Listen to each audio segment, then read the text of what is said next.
3, 2, 1, go.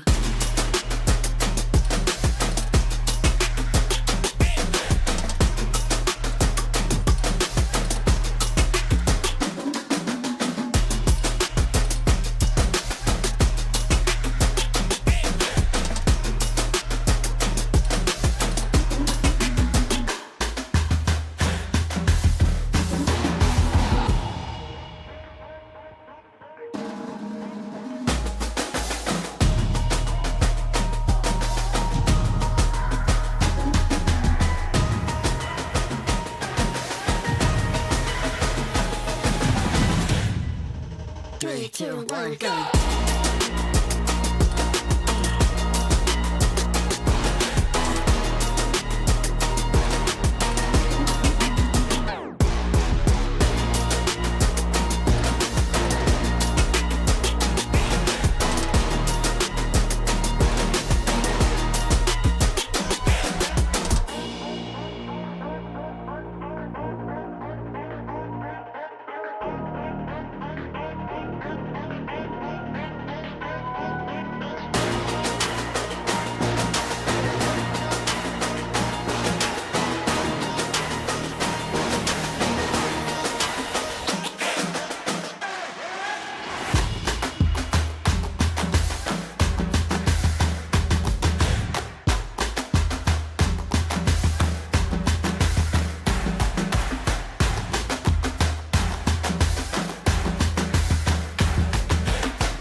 Three, two, one, go.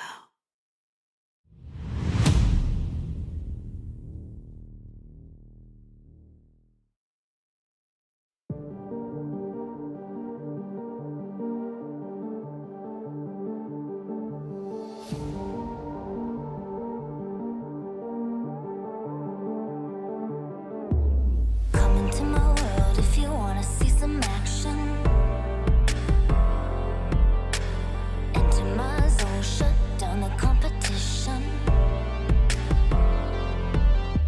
Stand out from the crowd, yeah, I'm the main attraction. Come into my world if you're ready for some action. Are you ready?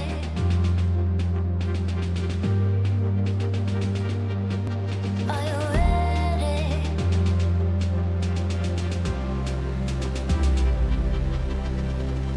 I came here to win.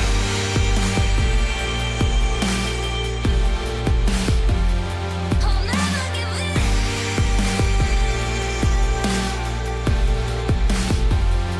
Making my one woman on me. Only one woman on me. Only one woman on me. Only one woman on me. One woman on me.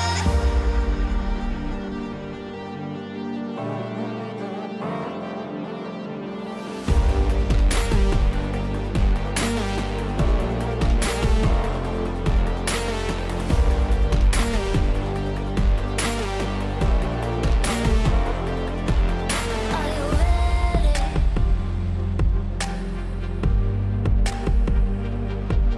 Are you ready?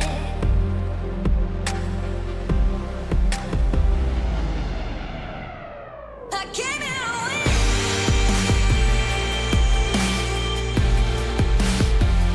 I'll never give in.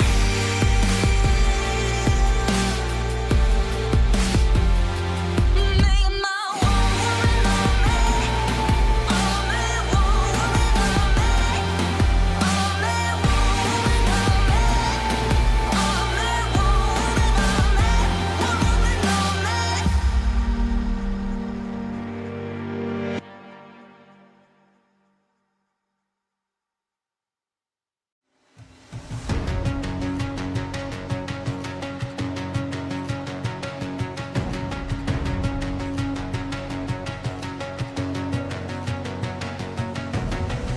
There's something in his eyes. There's a storm within, but it's written in the skies. Let it break me till it's over. Let it shake me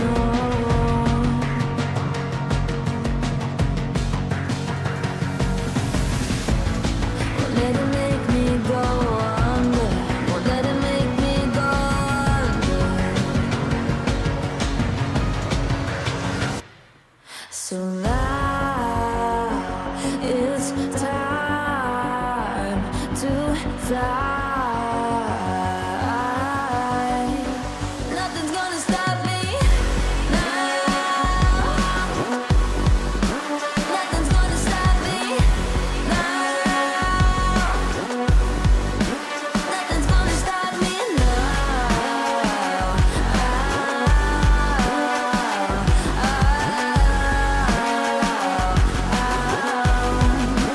Nothing's gonna stop me. No one will ever get left behind. A million more before I've tried. Won't let it break me till it's over. Won't let it shake me, no.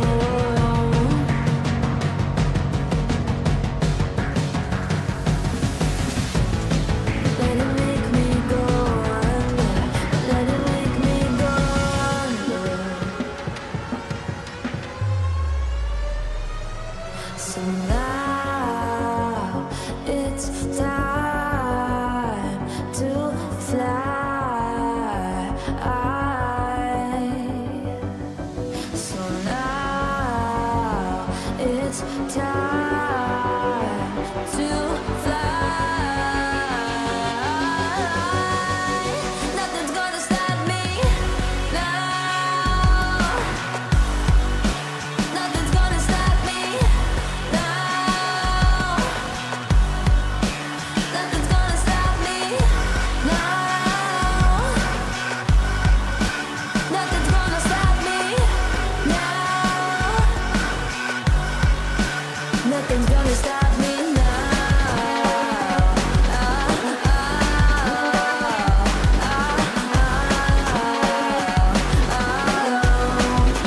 Nothing's gonna stop me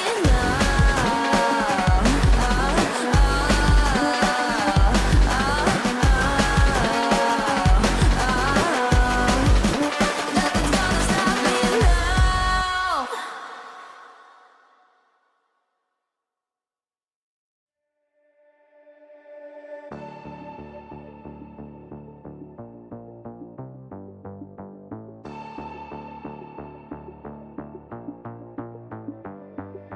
Why, one by one, you always come back like a curse? Lurking in the dark, your soul is blind. You lie, time and time again, and I am not your fool. Not this time, 'cause I'm the wiser of us two. I'm the one of light, the antithesis of you.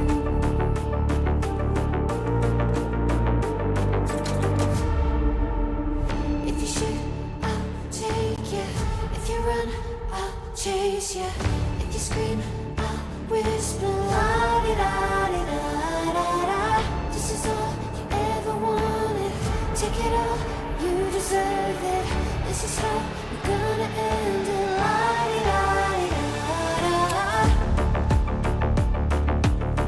Take it all, you deserve it. Take it all, you deserve it. Giving back the freedom you want to destroy. And my power's way too strong for you, so try. 'Cause you can't dominate and nor will you survive. And not this time, 'cause I'm the wiser of us two. I'm the one of light, the antithesis of you. The fire in my heart will only grow. If you shut the gates, I'll burn them down.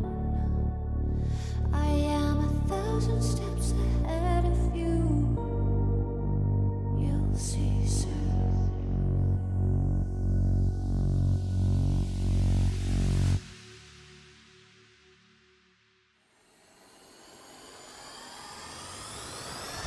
If you shoot, I'll take it. If you run, I'll chase you. If you scream, I'll whisper. La-di-da-di-da-da-da. This is all you ever wanted. Take it all, you deserve it. This is how we're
Hello, everyone, and welcome back to the EWC NA closed qualifiers. I'm Seeker Shark, and joining us, of course, is Kips to bring you the action for day 2 of our region. Kips, how's it going? I heard that you were attacked by some perhaps samurai wielding Kez hero earlier today. Yeah. How did that go? That is exactly what happened. It was probably attracted to the large bag of trash I was carrying, and also it sounded suspiciously like a seagull. Anyway, I'm very happy to be back inside, where I cannot get attacked by any such things, and instead it is other people who are going to be attacked by such things. That's true. Although I don't know if your boyfriend would love being referred to as a large bag of trash, but we'll have to ask him here after the show Medium. is completed. The opposite of trash, of course, is what we're going to be witnessing today as we have ourselves 2 more lovely BO3s of qualifications on the road to Riyadh, the road to EWC. We can catch up now with our results yesterday, look ahead to what we have today as we look at our qualifier brackets. And, well, Kips, I would say no surprises really from yesterday, right? Everything kind of went as the seeding suggested. Mm-hmm. Yeah, of course, doesn't really say, tell the story of what actually happened in the games, which is that 9Z definitely got clobbered a lot harder than Yoru Ryodan did, which means that for later today, when we get to see the matchup between those two, I expect Yoru Ryodan to be the favorites. But on the other hand, since both were stomps, we didn't really get that much information as to how the power level is divided between Shopify Rebellion and Wildcard, right? Yeah, definitely. And no matter what happens, I think, well, this upcoming semifinal match may just be the grand final repeat. So I think no matter what, this first match that we have upcoming is going to be by far the closest game we've seen so far. But of course, that is going to be our first match. As far as what our schedule looks like, of course, we do have that lower bracket, that first elimination match, starting in about 4 hours. Yes, we can go ahead and take a look. Well, that score is maybe 30 minutes too early, but hey, we'll have to see if that one just pans out. Production's got a little bit of a prediction in there. But Shopify Rebellion versus Wildcard Kips, this is going to be the first match. We were just yapping a little bit before we started about how, in the past, Wildcard has taken games off of Shopify. Talk to me a little bit about that, the history between these two teams, and if you think we might see a repeat of that here today. Yeah, I mean, they've even taken qualifiers from Shopify on occasion, right? Now, we are talking, of course, about Shopify before Davai Lama joined them. And I do think also Wildcard with the Jungle Venomancer in their back pocket, which is the kind of pick that can definitely win you a qualifier, especially if there is no rematch, especially if there is no 2 rounds, which we are going to get here. If they make their way back out of that lower bracket after a first beatdown. So, yeah, they have definitely, as I said yesterday, I think they definitely have a shot at taking at least a map here, and perhaps they can come up with the better strategies, with something surprising. But really, even if you do that, you need to be careful that you haven't just wasted all of your surprises on the first round when you're going to go to, if you want to qualify. Yeah, that's true. As, of course, the winner of this round isn't yet qualified. They still have to play that final BO5 series, which will be taking place tomorrow. But most importantly, the winner of this series doesn't have to play again, or 2 series tomorrow, right? So you talk a little bit about that fatigue, especially as, of course, TI qualifiers are upcoming. Now that, we're in an era of Dota where that public data is no longer as accessible, you're looking at a much more of a reason to want to conserve as many strats as you can, right? For those make or break series for these big end of year tournaments, or at least capstone tournaments. So that's going to be more than enough motivation, as well as, not having to potentially get upset in that lower bracket. We'll see how things get going here as our first draft. Just moments away now from starting. Kips, your prediction for today, for this first BO3 series between Shopify Rebellion and Wildcard? 2-1 Shopify Rebellion. I want Wildcard to take that map, man. I really do. How will they do it? Will they do it by hook? Will it be honest? Will it be a little mischievous? Some skulldaggery? I would like some skullduggery. Yeah, like that is absolutely warranted if you are the underdog, which they are here. Like show us a little venom. Maybe not the Venomancer. I don't think that's quite the ticket right now, but something spicy. Well, we'll see what we can get going. Some skulldaggery, some chicanery, some underhanded tactics. We'll see what it comes to here for Shopify Rebellion versus Wildcard. As our draft is underway live on your screens, we've got first pick overall for Wildcard. So this is already their second to last ban, and 24th pick for Shopify. See here how things get going. They've got 2 bans here, don't they? Yes, indeed they do. A lot of that physical AoE damage being taken out. A very, I don't want to say early Ursa ban. He has been incredibly popular, it seems. But first phase Ursa ban here. Yeah, that's specifically against Tomato as well, right? Like that man. I mean, the game that we saw yesterday was something out of this world, but it's not just that he got himself a really good opportunity, but also this is a signature hero for the man. If you're, if you got the space for it anyway, might as well remove it. And here, by the way, is a ban that I'm very interested in, because this Darkseer is very much a signature pick for both of the offlaners here. And I think that if the mid lane holds, like the flavor of both of these teams comes from their offlane, and that's where we're going to see the big contrast. So these 2 bans here, interesting from Shopify, denying them to themselves as well. The carry Undying taken out of the pool as well.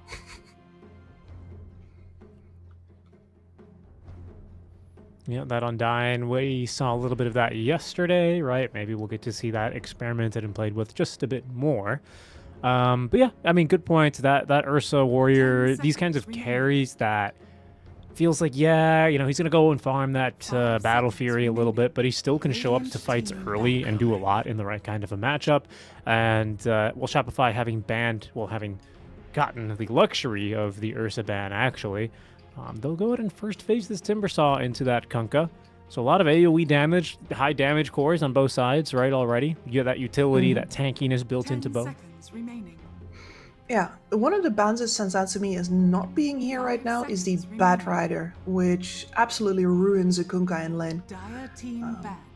And I think either team would, just from the power of the hero alone, be interested in picking that up. So let's see if Shopify is going to remove it or maybe take that up for themselves. Apologies if you hear any fireworks through the microphone. Happy Oh. Eid to those celebrating today. Lovely little holidays. Malaysia's got plenty Yeah, of them, happy but Eid.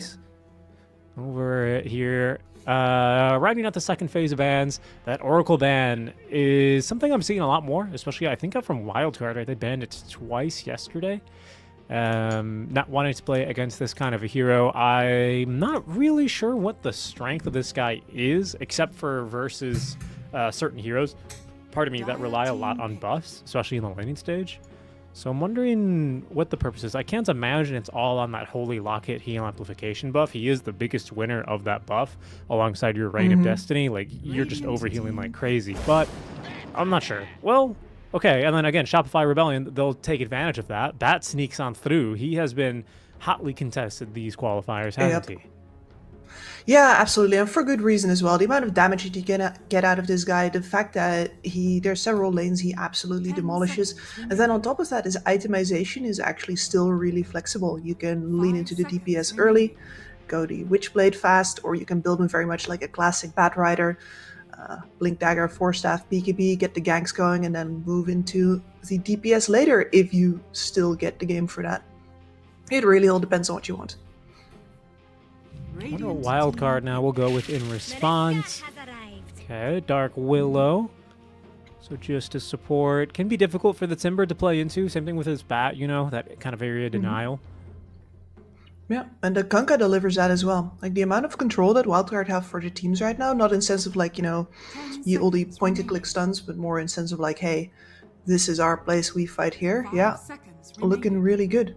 But on the other hand, Shopify, of course, already very mobile with the options to work around that, perhaps.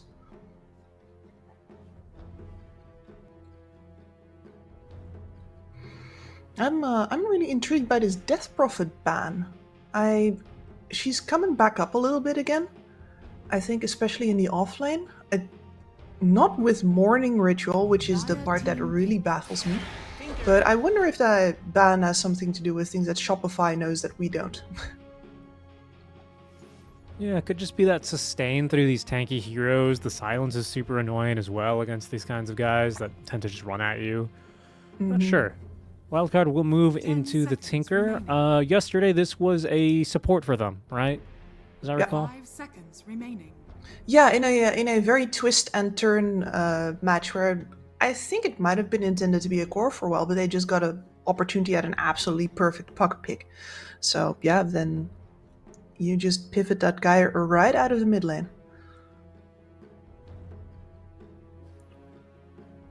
We'll see how that is going to develop. I mean, it looks like if it's like a mid Tinker, even with the translocator, as annoying as that facet is, you got some good heroes to just run him down between this Timber and Bat. So I'm thinking it's going to be a support. This Tinker hero is really good into heroes that, again, want to come to you, because your March of the Machines ends up being that much more effective. Stack on top of that the Captain Coco's Rum, his natural tankiness, right? This Willow, if she can get off a Shadow Realm, can be that much more elusive.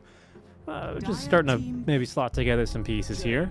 Oh, that's exciting. I haven't seen this Skem Chem. Yeah, and then the Tiny over the top of that. Okay, this lineup can indeed run at you and run at you early. I'm almost surprised, because where I was going with my thoughts was all three of these heroes are better at getting engaged into than engaging themselves. Wildcard might be drafting themselves too passive of a lineup, and if I was Shopify, I would just sit back and outfarm them. 5 seconds remaining. But between Chen and Tiny, I don't think they're going to do that as their default option. I do remember Scam back in the days of Neon Esports. My goodness, 5 years ago already. How time flies. That was back when he was still a carry, quote unquote, because he was picking things like Chen and Dazzle carry. Good times. Now he's back home on position 5, where I think he kind of belongs.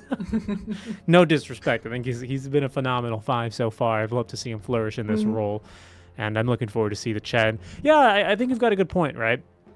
I'm wondering if they're going to go for some like ultra hard carry last pick. A few of them have been banned out, but there's still some room for them to pivot. And with 24th pick, they ultimately get to decide here. So here's wildcard then with 18th. Pivotal moment for them. They might have to define the Tinker here. They don't see the enemy safe laner most likely. You probably just pick your mid, don't you?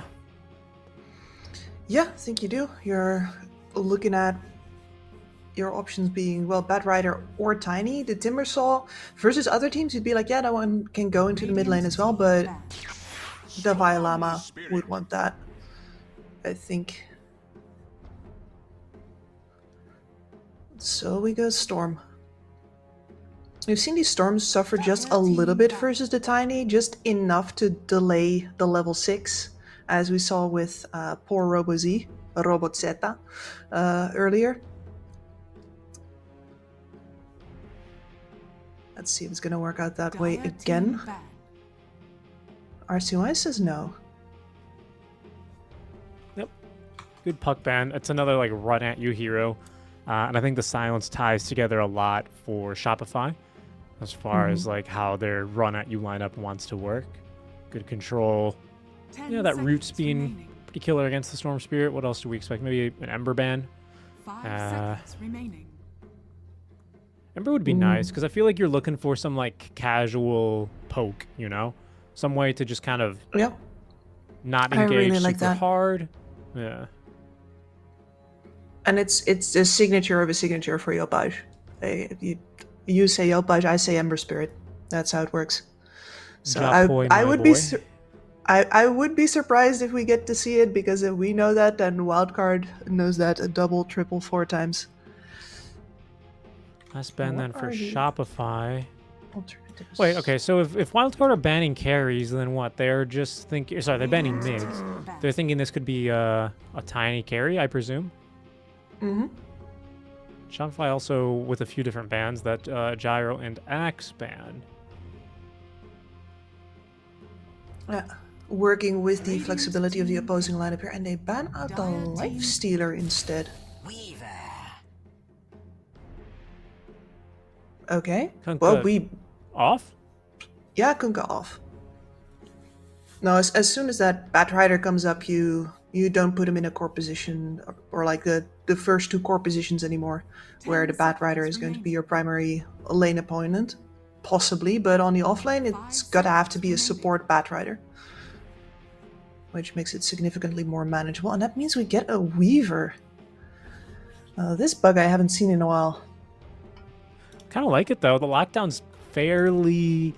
I don't want to say too limited, right? Because between a toss and avalanche into a lasso, you can definitely pick them off, but difficult to string together. And there's a little bit more lockdown, some more burst damage, as the Sven will come out then for Shopify Rebellion. So 2 last pick cores. It will be speed on the support Tinker. Any other surprises? Not quite. Everything else was kind of as we drew it up with that tiny, heady mid lane.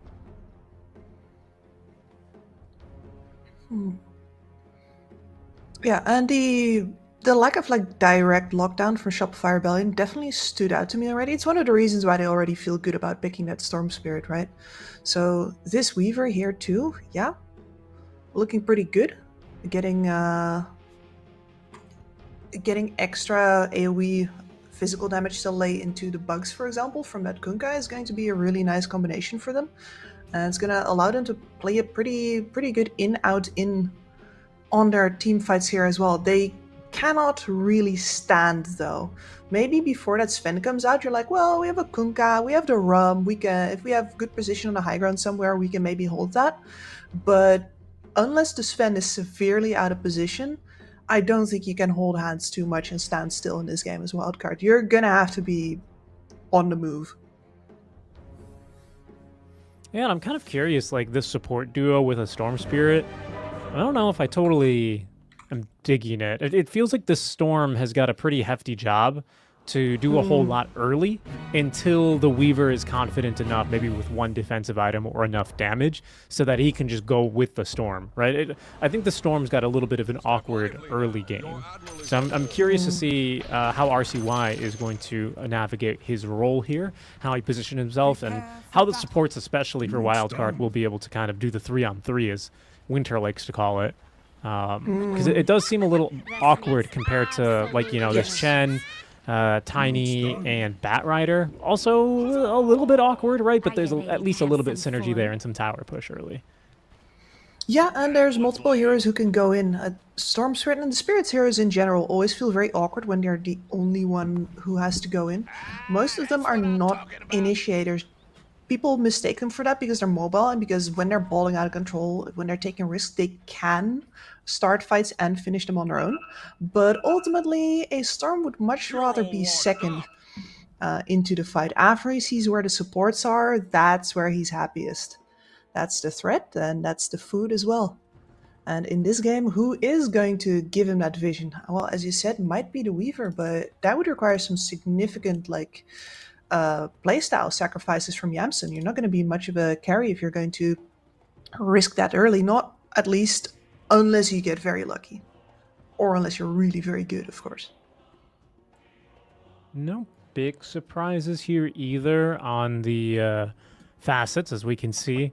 I've mostly seen, ever since Chen's got this, the converts, I've always basically seen him go Satyr convert, and a lot of the times, oh look, it's got his little name right next to his Satyr as well now. That's adorable. And it's especially good into these matchups that really rely. It's funny, you know, this Chen, position 5, he's still going to go into the safe lane. But usually what I've seen a lot of Chens do is they just keep the convert mid, and then they just burn mana for the enemy mid. Yes. And in Storm's case, that's super, super annoying, right? Super annoying. It's basically -1 remnant every 30 seconds, which can be pretty brutal.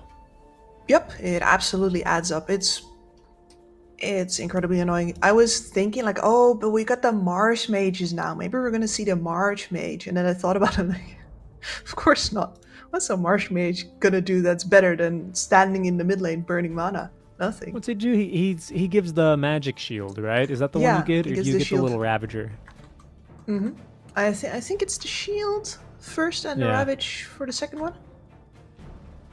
Yeah, it doesn't seem that. I mean, I don't know. Maybe there's a case to go for that if you're like some Ember mid into Storm, you know, and you can stack a lot of magic resist. I could see that maybe being super annoying, but I think in general this has been much the preferred facet for the Sven, the Chens. Pardon me. Lucky he's got the Sven on his side, because these heroes always enjoy just wiping up the entire Chen army.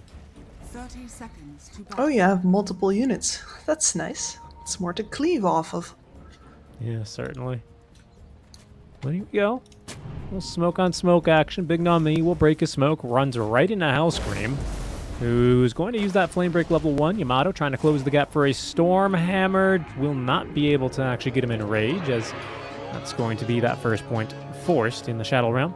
Big Nam gets to safety. the battle begins. Has to In the immediately river. start eating tangos, though. That's so much damage out of that Batrider. Level 3 for 1 1. trade, though. Looks like Devi ends up snagging the rune away from Yamsum down bottom. And thanks to RCY's fast fingers, he is going to be at least be able to secure a rune for his team. Another pause here.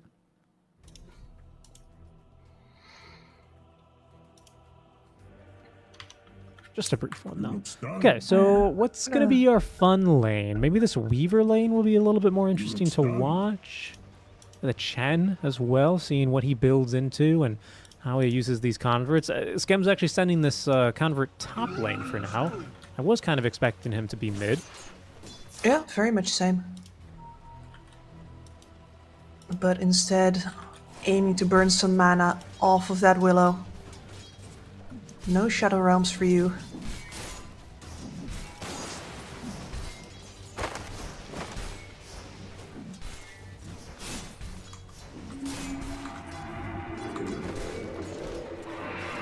Yeah, and I think Skim's also gone for the Divine Favor level 1 as well.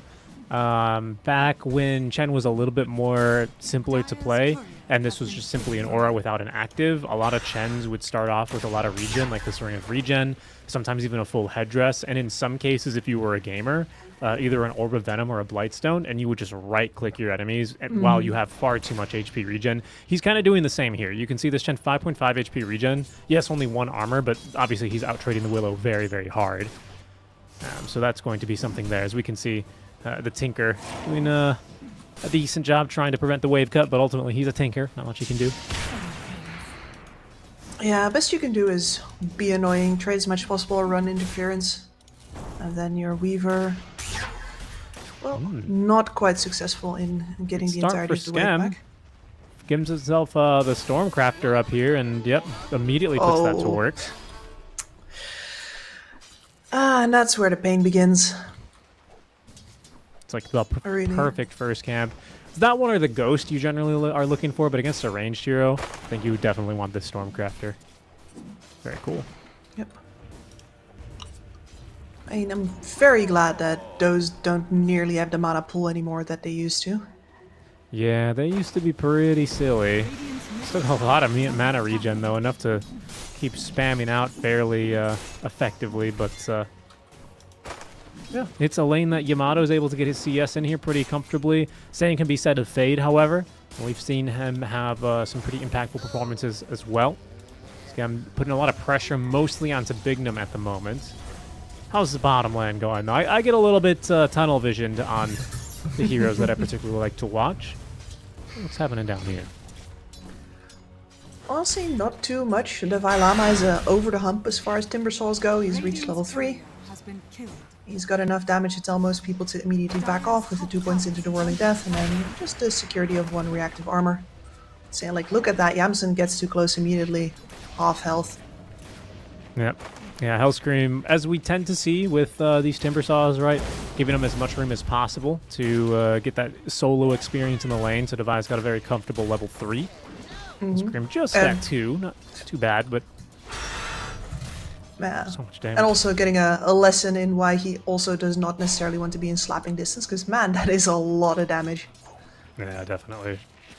And then briefly mentioning mid, you know, not the flashiest mid matchup, right? The Storm versus Tiny. Tiny a little bit of a counter pick just due to his HP pool in this lane and the denies he can do with the tree bonus damage.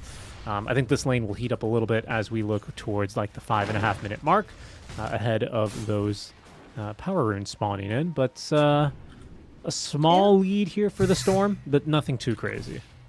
Nothing too crazy, but I think versus the Tiny, especially just not getting the denies, letting the denies get out of control is the only thing you have to do on these early levels, and that's exactly what RCY has managed. It's true. That's very true. You can see the supports making an early rotation here as Hellscream does stack the camp. Firefly helping him farm it a bit longer, but can't quite finish it off. Down bottom, we can see Yamsum just eating these Whirling Deaths, so Devi quite happy at this stage already to be left alone. 202 build, actually, so 2 points in the reactive armor has him pretty safe and sound. And eventually, this Chen regen is simply too high. The sustain here, you can see Bignum, yeah, he's got 10 wand charges. I mean, he's not looking too poor yet, but he is otherwise out of those tangos that he has been ferrying out constantly in this lane. Yep. Another Salve now, cancelled. Nicely done. That hurts. This is where this is why the laning against the Chen is so insidious. Even if you manage to stay in it because, you know, you're not getting killed, you're not getting shoved out yet, you're gonna lose the economy battle in the long run. His regen is just so much cheaper than yours. His comes out of his mana pool, yours comes out of your bank account. Yeah, pretty much. Sometimes it's even a little bit passive. I mean, Divine Favor's got a little bit more of a cast mana now, but still pretty easy for you to just stand around and be a mana regen, sorry, an HP regen aura. Hellscream stacked in the triangle here pretty significantly. I wonder who is going to farm, though, is probably Devi, if I had to guess. Yeah, There's like, maybe the two of them maybe. together, honestly. The Hell Scream would deserve some of that for staying out of EXP range so much. it's going to avoid both of these supports, and this is kind of what I was talking about. It's not the most effective 3-on-3, you know, with these two supports coming in. We'll see what Skem and now Hellscream can do as they look to return the favor, but Bignum simply walks away. So he'll totally just be fine as Devi Llama emoting a little bit. He's getting close to getting this Chakramon line, and at that point, Yamsum may not be able to see us so freely. He's basically, I mean, Yamsum's done very well here, 38 and 4. You know, there is still kill threat in this lane even before the Chakram, and he's done well to stay out of that range. But he's also done even better to still get his CS in between. Yeah, the tipping point is approaching. Like, he's done a great job staying in this, as you said, but he's not going to be able to much longer. So either 6-minute rune you kill spawned Devi now. in. What was it? Oh, just an illusion rune. Okay, not that incredible. I think if you're either of the mids, you're actually pretty happy with that, because nobody really wants to feel forced to rotate with the very first rune. Like, your level 6 is very new. If you're a tiny, like, level 6, it doesn't even matter all that much. You'd That's rather true. just stay here and try for that second rune. And that's going to be a helpful one now, for sure.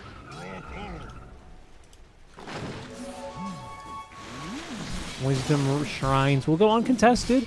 It's a pretty peaceful laning stage, all things considered. Everyone's basically still in their lanes at the moment. Yamsum's hit level 6. Devi Llama's also hit level 6.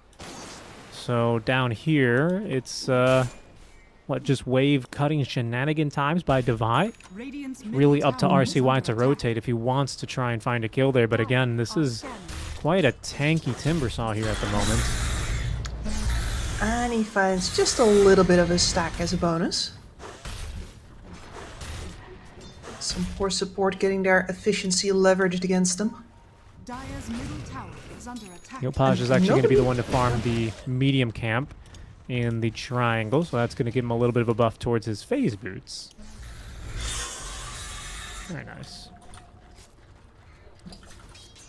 Yeah, and I'm just checking the camps on the Radiant side for any more stacks, and there's just a double stack Dire's middle near the tower Wisdom Shrine, but that's it. They don't really have Oh, much else in Yamato, the tank now. top lane, they call on the boat, perfectly timed with the X marks the spot, and they pick up the Nice. kill with RCY rotating on in.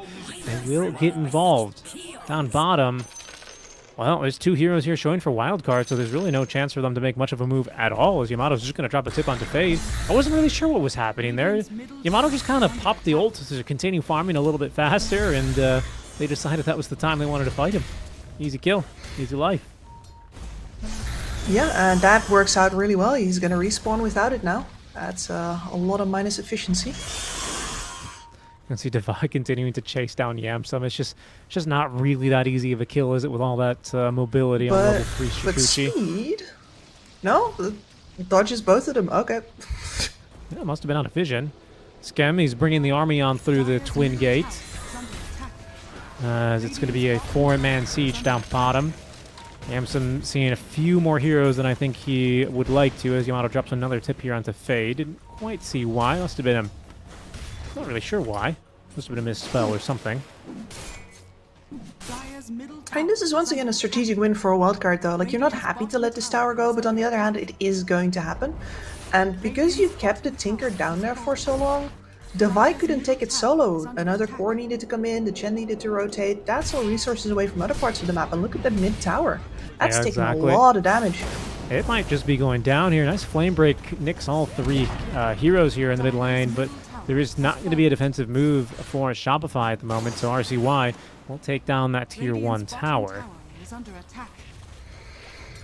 And it's leaving poor Hellscream pretty under-leveled right now. He was on that mid lane to catch some catch-up EXP, but now that tower's gone, that's not very helpful, and those stacks keep getting taken without him nearby, so... Yeah. Speaking of super stacks, happy. Yamato's going to finish up a stack here, but it looks like Wildcard might know. Dire's courier has They can find him. yeah. Fade's gonna run on in. Now they see him. Yamato's taking so much damage off the stack. Torrent is going to miss. Yamato just wants to farm, man. He's just here for the last hits. Do what you must. He says, I've already farmed the stack. Down he goes to the Tidebringer. Respect. That was the most Hector K1 move I think I've ever seen. Yes. That's when the actor you hired to play Hector looks more like him than a real guy. Oh my goodness. He knows. He knows. He does the math. He makes the right call. Dire's top tower is under attack. Radiant's middle tower is Surprised under that Shopify don't make a move mid or something here with the Chen army. I suppose that's going to be the maybe a lack of their own tier 1 tower or something, but they don't make a move with 4 heroes showing up top lane. Mid will go defended by speed then, and it's a top tier 1 then. So a 1 tower advantage in favor of Wildcard at the moment. Yeah. Well, the Lama's just brought in his Kaya and he's queued up the BKB immediately after, so not a lot of greed from this man at all. He is intending to immediately become a frontline battering ram. Yeah, he's getting pinged out. It's pretty tanky. He's a level 7 Chen. See if he wants to use the ult. Probably will go ahead and hold on to that with the Vessel debuff applied. And the Chen army will fall as a result. Does tank that smoke pretty well, but he's not a bad catch, to be honest. No, especially not with all that extra bonus gold from his army. And Devi is only just about done clearing the triangle here. Looking pretty good right now for Wildcard. Yeah. Shopify farming around the map as best as they can, but Wildcard are, you know, they're moving like water through a jar of rocks, if that makes sense. You know, it's kind of they're filling in the gaps, they're poking and prodding here and finding little bits of weakness. And so far, I mean, it's just a 3-kill lead, but not a whole lot of action at the moment from Shopify, which is kind of surprising for them. Yeah, especially with the Chen on the board, but you know what? We haven't really seen Hellscream get back together with any of his cores. That's definitely one of the supports that you'd also want to get involved in the action. He's just been sort of catching up from that laning stage. And Devi's like, yeah, I'll be the guy who makes the moves, just give me a second. They're trying to catch Yamsum there, but pretty difficult if you don't get him before the Shikuchi pops out. So that'll be a very difficult catch for them for the time being until there's some kind of mobility on this Bat Rider. Blink's in the quick buy, but still 1,000 gold away at the moment for Hellscream. That'll be Blink 1 of 2, I believe. But I reckon Yopaj will get his up sooner. He's only 600 gold away. That might be But a that's go slow, time isn't here it? for Shopify. It's honestly from a Tiny who had a Storm matchup in the mid lane. This is not where you want to be on your Page right now. His Blink Dagger is 2 minutes late.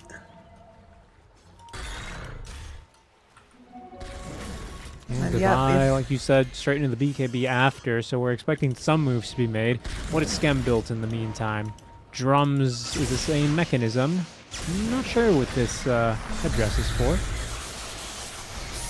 I could just be hold on, value for the sorry. laning as Devi Devi. gets gone on. Yeah, they've popped the Hand of God for him. He's taking a lot of damage. They will commit the boat, and with a second vessel charge, they've got the kill for Heroes.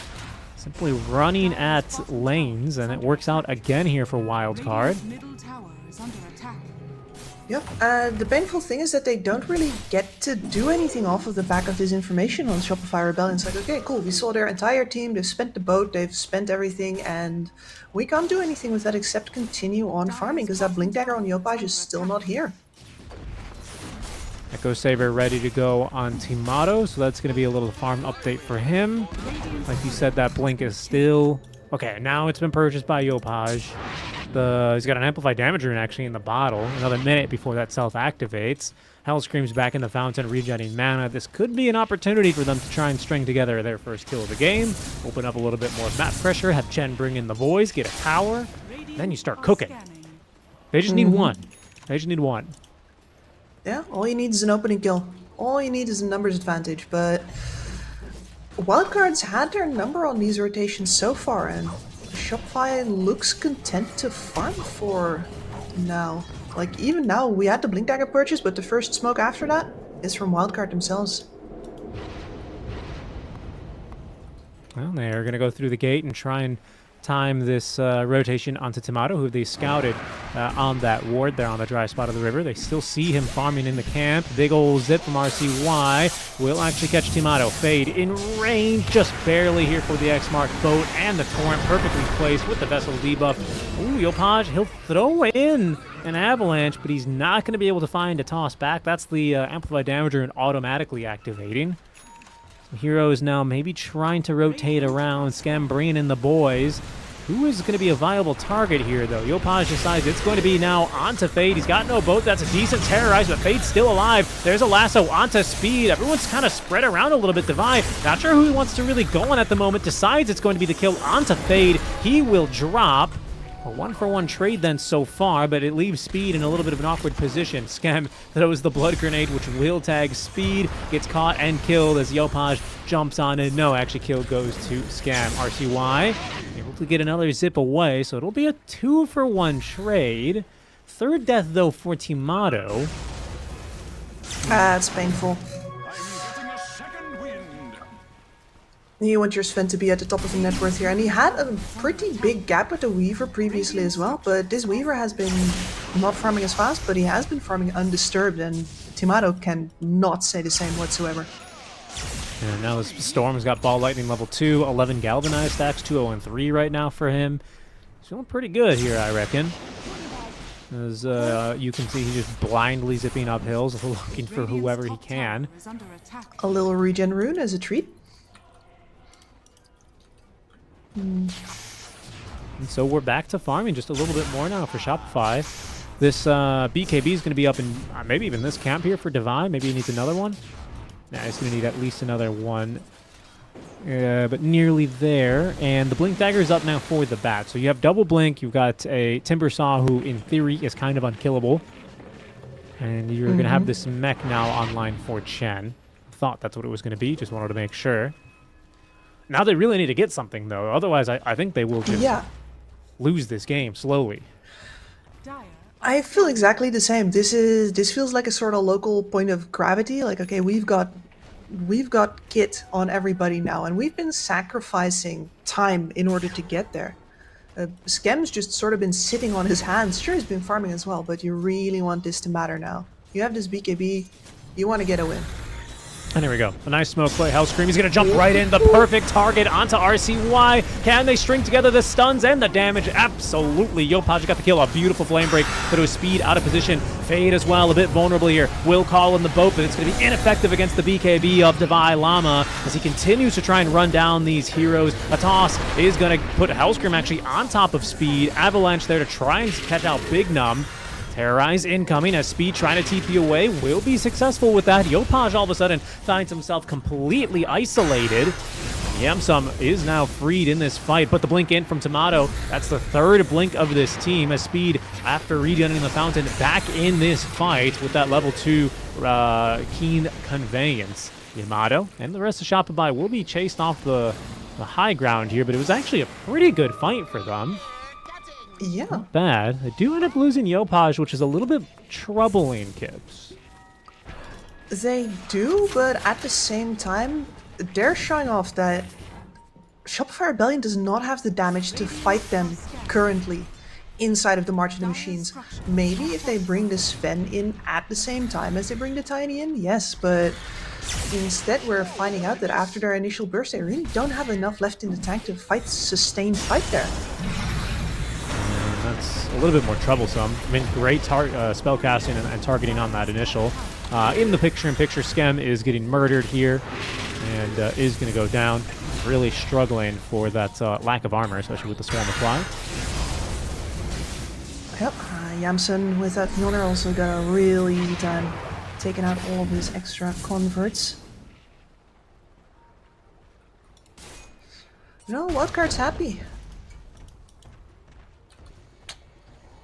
Shopify Rebellion, well, Yopaj going back for a Yules, for example, that's sure going to be helping you out a great deal versus the Kunkka. Very important. Somebody needs to build that. Yeah, it's going to be, if Shopify get their way, one of 3 Yules, actually, as Divine Llama's also got one queued up, nearly completed now, actually, and Hellscream has one in the quick buy. So Lots of well, 3 Yules queued up is quite a few. On the Also other great for side, his you know, Willow, right? yes, yeah, that's very true actually. And it's, you know, a decent dispel for all these like Tinker buffs, right, with the Solar Crest and that darn defense matrix. You know, Yulesing Yamsum. If he tries to Shikuchi, you just hit him with the Yules to try and, you know, you're not going to dispel it, but you can basically burn the duration in that Yule's airtime. Something like this. I think it's got value for sure. Absolutely. It's great itemization, but it feels like the kind of itemization that works if you've already got a game going and your economy is working and now you're itemizing against the enemy team. This feels forced. Here's the Yules put to use now. Devi has actually caught Fade with his Yule Scepter. That's just completed. However, Devi jumping in. BKB activated. Boat as well for the reinforcements as Fade is still going to get chopped on down. RCY, he's been caught and tossed back. Oh, nearly into the lasso. But just a little bit of a... It almost looked like an overblink really there from Hellscream, who had to turn around to try and find the lasso. Could not due to that cast animation. So a nice pick off there, Kips. You've cast your curse to them. Shopify, they're back. Yeah, very good. It's what did they used to say? I had a great spiel for the caster's curse. It's regression to the mean. There we go. It's you're going to be praising a team exactly when they're outperforming themselves the most, and that means it's very likely that they're going to return to their normal baseline. Which, in Shopify Rebellion's case, is of course owning. Now, there's going to be a lot of damage. 2 big items now completed, actually, here for Wildcard. There's going to be that Lincoln's popping up on the right side of your screen for Yamsum. He's had that Perseverance now for some time, but decided to actually finish up the Mjolnir first. Such has been his luxury farm. And the second big item here, Fade has got his Radiance. So he's he's basically a damage over time tank, isn't he? He is, and this is what I was working my way towards before we got so brutally interrupted by a murder, which is that Shopify Rebellion is itemizing for what they need right now, whereas Fade has had the time to simply build up this Radiance, and now his scaling is confirmed. That feels really good for Wildcard. Yeah, Eopage keeps on coming with the utility. That's going to be a 4-staff next. He is going to really rely on his team steal the damage. It's okay. There's that self-Yule Scepter being put to good use. Shard online though for the Will. There's going to be a toss back. I actually don't know if Devi really wanted that, however. Boat is going to come through. Doesn't really connect onto much, but Devi Llama is going to be 1 PKB charge shorter now. Tier 2 tower will go down, and that's about all we have. Tomato keen to show up to fights now. 0-3-1. He's not had kind of the Ursa Warrior turbo game that he had yesterday in their first round victory over 9Z. But he's 500 gold away now from that BKB, and just, you know, another few minutes of farming of getting level 3 God Strength. So things are starting to come together a little bit for him. It's just a question of, can they kill these wildcard heroes through all their buffs? The Coco's Rum, the Radiance Burn, this Lincoln's, this Time Lapse, it's the Tinker, you know, they're going to be damn annoying to kill. As they have been, as Hellscream gets X'd back into Oblivion. Wait, Yopaj? He's going in, bro. Okay. Gets the toss. Broke the Lincolns there with the Yule Scepter, I want to say. But what do they have next? It looks like they really want to go for this. Tomato, he's going to jump on in, finds the Dark Willow, kills the Dark Willow. That's a fantastic start, as the Hand of God is going to be committed to keep Devi Llama A-OK. Really great control out from Faye, keeping Devi out of this fight. But Tomato, he's going to turn and burn. He rips apart Yamsum. He is in this game. BKB activated speed, trying to run slow to a crawl, though, by the Chen, as Fade eventually ran down by Devi Llama. RCY here, worse for wear as far as mana goes, but will be able to get a TP zip away as the lone survivor, although Yopaj had his number, but didn't have really anything to cancel the TP. Shopify, they feel like they're online now. A 4 versus 5 fight turns into a 4 for none. Yeah, I mean, that toss back into the Chen Stomp stun on Yamsum in the middle there was absolutely beautiful. Let's see it again here, won't we? Time lapse. Toss. Stun. Beautiful. And they can't do anything but scatter now. The BKB on the Sven absolutely making the difference here. They have to work around him, but with the way that fight was set up, they really didn't get anything else. There's no other angles for them than full frontal, and in the front is that Sven, so what are you gonna do? Well, lose your heroes in retreat and lose a Roshan as a And result now as well. Shopify, they've got you right where you want them. 8-8, sure, but there's a 4K now worth lead with an Aegis. Yeah, it's Shopify time, as Estini would say. Let's see here what they are going to make use of here. The triple Yules, triple Blink team. Yeah. It might work. It might work. They've even got a gem. Hellscream's bought out on a gem, my man. Wow, that is, you know, you learn how to read intentions pretty well if you watch this game for a long time, but if you see a gem, you don't have to do any reading at all. These people want to go. You just know. Very true. Yamsum caught trying to cut a wave. Don't know if Yopaj can do much against him. Yule Scepter is going to be here, but Yamsum has a TP away. Hellscream giving chase, but the TPs, they're all here, they're all ready, and they have caught the would-be creep wave murderer. It's a big catch there, a second death now here for Yamsum, and otherwise what was looking like a flawless game for him, all of a sudden Wildcard, they're the ones cutting these waves and doing some split pushing. They're a little bit off kilter here, Kips. Yeah, but at least they're making that switch early enough, recognizing immediately that this game is firmly in the hands of Shopify right now, and especially the damage balance, right? And it's not going to shift for a while too. This Weaver now building into a BKB. RCY has the Witchblade, but going for Lincolns himself first before he can even think about upgrading into a Parasma, for example. BKB for the Kunkka as well. Now they get their utility round, and they'll just have to wait. Yeah, and Divine, in the meantime, is kind of just, you know, got more levels. He's got this Kai Assange and is building into that Scythe of Vice for the control. Maybe even the damage is going to be ramped up here. Interesting fight breaking out here, though. Ooh, Yopash, no Avalanche, as he's going to go fishing in his top part of the map. Doesn't find much. You know what the Chinese call this this new side of the map, the top and the bottom parts of farm? No idea. They call it the food street. You know, just go and Food streets. it's like a bunch of different stalls. You know, out here in Southeast Asia, they get a lot of that culture. RCY, he's going to be turned into I miss Fudo it. Yamato. Oh, didn't have a stun for another second, though, but RCY out of mana gets clipped by the Flame Break, trying to sip the bottle in between the ticks, but it's not going to matter as Yamato closes the gap and strikes him down with a Stormhammer. Oh, no. That's not only a rare death on your Storm, right, but that's also a loss of a few Galvanized stacks. It's time where he's not getting this Lincoln Sphere online. Yep, and that kill happened very far forward, so Yamato is now just strutting around your side of the map as if he owns it. The rest of his team moving up on your Wisdom Shrine. Hex finished. It's getting dicey if you're wildcard. Toss. Good stuns. Not quite enough for a kill here. There's a Yule Scepter on the Willow as unfortunately she's going to be unable to escape. But actually, hold that thought. There's a lot of shields on her here. Yule Scepter to purge those bad boys though, and Divine Llama eventually will get his kill.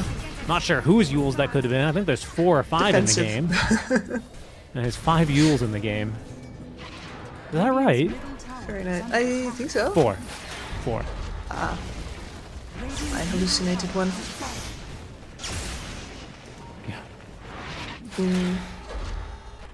A lot of Yules. Yopaj is hunting here for Yamsum. He needs to get out of here.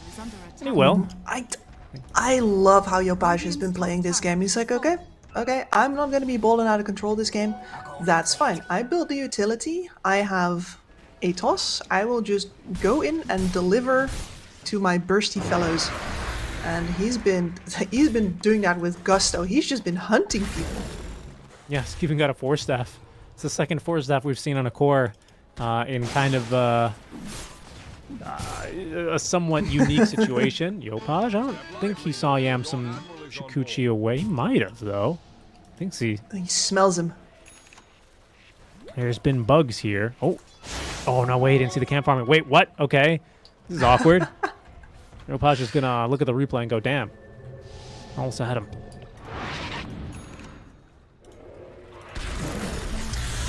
Almost, but not quite. Okay, BKB finished for Fade. He gets to fight again. Lincoln's finished for on RCY as well. Yeah. These utility items coming through. One They've got Gilgard, now 2 2 Gilgard. 4-staffs to break Lincoln's, though. Because Divine Llama, sorry, make that Hellscream, rather. He's got 1. Yopaj has got another. There's a Scythe of Vice and a Yules on the Timber. Harpoon, I think, is also going to break a Lincoln's, won't it? It should. Should, yeah.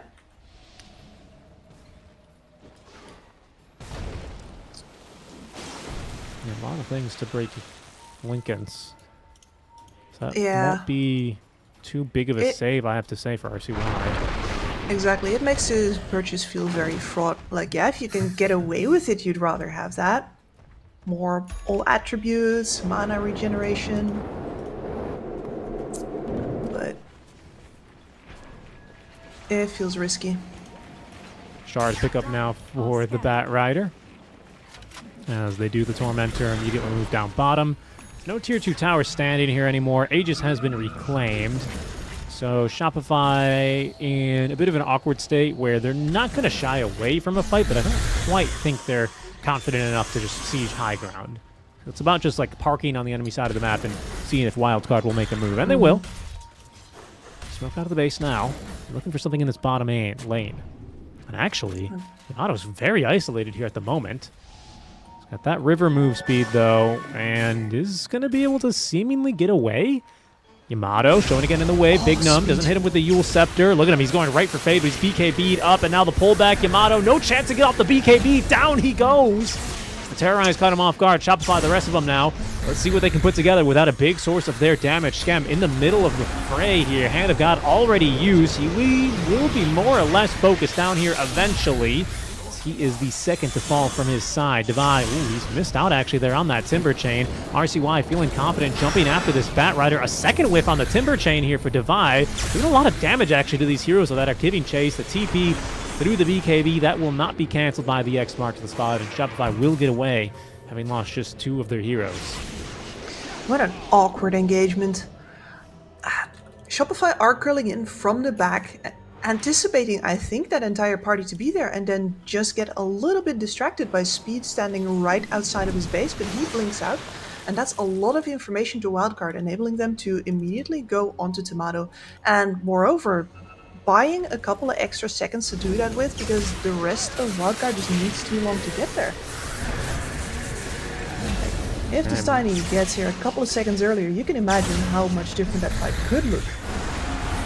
Yeah, I mean, you know, there's enough damage such that the Hand of God isn't going to be like this get out of jail free card for him either, right? It's just not that kind of a fight there for the Sven surrounded by that many heroes.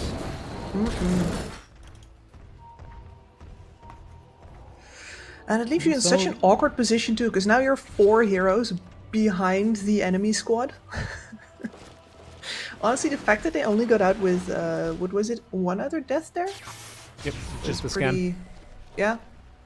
Honestly, luxury situation. That could have gone way worse for Shopify Rebellion. Yeah, kind of a breakout moment as well here for Wildcard, who gets some breathing room on the map, at least for the minute and a half that Sven's down. Now he's respawned, and we are in this Roche window. I don't know why Mr. Ice Frog has decided we don't get to see when he respawns, so we're kept breath abated just as much as these teams are. But Shopify, you can see they are setting up shop. Oh, there he is. He's back. I did get to see it. I am blessed. There's the roar. He's being attacked by the Dire. Wildcard trying to make a move on in. There's their Parasma for RCY. A little bit more damage. BKB online for Yamsum, but he's still really lacking that next damage item. Really just get in there so easily, and that's already Yamato with an Aegis in his hands. Oh my goodness, they've actually caught Yamsum. They're focusing instead onto these supports. BKB TP away for Yamsum, though. He actually nearly dies through it, to be honest. Scary fight there for Wildcard, as as soon as that Roche goes down, it didn't really seem like they were so unified on the objective. No, RCY got tossed in the middle of that as well. If there were any follow-up stuns there, that could have also been scary. What an absolute Giga Chad zip. Look at this guy, just right after Scam. They're TPing in on him as well. Scam, Hand of God heal. He's really going for it, but Yamato, he's been in the vicinity the entire time. Speed has his own BKB. He's trying to run away from Yamato. That's not going to work out. There's just too much physical damage. They eventually get through this Tinker as Yamsum trying to fight through this one, does get off that time lapse, still fighting through it to the death here versus Yamato. Fade doing as much DPS as he can, as in comes Divine Llama. That's going to be the first life gone from the Sven. A 3 versus 4 fight, but this is one that wild card they've run out of utility for, and RCY out of mana. They just barely catch that Storm Spirit as well with that Scythe device. RCY's got no way out. So it's still going to be a one fight here for the side of Shopify, but a super awkward and I mean, I don't know. I don't know how to read that fight, honestly. I'm not sure if that fight happens, if this is, say, Team Spirit and Tundra. I don't think that it does. A very, very opportunistic attempt by the Storm here, right? Burning most of his mana pool. But they are right that the Sven doesn't have a god strength, that this is going to be a longer fight. They've got some time. The Llama's all the way on the other side of the map, plotting his way over. But they don't have enough damage themselves to do anything but take out the supports before the cavalry arrives. Yeah. I mean, they do get that first life of Optimato, but it does come at quite the cost. At least, But maybe... I mean, look, it forces the next fight to not be for high ground, though, right? I mean, exactly. That's kind of a win. I was about to interrupt you just with that, but you know what? I shouldn't do that because you got it. Sometimes You got it precisely. I'm a little bit of a Dota gamer myself, you know. You've been known And to hey, dabble. Yeah, I'm getting online a little bit more. You know, he had to go for the pair of defensive items. His game's kind of slowed since he's picked up the Miona. Hold that thought, Yopaj. Uh-oh. There's a toss back. Beautiful with that talent. No toss. bats. Excuse me, requires no target, but just not enough follow-up there in the vicinity, so Yamsum safe and sound with that time lapse. But yes, what I was saying is he's got the Crystalist, so the damage is going to start ramping back up from him a little bit more significantly. You pair this with an Aghanim Shard as well, and you're actually really starting to pump out a little bit more damage in these fights, which they kind of desperately need at this moment. Absolutely. Fight breaking out, smoke's breaking. Yopaj is going to get jumped into the Terrorized. Vilam is in there as well. They don't think they have the damage for Yopaj, do they? Not quite. Yamsum BKB, but back to half HP already. And that rum buff is quickly timing out. RCY, he zips in forward a second time. Yopaj will simply toss him away into the side device of Divine Llama, and that is 3 dead as both supports end up dropping. Fade, he's got a BKB TP away, and it's all gone awry. A Shopify Rebellion. It's just simply too much sustain, too much tank ability here. They're going straight up to high ground. Yeah, the next fight might not have been for the high ground, but it was before the high ground, and now you're just gonna get dove. He has no BKB. Oh no, there's no buyback either on that Fade. That might just be the game. You've got this Weaver mid lane. He can't cut this wave down bottom, and I don't know if they're leaving. I sincerely doubt that they will. Well, you can buy a little more time with this glyph here, but just counter glyphed. Yeah, we've got the Roshan banner as well down. Immediately cutting the other 2 waves. Now it's going to be a full lane of barracks, maybe 2. No god strength for 20 seconds, and of course they do get that last glyph. They've lost the barracks mid. Dire's middle tower is under attack. Radiant's middle tower is under attack. Wild card. What do you do here? Your respawns are so long that the god strength is back and the BKB is back on the Sven. Yeah, you're gonna have to give this one last go, but it's gonna be a rough fight. Yamato And you're not getting just your going Kunkka straight back for the in time. megas, going for the jugular. 15 seconds till this Kunkka is back online, and that god strength is ready to go. These barracks are not going to last nearly that long, but that's the Scythe device already used here. Some damage onto Divine Llama, but he's just so tanky. Oh no, they've just murdered one of your supports. That is the lasso used, but what more do you have left to fight with? Another toss on in, speed. He is down for the count, but does have buyback, but Yamato, eyes on the prize, takes down that last barracks. That's going to be the megas at the very least. Yamsum, BKB trying to fight through some, but he doesn't stand a chance actually into the Sven damage. Speed, he's going to go down just as quickly, nearly here on his second life, and they just cannot stand their ground and fight here. Yamato just TPs away in the face of danger. RCY trying to do what he can, but they are just so darn tanky here, Kips. They might not even, I don't think they will get anyone. Well, hold on, Devi. He's in a little deep here. No. Pretty tanky though, he's going in. He's right where he wants to be. Yeah, BKB activated, Hellscream running on in with another lasso in 7 seconds as he chops down Fade. RCY thinking about zipping forward, but just doesn't have the mana reserves. And Shopify outmaneuvering Wildcard here. As the GG is dropped, it'll be a 1-0 lead here after game 1. Yeah, and you know that window where I'm like, oh man, Shopify went into all of these items that they need, whereas Wildcard is going into these items that they want. I think I made the same mistake as Wildcard were making, which is not anticipating that damage items are not really needed for this lineup. Even if your budget is a little bit behind, you've got plenty on both Tomato as well as on Davai Lama on that Timbersaw. So yeah, you buy some utility to make sure that those Lincoln Spheres aren't worth it anymore, and now you leave your opponent in a gap where they have to start buying defensive items and waiting for those to come online while you take over the game. That worked out perfectly in Shopify's favor. Yeah, I think what I was especially impressed by this game was how Shopify they didn't really look too scared, at any moment. No. Like they were getting caught by the rotations early from Wildcard. There were a few moments, I think even 3 deaths, if I'm not mistaken, by Tomato early. And even when he was getting ganked, he's like, I'm just going to keep farming this stack. Like, that's kind of all that matters for him. And that was pretty impressive game sense to know that, they had kind of the draft to just farm and go late. Seemed to work out very comfortably for them. I really thought they were in a lot of trouble, though. I'm not going to lie. For the first 15 minutes of that game. Yeah. Yeah, at least in way more trouble than we expected they would be. I mean, I did say I wanted Wildcard to give them trouble, and that is exactly what they did. But the style in which they did so, I was surprised to see Shopify seemingly give up all of that terrain when their playstyle has been so very aggressive before. But as it turns out, they know what they're doing. And they're very confident in that fact. Yeah, and it looked super good for them. The Skem Chen being super tanky and giving a ton of sustain with the auras also really ended up making any sort of jump in or any sort of burst feel almost impossible. And, it's going to lead Shopify to a first game victory.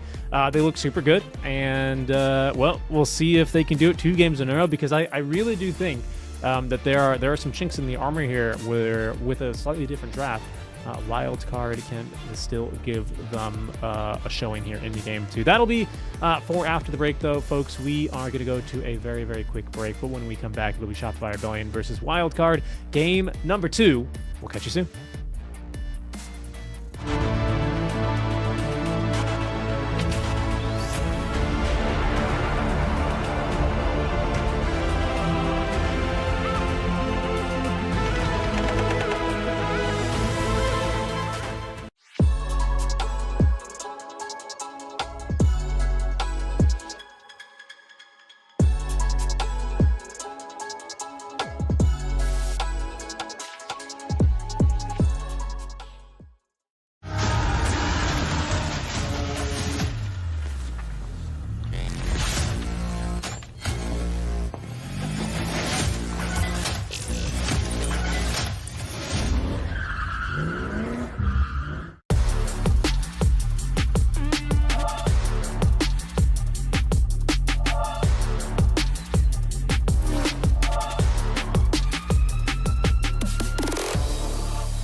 Hello, everyone, and welcome back to the Esports World Cup North American Closed Qualifiers. We're up in the upper bracket here with Zukin Strike and Kips. Thanks for joining us for some more lovely North American Dota 2. It's Shopify Rebellion, who, you know, I would say seem a little calm, cool, and collected after that game one. It's hard to tell, you know, we don't have the player cam, so we can't really see the reactions there. But seems like they kind of had an idea of how that early game was going to look, which was not good, kept their heads cool, and eventually, you know, turn it around late game. Well played. Yeah, I mean, you don't know if they're yelling at each other in the comms, right? But it didn't really look like that at all. And that makes me a little worried for Wildcard here, when in a game that looked really good for them, where they hold that mid lane of the Storm versus the Tiny in like the positive scenario for the Storm. It can definitely go a lot worse for you. You get to hold your sidelines, so like you get a lot of strategic wins in that first 10-15 minutes of the game, and then they don't really manage to actually convert that into permanent results. Their goal differential doesn't really climb up to anything more than, I want to say, 3k at the max. They get 3 kills. 3 to 4k, something like nothing crazy is basically, yeah. Yeah, I'm wondering though, Kips, what like, do you do with that?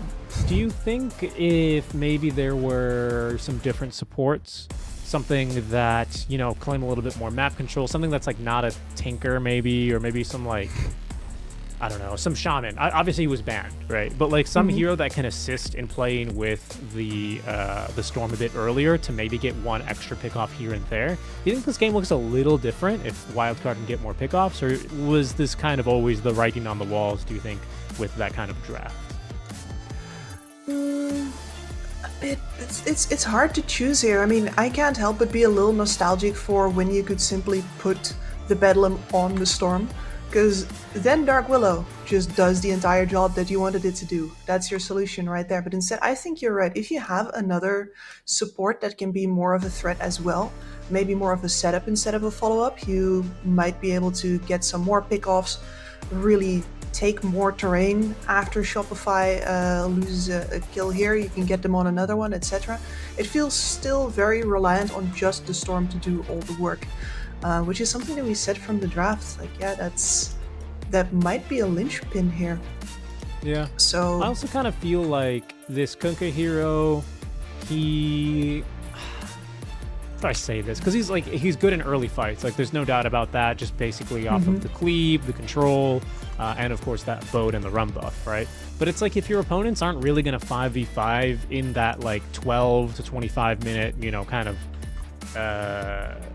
time where you can kind of coast off of just like one item and just XP, it does feel like that offlaner doesn't really accomplish a whole lot as well, right? It's like, in that sense, you know, I'm going to say for Wildcard, like, the lanes made sense. You know, I'm not saying anything about that.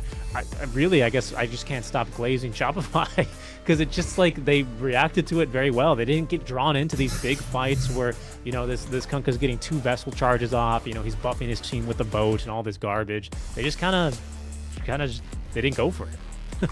yeah, no, and when you're getting pummeled like that, that's actually takes quite some control. You need to reinforce that.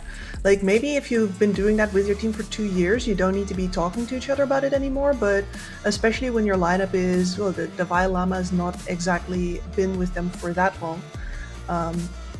There's a lot of talking and a lot of effort that goes into just keeping all of that calm and making sure that nobody puts you any deeper into debt than you have to be. And I think this was a very skillful showing of that, even though, you know, we can't illustrate that very well. Like, look, nothing's happening. Cool, right? Really impressive. Yeah, it's not the easiest thing to show, but they did well. Cool heads prevail. We are about to get started here with our second draft. This time it'll be Shopify Rebellion with first pick, and it looks like Wildcard have chosen Radiant side. So last time around it was last pick for Shopify. So we'll see how maybe this is going to play out instead. I guess, let me see here. Yeah, they chose first pick.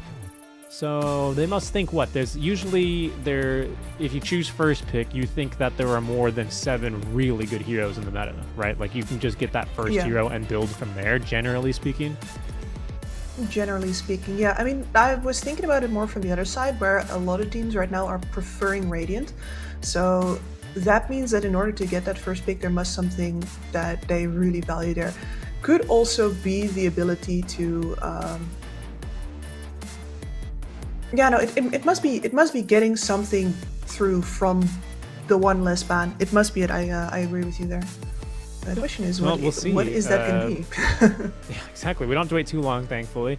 Our draft is now live, and we'll jump over to that here at any moment here shortly to see how Game 2 is going to go out. I certainly hope we have a Game 3. I think that was just a pretty good read of the situation there by Shopify.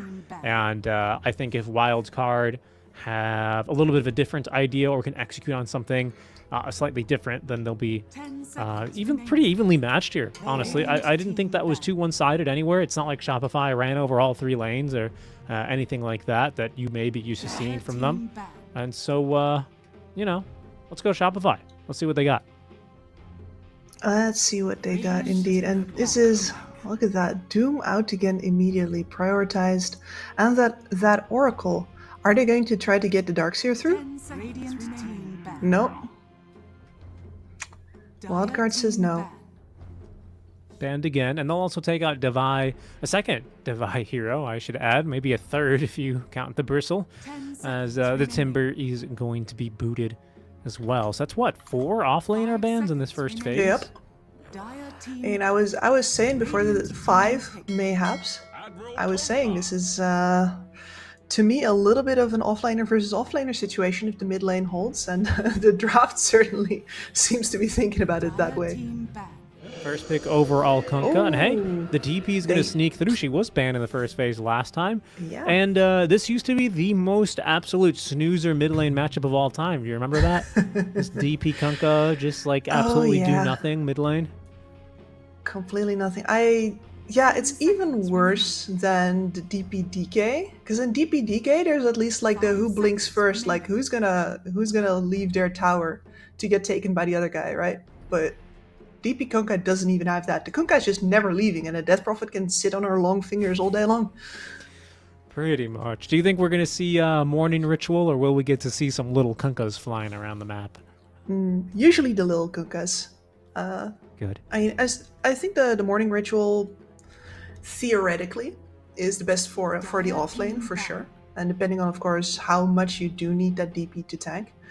But on the other hand, it's been unpopular, and we are expecting her mid 4 now.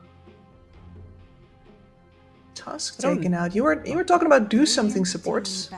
Yes. There's 2 of them gone. Although Shaman's still in, he's been a pretty common first phase Yeah. ban even. So he could go next. I think against both of these 2 heroes, this DP Kunkka, he's not like golden, you know, because they've got some casual interrupts to throw, but he does still feel really good, whether you're going to go for big snack or chicky fingers. I think you can't really go wrong with this guy at the moment. Absolutely not. And this is a lot of push right now. And it might even, depending on how you lane is, it might even just be out of a support plus your offlaner. That's a lot of tower threat coming out from Wildcard. 5 seconds remaining. Shopify has that Kunkka. You were talking about how the Kunkka really, you have this window where you need to do a lot of work with it. You need to get the most out of it. And I think that definitely requires at least one support, but maybe both, or alternatively a support and another core who are willing to join you in that window, instead of just being like, yeah, we don't have to do anything, the Kunkka's got us. You're not getting enough out of the hero if you play it like that. So Nature's Prophet, yeah, will move up, but we do also often see a lot of we can always just farm with the NP, because you're going to come out on top anyways, right? 10 seconds remaining. That's a speed classic. Good to take it away from It him. is.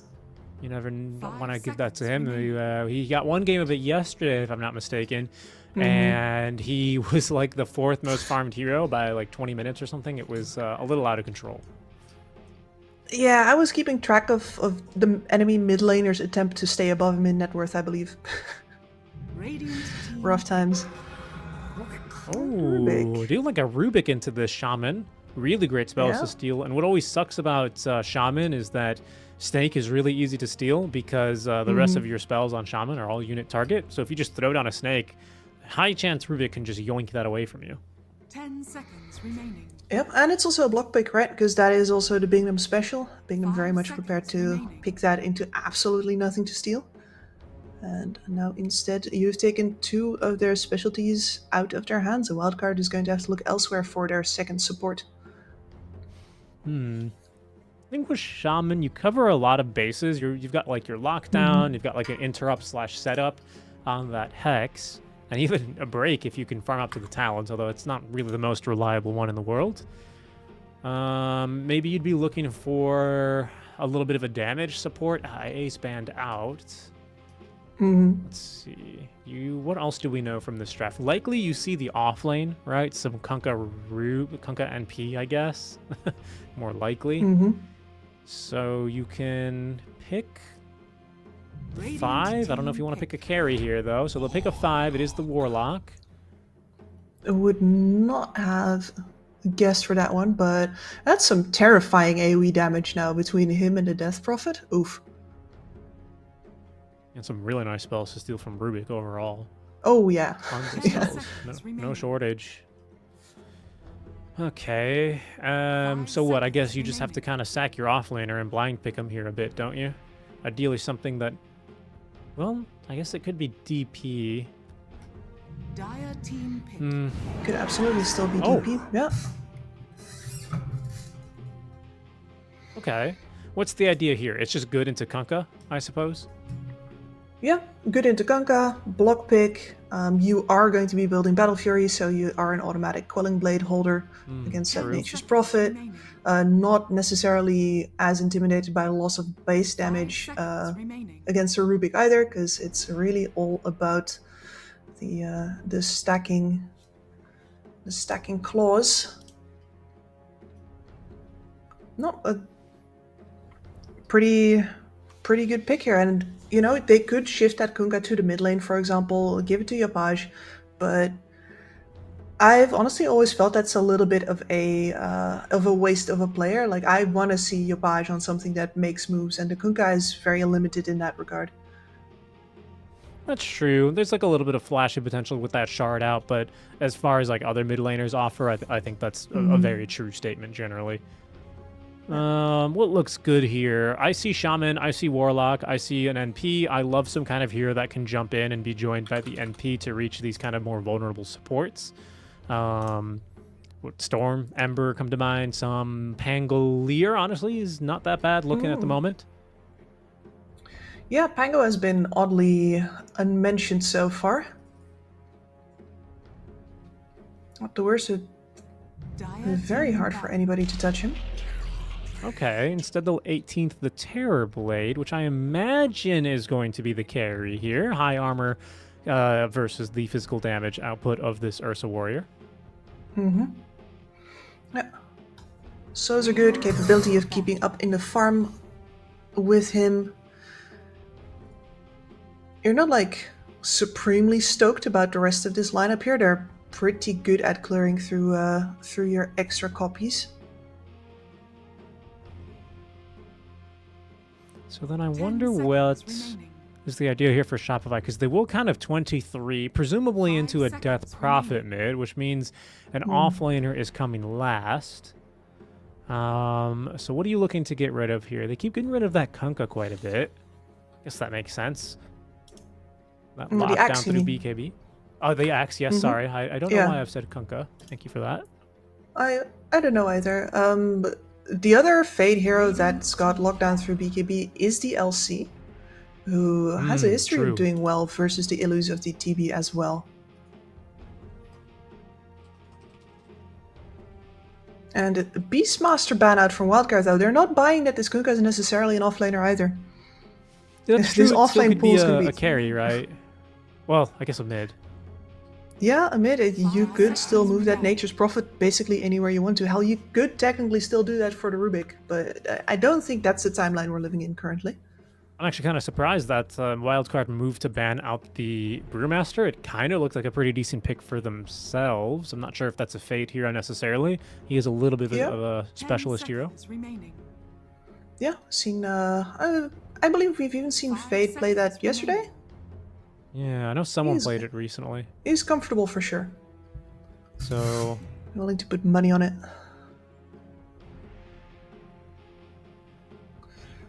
what else do they consider then for this DP? They banned out 2 offlaners. Yeah, and there's the LC ban. There's the LC ban, so tons of offlaners here in this last phase, and even in the first phase is going to let the Enigma come through, so it looks like it will be Yopaj on this Kunkka after all. And now it's up to a wild card to see if we get that snooze fest of a mid lane or not. I reckon we just might. You've got a solution to a black hole, by the way, of course, with the rock, the golem, ready to be dropped. Always. So you're not overly concerned about that if you're wild card. Yeah, I mean, if you want a secondary option, no, I was thinking, but you can't really promote any of their other heroes here. Neither the Shadow Shaman nor the Warlock. Can't really do anything. It's mostly swapping the Death Prophet between offlane or mid. Not a lot of BKB piercing stuns at a distance that you can get out of that.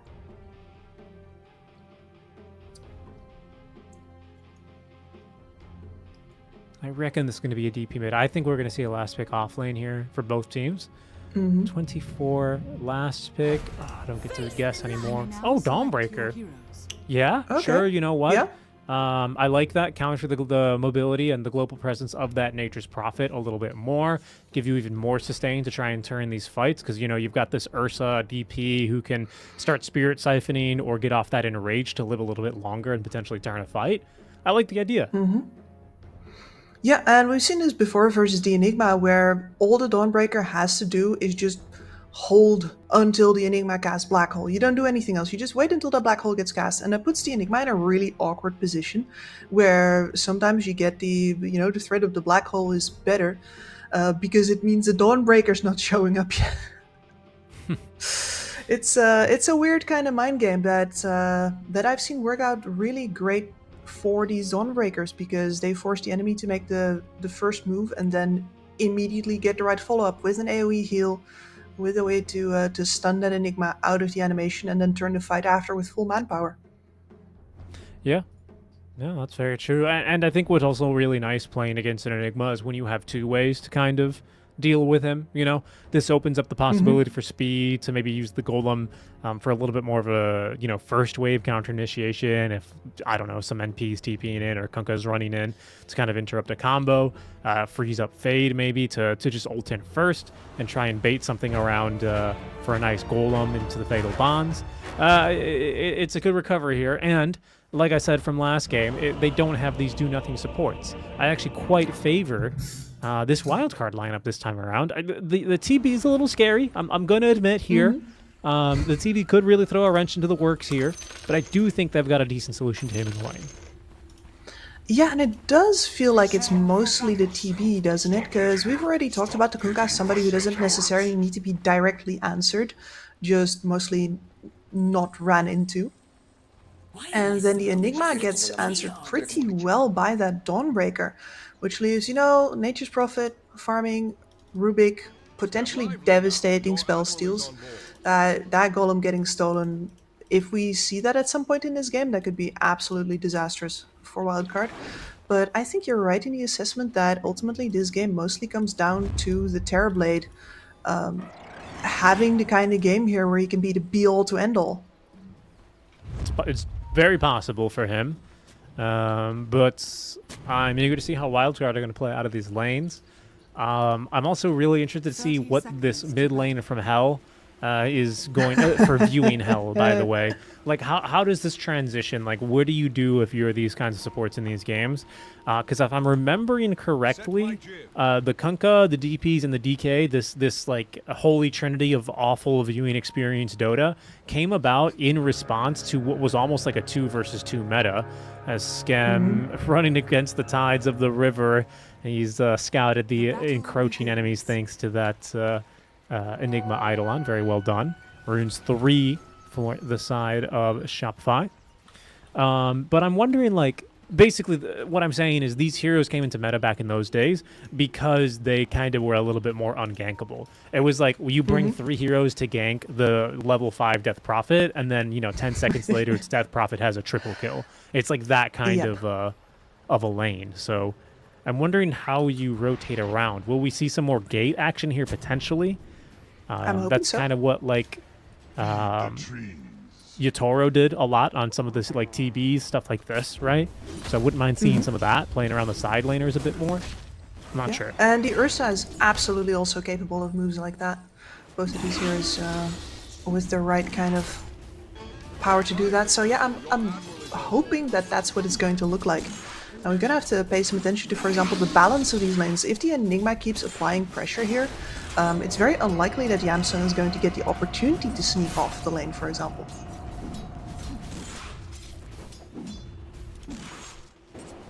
Yeah, I'm just kind of watching across all 3 lanes here. Pardon me.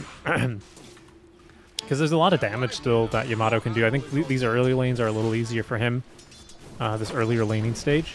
Especially with Schem here to back him up. Although you can see the chicken fingers getting put to good use there.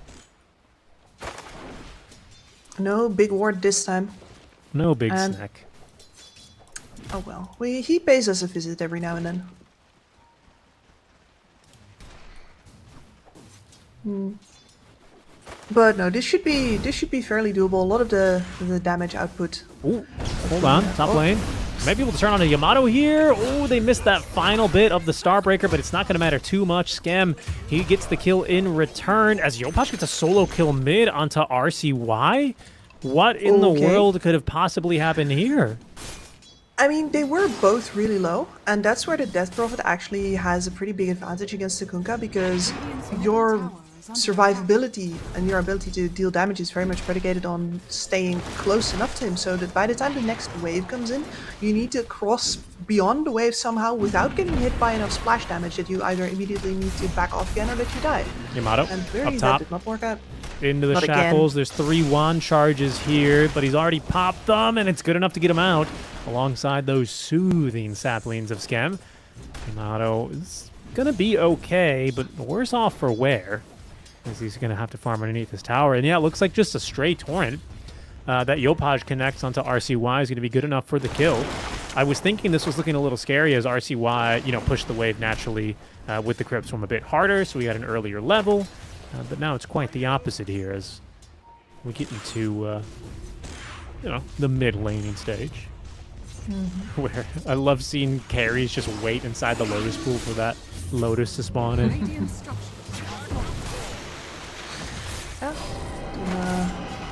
A good job on bot Here he goes again. Yopaj. Oh, this time not good enough. And he plants the tree.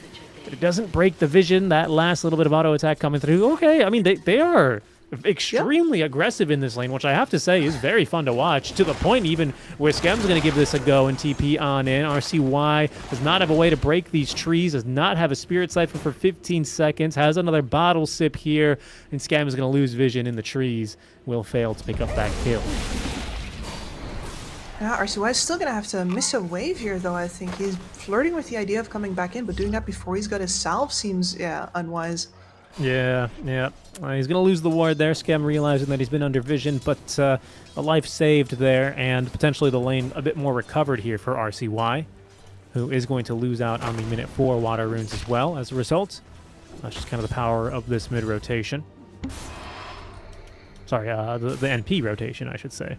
These mids are, again, pretty static.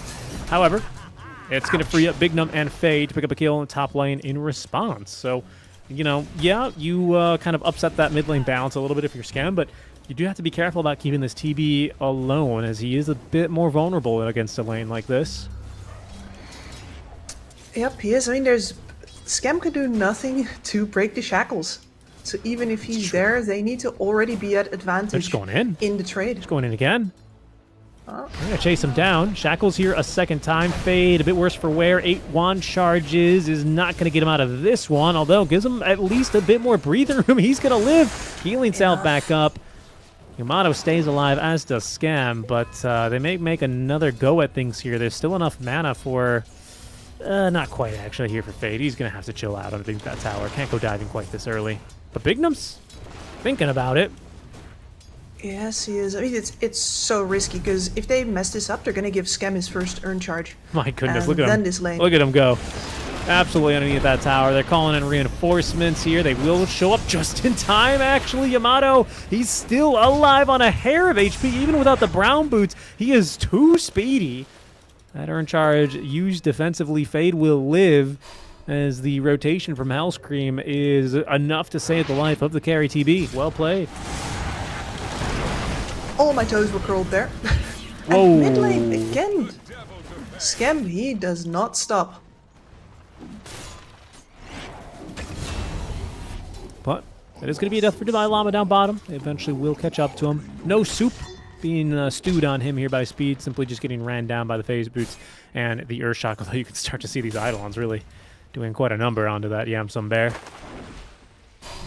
Man, once they're this many, he's got to be careful. They don't play. The seeds of fortune. Okay, how are lanes going so far here?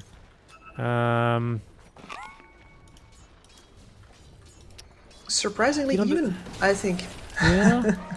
I'm wondering if Wildcard needed to get a little more out of this top lane, or if maybe they overplayed their hand with this bit of aggression. Because it has kind of left Fade a bit worse as far as last hits go, right? Like, Tomato does have 2 deaths, but again, we've seen what... He just doesn't really care about the KD. Hold on. Down bottom, it's Scam making another rotation, this time onto Tomato. Sorry, onto Yamsum, pardon me. Who's got a Quelling Blade to get through the Sprout, so it's not really too much of an issue. However, Devi has skipped the wave here, and with the Eidolons to tank, that is going to be a tier 1 tower falling with the first wagon down bottom.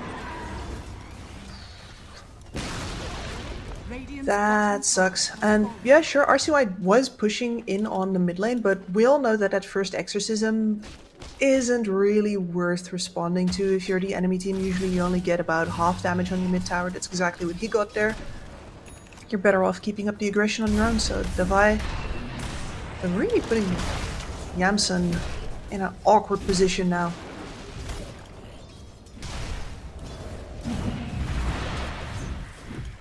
Smoke play. Fair. Shopify will maybe move to this mid lane with the Enigma and the Rubik, both not up to level 6 quite yet. But of course, Devi's got the full drums and level 3 Eidolon, so it's not so much about the So black hole at fast. the moment. Speed, he's going to break the smoke, and he's just not going to respond really to seeing those 2 heroes. Drum charge is utilized. The Eidolons will fail to get the kill as the 8-minute rune spawns in. However, look who's here. It's Yamato relatively early. Bignum turns into a chicken trying to escape, but will be fried by the Fade Bolt of Hellscream. And with 5 I heroes love this showing mid rotation. now for Shopify Rebellion, this ought to be a tier 1 tower. If anybody was wondering why we were like, oh, what's this? Shopify Rebellion sitting back? This is why. This is the kind of action we expect. And then, listen, that's really nice Fatal Bonds. It does a lot of damage, but there's so many units here that you're simply not going to get enough on the targets that truly matter. Yep. Really, really good delta spread there, basically, on those illusions of the TB to make sure that RCY can't just clean them up with the Crypt Swarm. And that is a tier 1 tower dropped. So 2 towers And down in favor here of really back to Shopify. Yamsun. Invis on Hellscream. But I think that's a bridge too far, alright. Alright, RCY, he will smoke and look for some action top lane with the Requiem ready to go again. Sorry, the Exorcism, pardon me. That's a different kind of release of souls. Yeah, it's like one of them with violin music and one of them more with like an organ. Yeah. I'm not finding very true. anybody up here though. It's just Scam. Radiant Scan's not going to find him. Phage just casually pushing in this wave. We'll see, will it be Exo popped here? Not sure if they're really under any time pressure. You know, Devi's not really going for this BKB, Blink Dagger, Black Hole, Enigma. But we will still see a defense mustard now as Yopaj will TP under the tower. He's just going to go straight for that Radiance. Sure, not bad. Yeah, and he's been farming it as far up as possible already. Really making use of the fact that indeed during this window nobody wants to engage into a Kunkka, so he's taken all of the dangerous farm.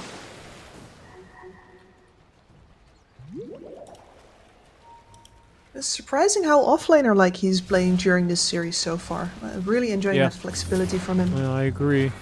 We'll see if they can get away with it this game with the Enigma instead of like a little bit more of a quote-unquote carry from the mid off lane, like a Timber Saw is. I would kind of categorize this Enigma. You know, Yeah. he's got this push early on, you know, and even late he still does a lot.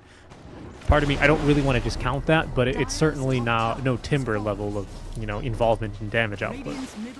No, the thing that we saw last game where it's like, hey, you don't need to buy any damage items because, you know, our levels have got this is not present in this game for Shopify Rebellion whatsoever.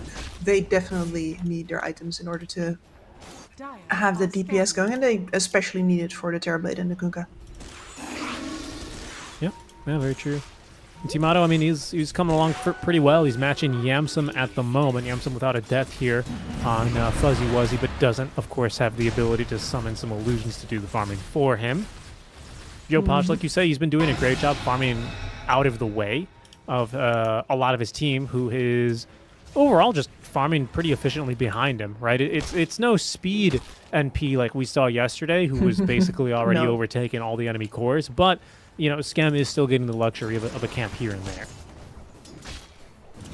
No, Shopify Rebellion. I mean, when is Shopify's economy not looking good? Let's face it. One of their specialties.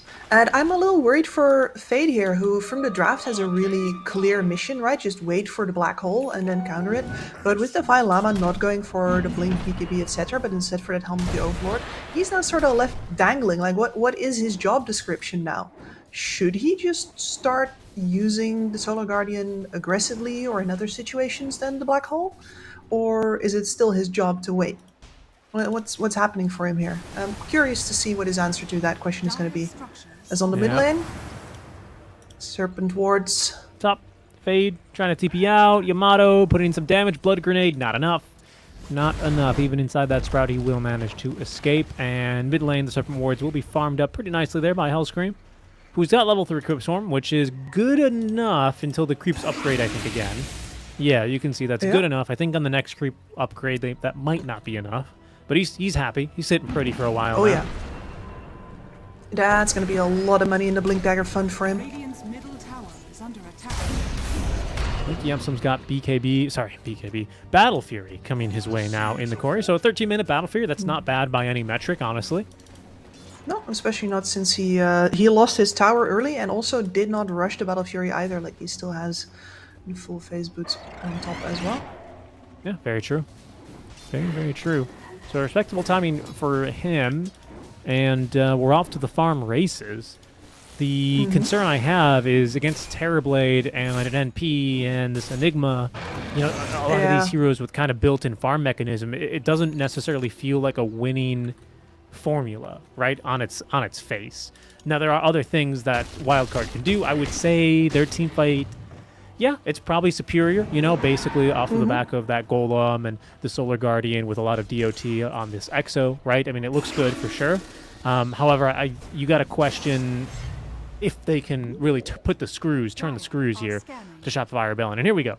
There's going to be a 3-man smoke. Serpent Wards are coming off of cooldown now, and RCY has a Rod of Atos ready to go. Seeing where they were He's going to tanky. manage to invade. It's going to be fast with that haste too. But nobody here. And Yopaj and the Bailama even just holding hands.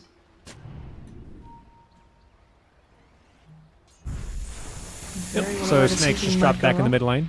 Careful that Yeah. Hellscream doesn't steal him, because he is just slowly but surely farming them up. Dire's middle tower is under attack. Hellscream's Now we're really, taken down. Radiant are yeah, scanning.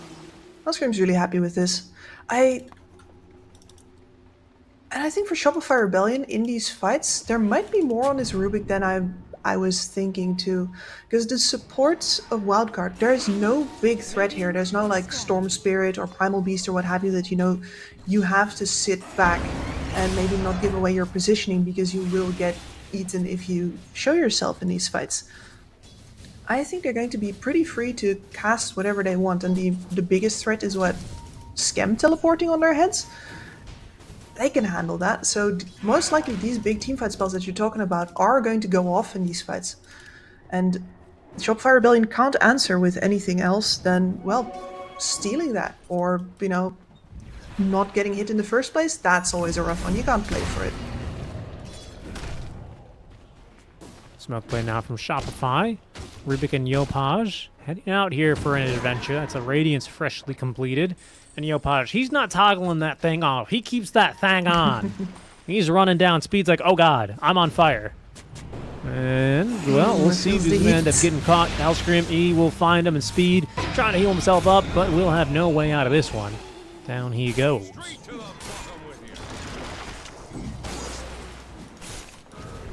I love a mid laner who's not going to turn off the Radiance. Just get in there. Just burn them up. Just announce to the world that you have it ready to go.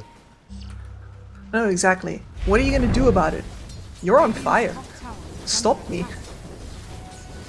That's my favorite tooltip in the game, probably. The debuff text for burning spears is, you are on fire.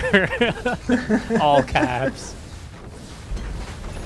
The all caps is really what makes it there. Goes Such down. a gloriously unsubtle hero.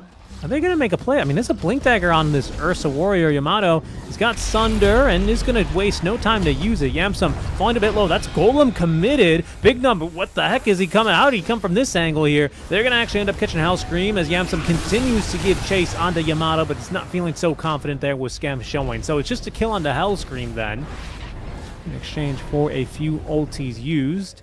Shopify Rebellion, I don't really expect them to do much of anything with the downed ultis. Again, I think they're playing this a little similar to last game, where they're just kind of in farming mode, especially now with the meta back on cooldown.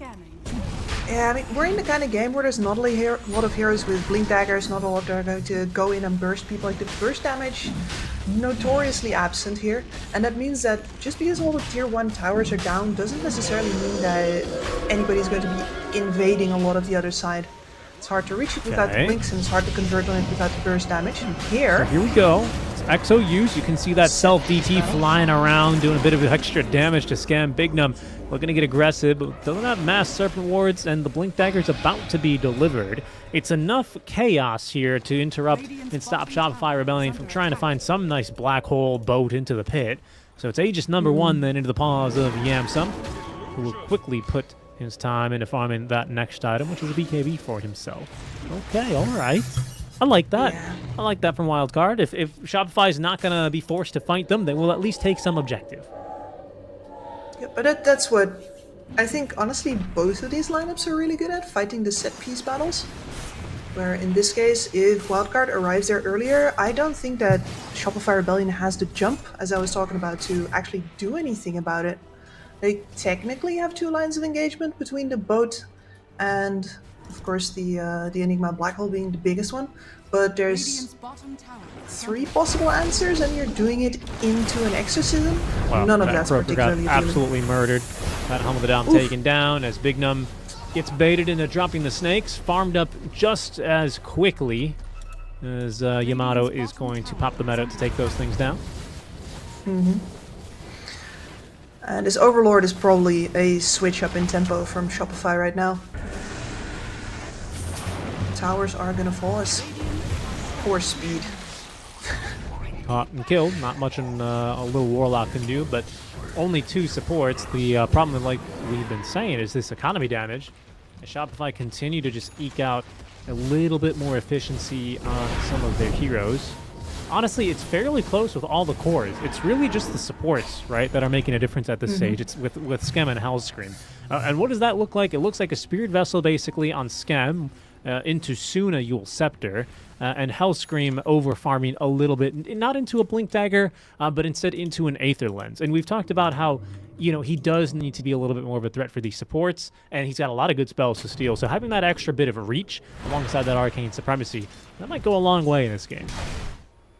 He's got good steals and he's gearing up to get them. I'm just waiting to see when Fade is going to contribute anything to this game at all. And I'm not saying this to flame him. I'm saying this like genuinely. I asked the question 10 minutes ago. It's still He's on my not mind. ulted yet. He's not ulted No. yet, has he? But he also hasn't We'll had see an when he wants to opportunity, go so for it. here This then. could be an opportunity now as Big Num makes the jump on in, turns into a chicken, but is going to die to that Midnight Pulse placed down. Divine Llama, well, they've just lost an Ancient Thunderhide, but he's grabbed another one here from the campus. Yamsum will jump on in. This time, his sights set onto the Kunkka, but a stolen Shackles here, interrupted by the Golem being dropped. In comes the Black Hole. Finally, there's going to be the Solar Guardian, but not in time to save the first life on that Aegis. Solar Guardian stolen now by the Rubik as the fight is not turning so good out for Wildcard. That exorcism cut very short. A long stun now onto Yamsum as they chain it into the Torrent. Yamsum slow to a crawl, brought back by the Telekinesis, and he's going nowhere but directly back to the fountain. He is not going to pass go and collect $200. Neither will Speed, as they are both taking the short trip home.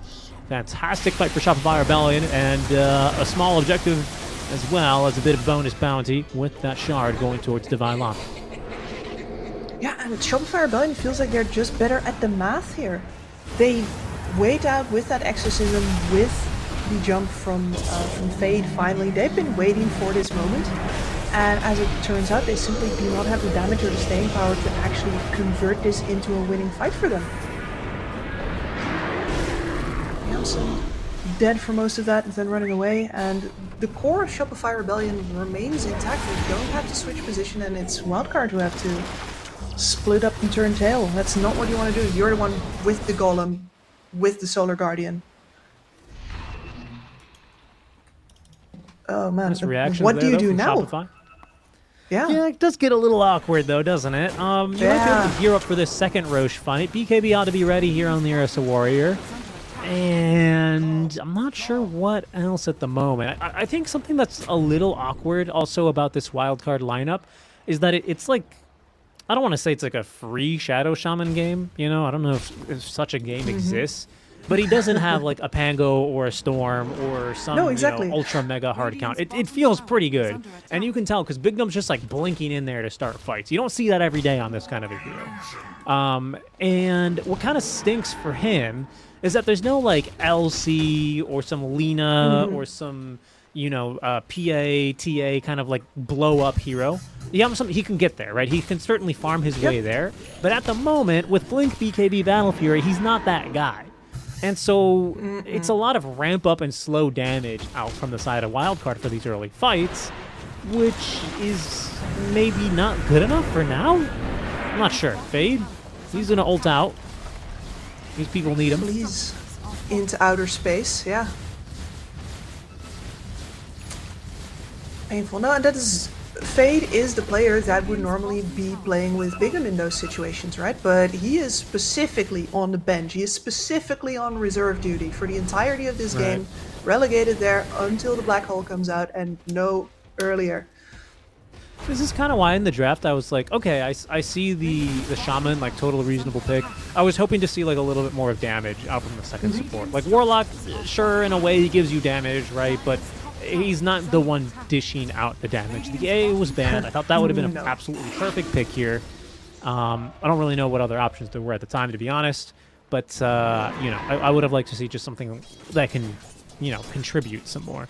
Unfortunately, not the draft wild card have now, so we'll see what they can do. But they are now staring down an 11K net worth deficit. 5-13, just 24 minutes into the game. We're about maybe 3 to 6 minutes away, 2 to 5 minutes away from the next Roche fight, which I think is going to be the next point of contention here for these two teams. Will Wildcard be ready to take the fight to Shopify for that objective? I don't think it's one they can afford to just give away.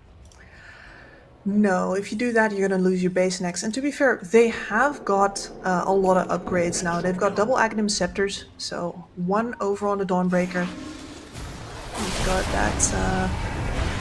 And it's for bot lane. What's going on here? It's a really great jump with the silence onto Divine Llama. Down he goes. Golem dropped onto Scam, trying to keep RCY alive. He is going to fall there. The Midnight Pulse and the right clicks from Scam a little bit too strong, but Wildcard will come out with a 2-for-1 trade. It is a mid for an offlane and support, but by the numbers and by the net worth, it is a positive trade here for Wildcard.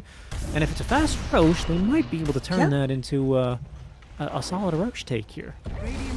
I mean, what a random time and place for that fight to break out, but precisely because of that and because they're unafraid to bring the Solar Guardian, like there's not even a black hole.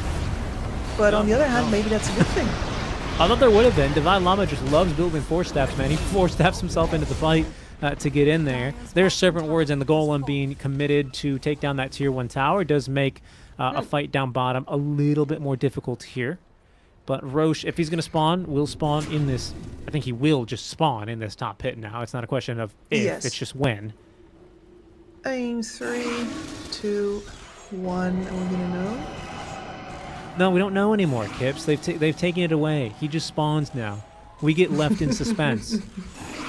We're not allowed to know anymore. Oh, hold on. RCY not expecting a gank from that angle, and the control is overwhelming. He will just die kind of back to back there. Nice rotation from Skem, who just kind of stands there, plants the ward, and waits for reinforcements. Patience prevails.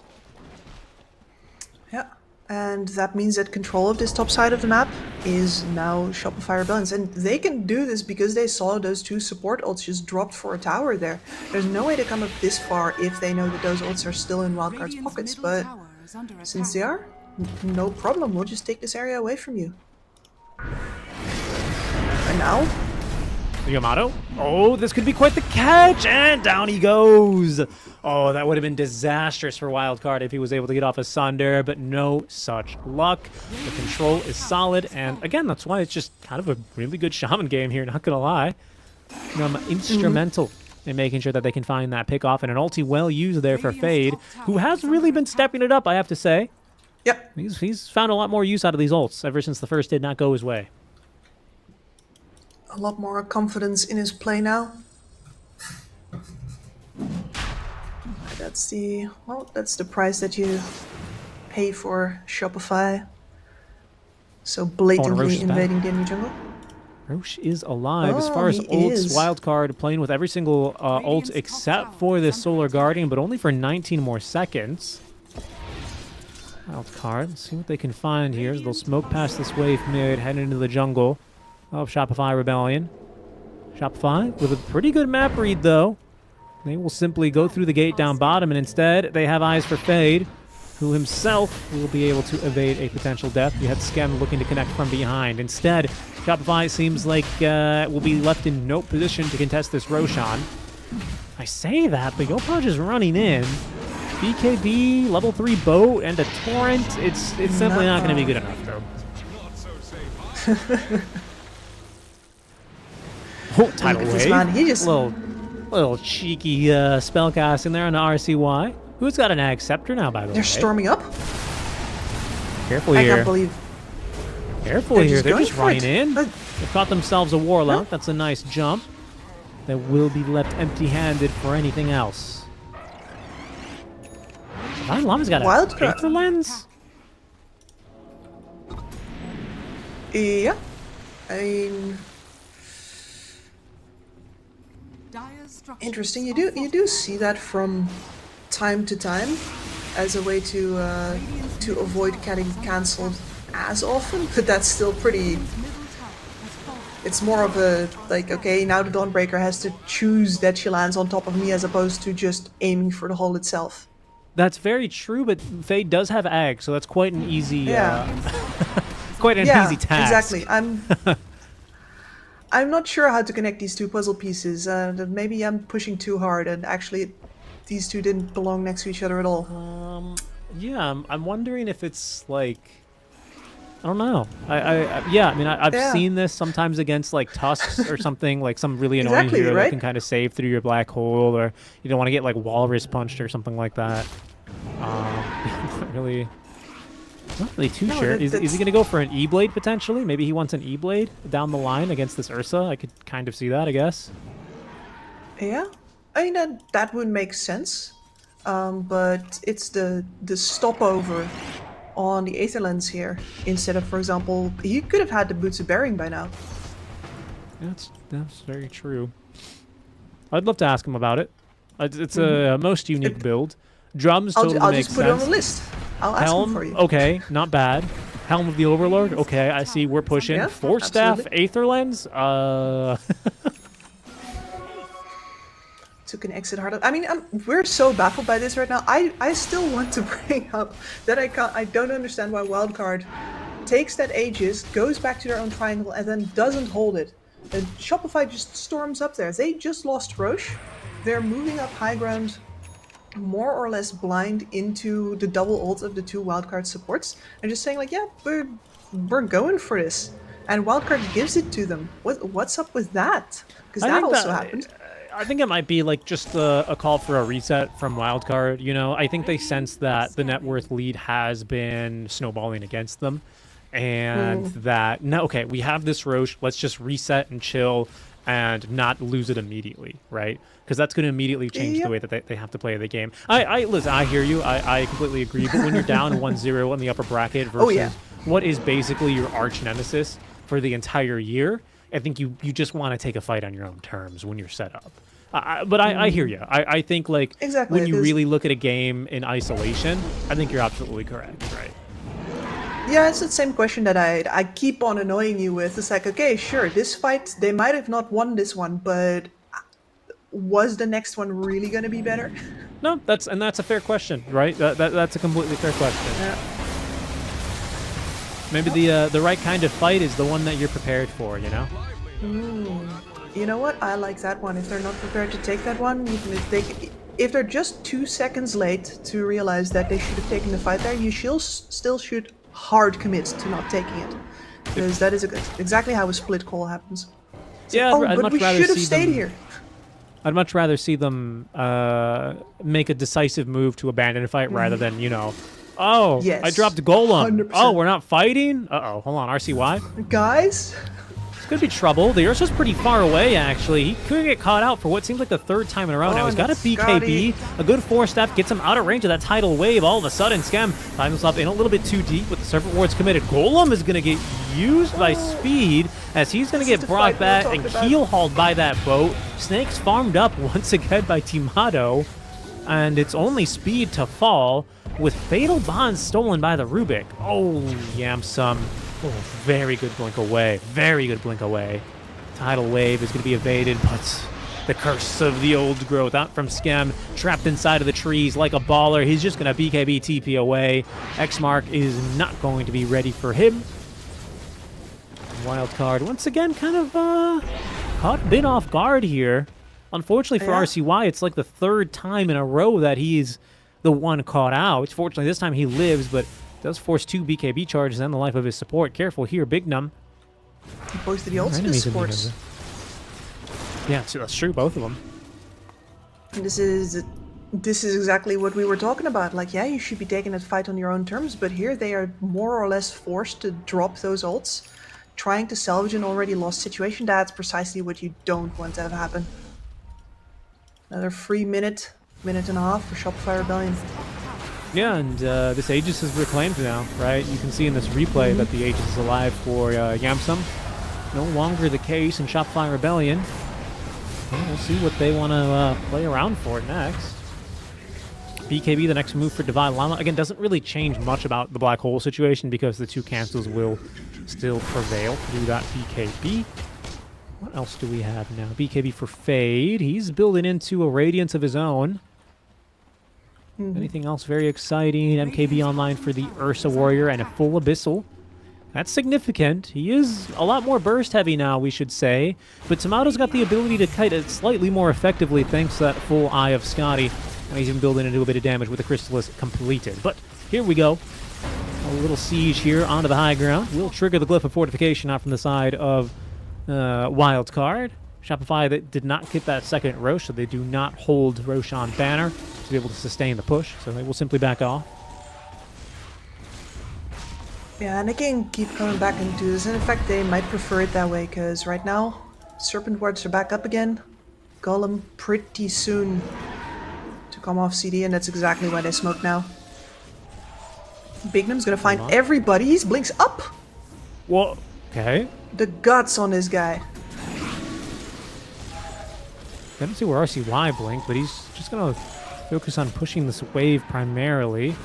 Yamsum sneaking behind the wave, does get into an interesting position here behind the river, but the rest of the fight is going to be taken kind of in between the Tier 1, Tier 2 area. Speed, he's positioning, he needs to be very, very careful with how he approaches this fight now, as Shopify will not have a wave to push here. They also are pretty easily set up here in the triangle of Wildcard. Ooh, there's an acceptor online for this Rubik. I was about to ask Hellscream, what you doing up there, buddy? I think that he really wants to steal for the Ag's upgraded ability. Golem? I mean, two golems is nice. Yeah, two Nobody's golems gonna is say nice. no to two golems. I guess the second spell slot's just really darn good. Oh, you know what? Shackles would be amazing on this Rubik. Ooh, yeah. Because now you're going to end up ether shocking everything. And if I'm not mistaken, it's off of your cast range, isn't it? I think you can improve that cast range. I'm not sure, actually, on the Shackles Eggs. Sure, we'll find out here. Big Numb, he's going to be the one to be caught. He'll turn into a chicken, but he is killed immediately after. This could be problematic for Wildcard if it's a faster Roche spawn. Yeah, and he got a lot of information, though. Of, like, the questionable deaths I've seen in this game. This is... Yeah, whatever. He has a buyback, he has ult up. I think this is fine.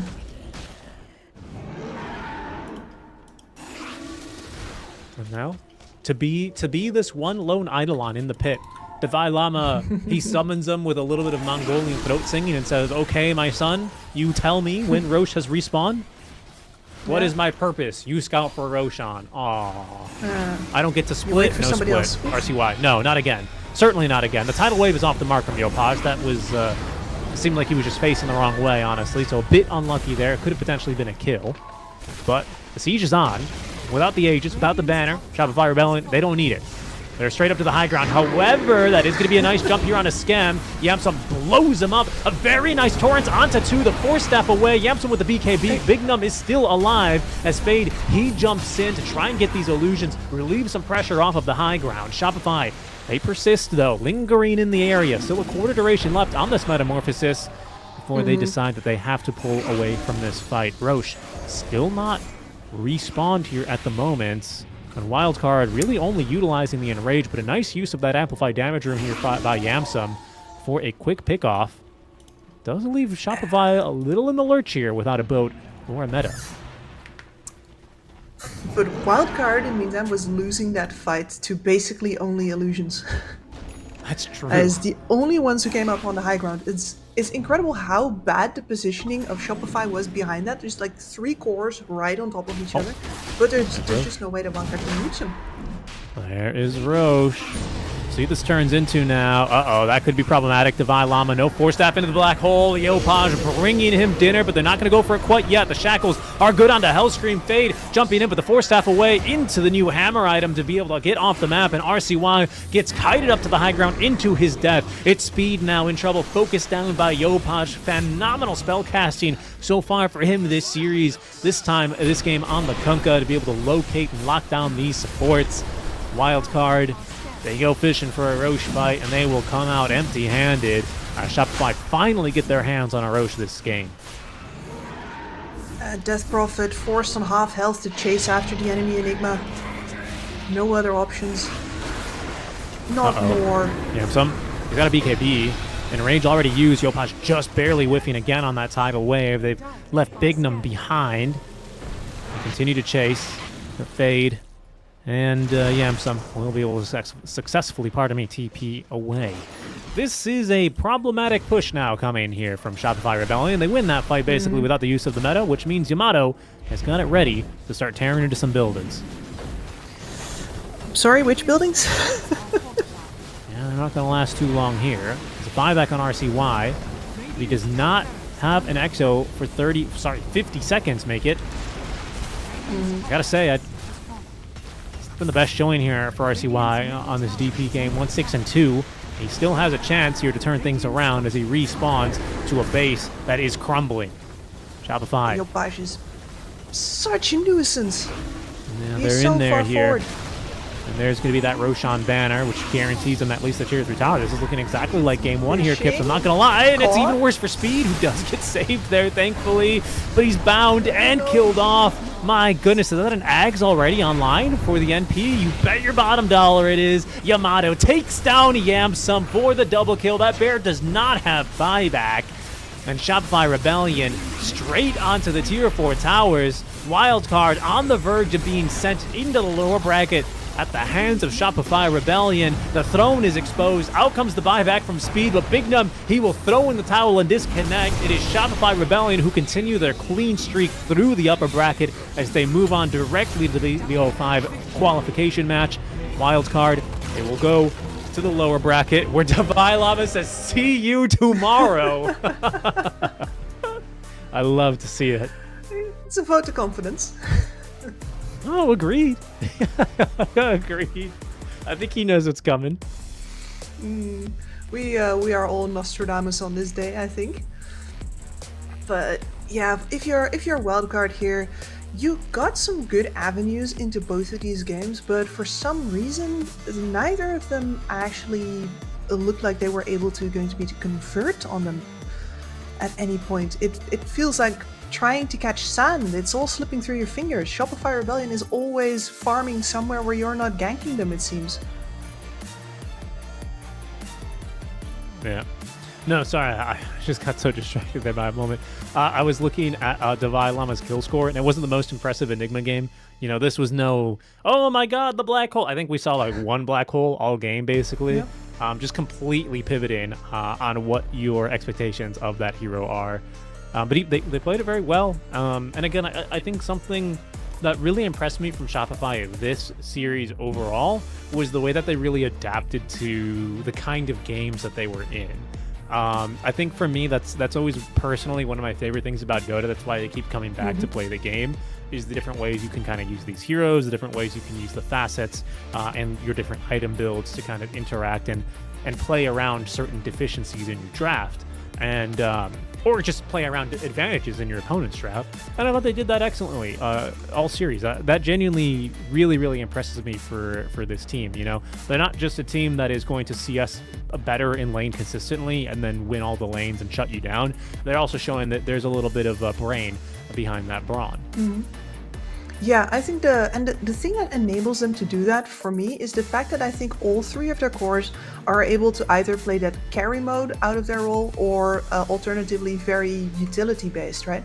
We know that Yopaj can carry entire games, but he didn't do that on the Tiny at all in the first game. He was just the enabler, and then later on here it's just Davai Lama's like, yeah, sure, I am not going to be the hero of this game at all. I am just going to be present, have auras, and push, and it's the other two that are going to be doing the work for me. And that ability for everybody to switch up their pacing and the flexibility that allows for others to switch around you, that's the dance that I like to watch in Pro Dota, and it's looking real smooth right now. Yeah, they look good, and they will proceed smoothly into that grand finals. Let's maybe take a quick peek at the bracket, just to kind of get a fuller picture of what to expect for tomorrow and, of course, the rest of today. You're watching the only NA stream, of course, as this iteration for the EWC qualifiers. We only have 4 teams participating in the NA closed qualifiers, which means that there's only one round. Well, there's only one round, of course. There's only one game in each of those lower brackets, which are about to be set in just under 2 hours' time from now, folks. We're going to get started with 9ZT versus Yoru Riyadh. And then tomorrow when we come back at 12 noon Eastern time, we'll resume with Wildcard versus the victor of our match later today. And the winner of that match will get to go against Shopify in a BO5 Grand Final for the right to represent NA at in Riyadh. And I think that no matter who we get there, we're going to see some pretty good Dota from them. That's I think this series has definitely confirmed that for me. But man, you gotta hope if you're a wildcard fan that they are saving those strats. And I'm personally not much of a believer in saving strats, but who knows? I think the power differential looks like they might have to be keeping some surprises in their back pocket if they want to be the ones that go to Riyadh later. Yeah, I agree. I think I liked the idea in Game 2 much more than Game 1. I think they adjusted well to how Shopify adjusted to them. So I'm really excited to see how that kind of meta in that series gets defined if Wildcard can win later tomorrow, right, in their first round BO3, because they've got a date against the victor of our next series, which is going to be 9Z versus Riyadh, guys. That is not happening here for, again, just under 2 hours. I highly encourage you to check out the other EWC qualifier streams, not only for Dota, but for the vast amount of games being offered at this event. But be back here in just about 2 hours, where Kips and I will take you through your Riyadh and 9Z team. We'll catch you guys then. Let it make me go under. So now it's time to fly.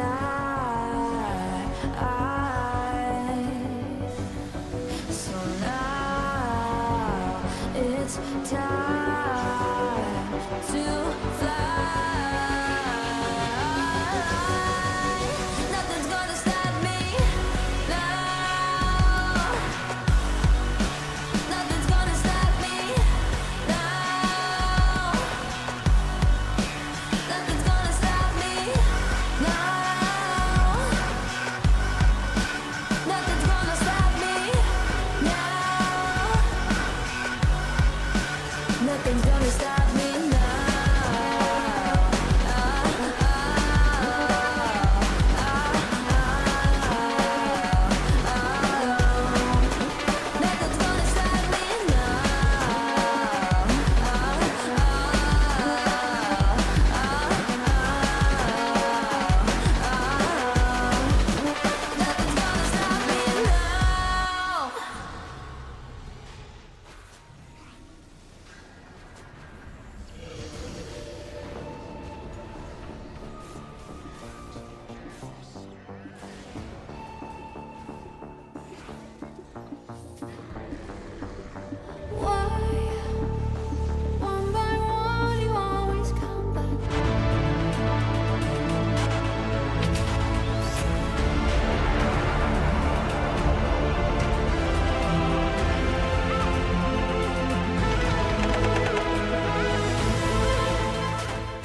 1, go.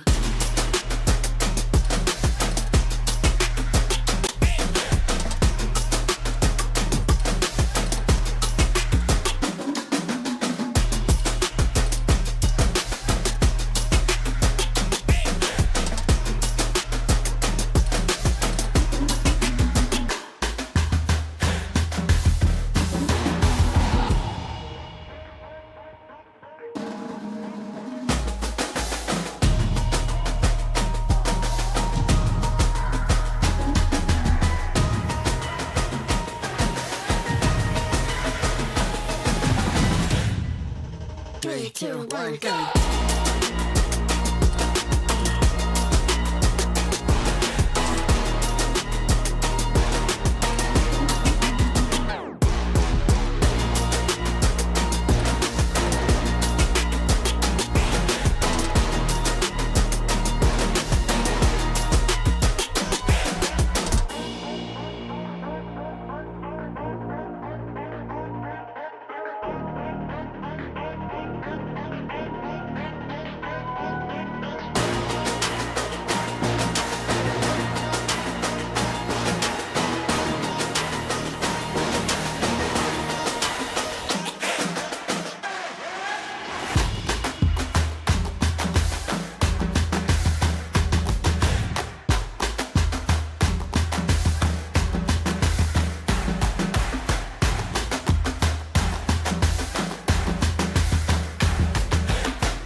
Three, two, 1, go.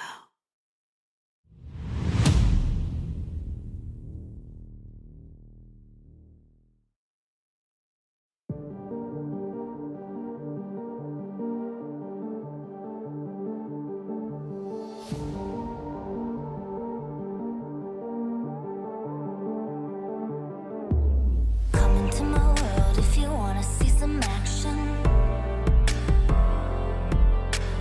Enter my zone, shut down the competition. Stand up from the crowd, yeah, I'm the main attraction. Come into my world if you're ready for some action. Are you ready?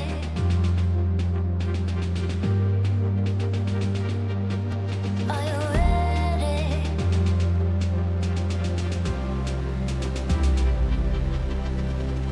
I came here to win.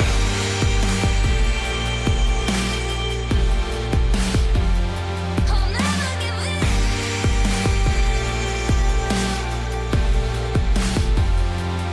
Make my one woman on me.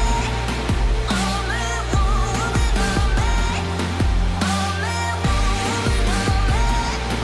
Only one woman on me. One woman on me.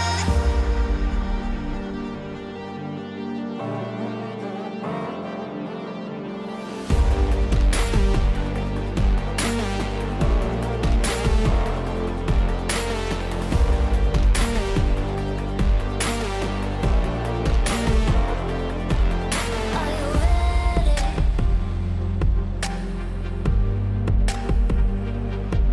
Are you ready?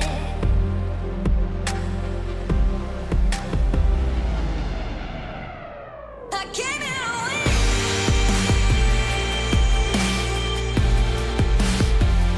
I'll never give in.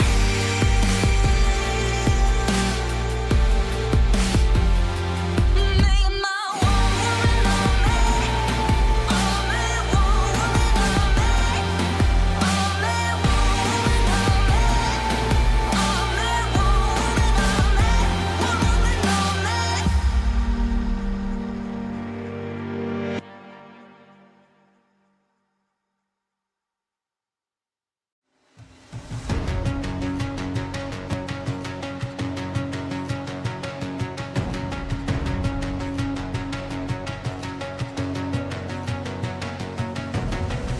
There's something in his eyes.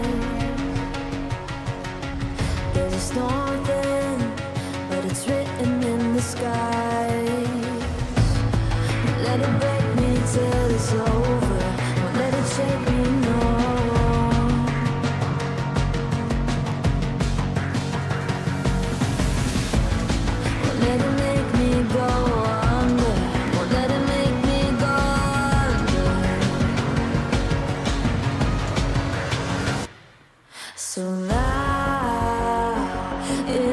time to fly. Nothing's gonna stop me now. Nothing's gonna stop me now. Nothing's gonna stop me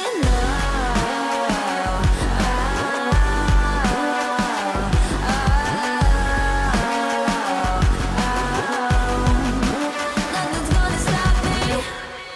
No one will ever get left behind. A million more before I've tried. Let it break me till it's over. Let it shake me, no.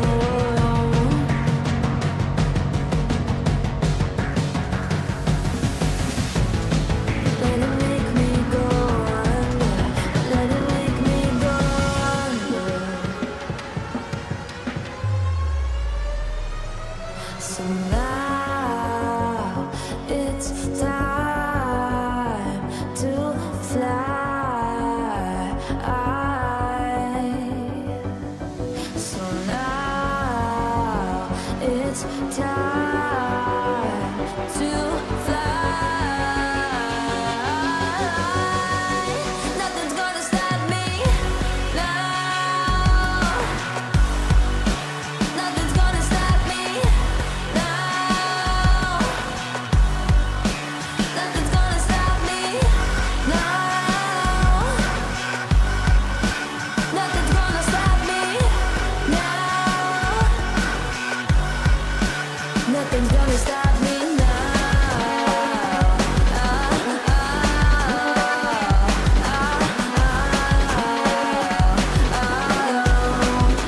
Nothing's gonna stop me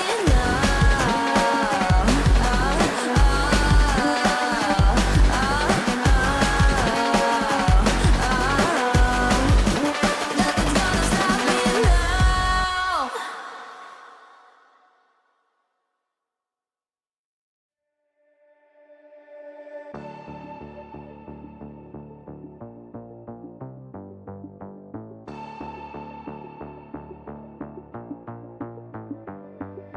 Why, one by one, you always come back like a curse? Lurking in the dark, your soul is blind. You lie, time and time again, and I am not your fool. Not this time, 'cause I'm the wiser of us two. I'm the one of light, the antithesis of you.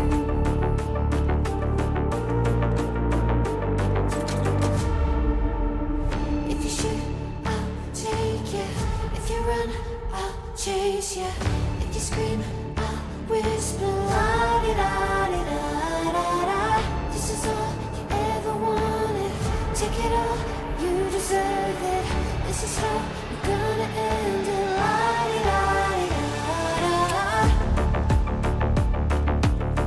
Take it all, you deserve it. Take it all, you deserve it. Giving back the freedom you want to destroy. And my power's way too strong for you, so try. 'Cause you can't dominate and know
2, 1, go.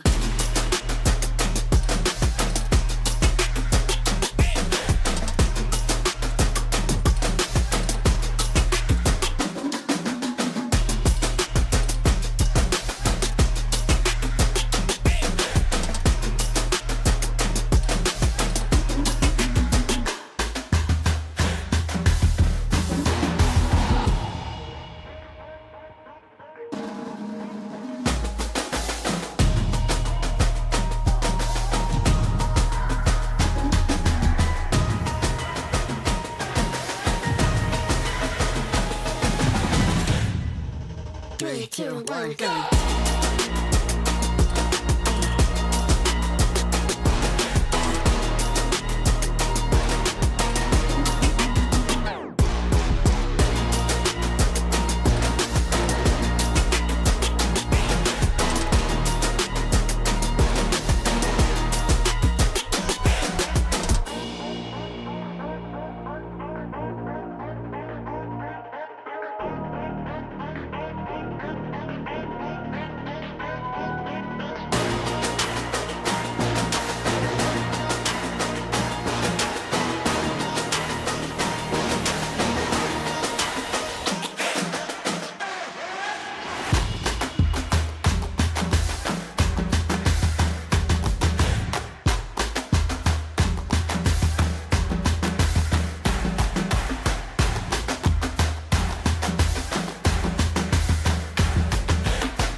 Three, two, one, go.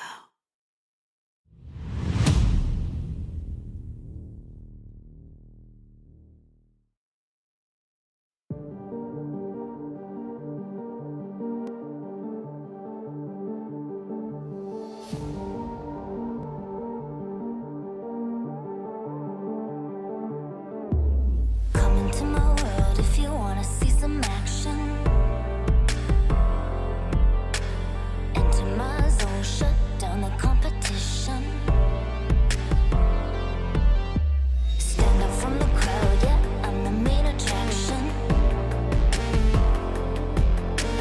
Come into my world if you're ready for some action. Are you ready?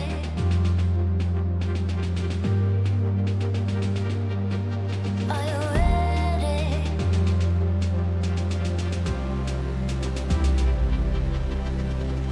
I came here to win.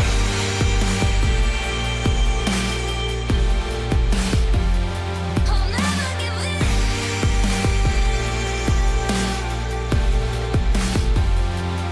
Make my one woman of me.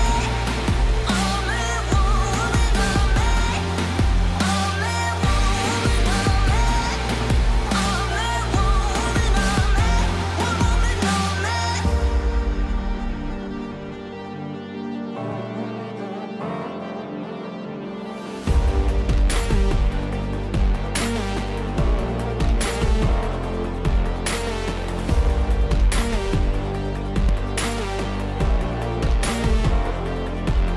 Are you ready?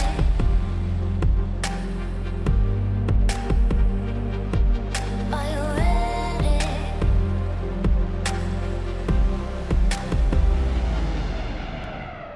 I came here to win.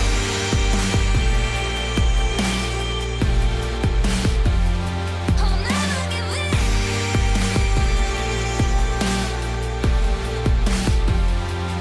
Make my one woman of me. Only one woman of me. Only one woman of me. Only one woman of me. One woman of me.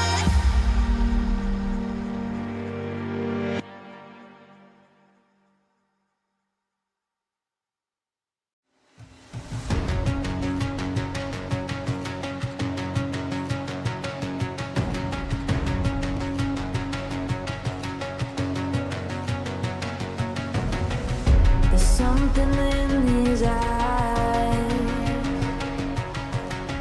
There's a storm within, but it's written in the skies. Let it break me till it's over. Won't let it shake me, no.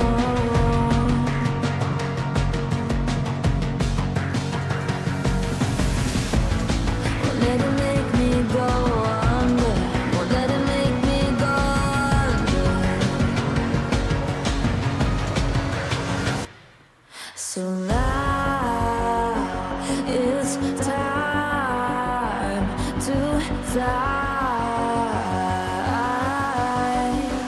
Nothing's gonna stop me now.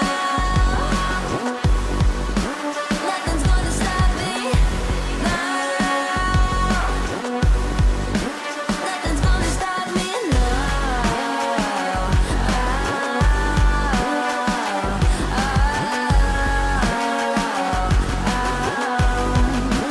Nothing's gonna stop me. No one will ever get left behind. A million more before I've tried. Let it break me till it's over. Let it shake me, no.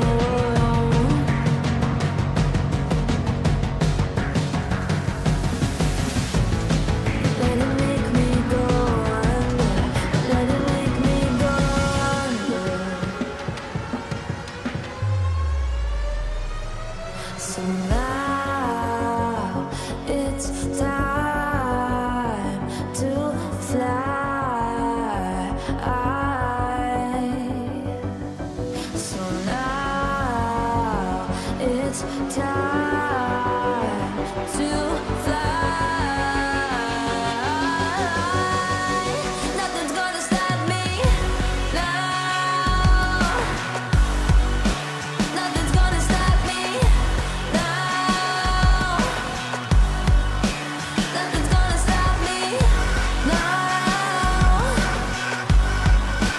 Nothing's gonna stop me now.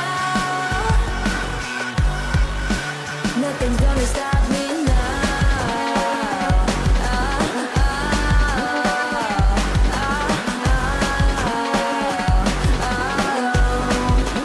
Nothing's gonna stop me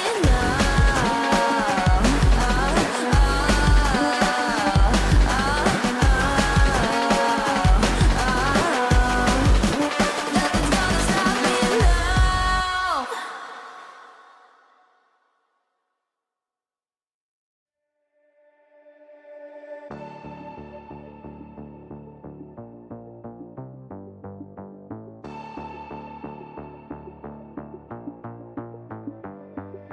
Why, one by one, you always come back like a curse? Lurking in the dark, your soul is blind. You lie, time and time again, and I am not your fool. Not this time, 'cause I'm the wiser of us two. I'm the one of light, the antithesis of you.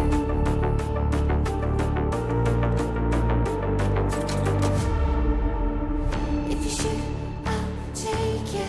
If you run, I'll chase you. If you scream, I'll whisper la di da di da da da.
1, go.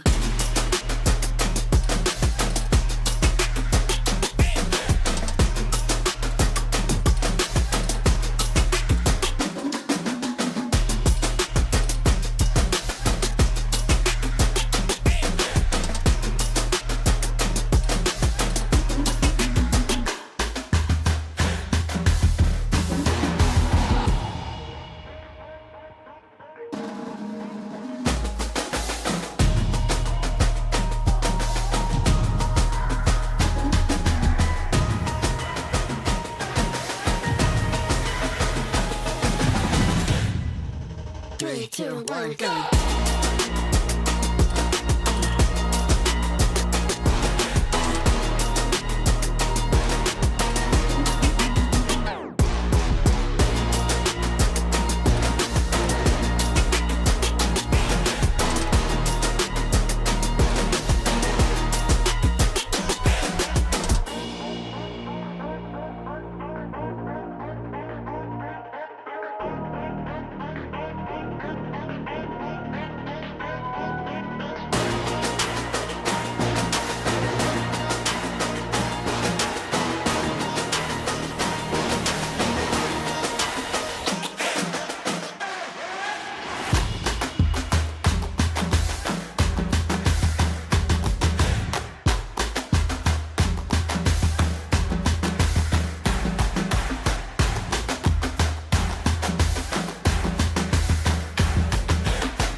Three, two, 1, go.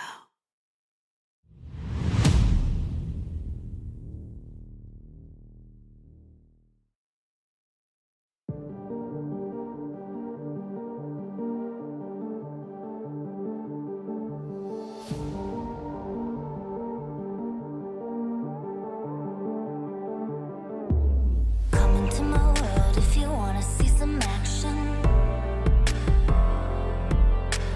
Enter my zone, shut down the competition. Stand out from the crowd, yeah, I'm the main attraction. Come into my world if you're ready for some action. Are you ready?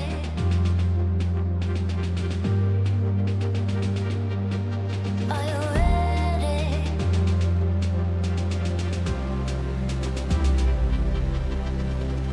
I came here to win.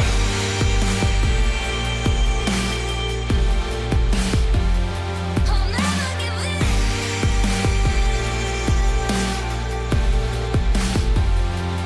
Make my one woman on me. Only one woman on me. Only one woman on me. Only one woman on me. One woman on me.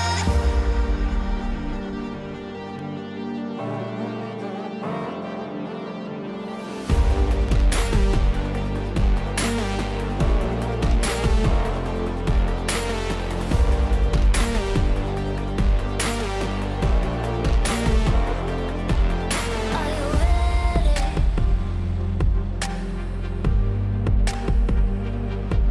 Are you ready?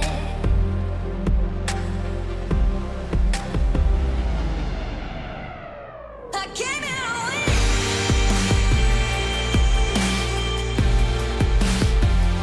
I'll never give in.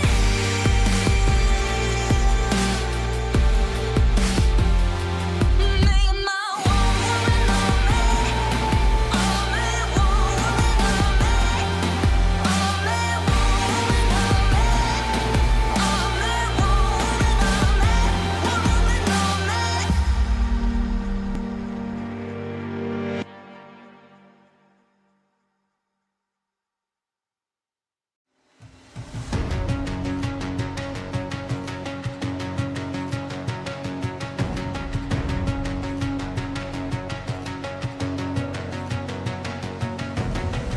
There's something in his eyes.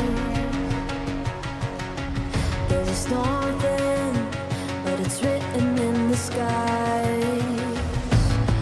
Let it break me till it's over. Won't let it shake me, no.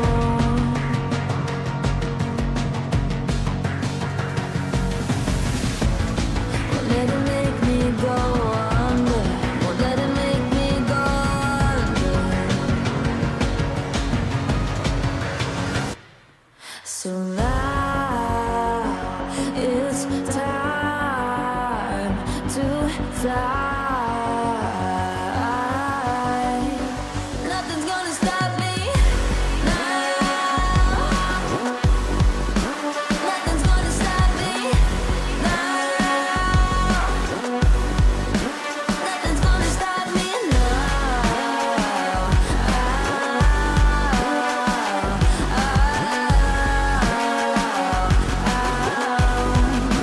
Nothing's gonna stop me. No one will ever get left behind. A million more before I've tried. Let it break me till it's over. Let it shake me, no.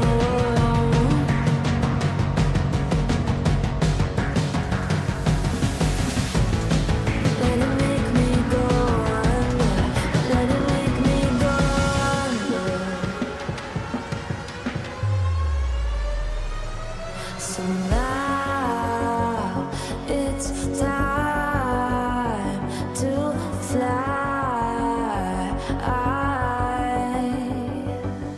So now it's time to fly.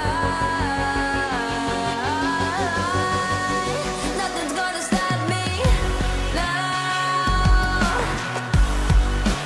Nothing's gonna stop me now. Nothing's gonna stop me now. Nothing's gonna stop me now. Nothing's gonna stop me now. Nothing's gonna stop me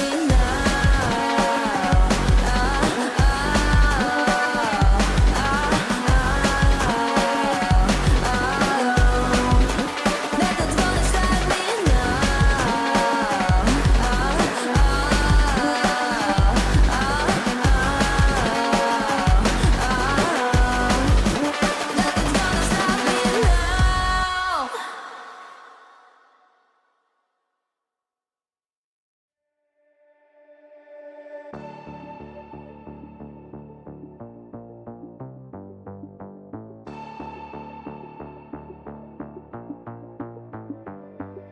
Why, one by one, you always come back like a curse?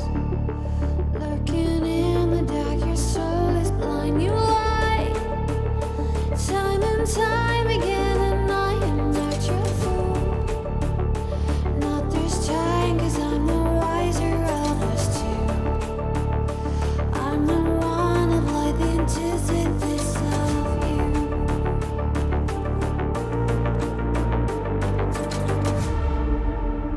If you shoot, I'll take you. If you run, I'll chase you. If you scream, I'll whisper. La-di-da-di-da-da-da. This is all you ever wanted. Take it all, you deserve it. This is how we're gonna end it. La-di-da-di-da-da. Take it all, you deserve it. Take it all, you deserve it. Giving back the freedom you want to destroy. And my power's way too strong for you, so try. 'Cause you can't dominate and know how you survive. And not this time, 'cause I'm the wiser of us two. I'm the one of life, antithesis of you. The fire in my heart will only grow. If you shut the gates, I'll burn them down. I am 1,000 steps ahead of you. You'll see soon.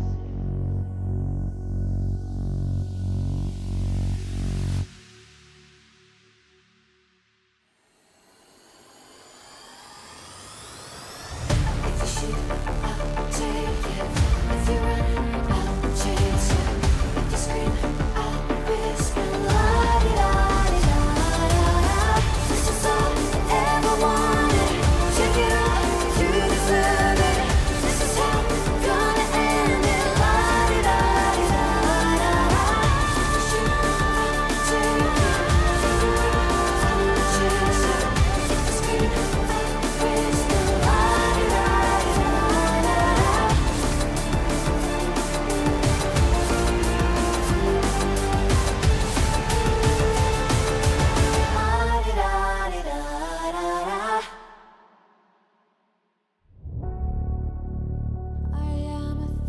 steps ahead of you. You'll see soon.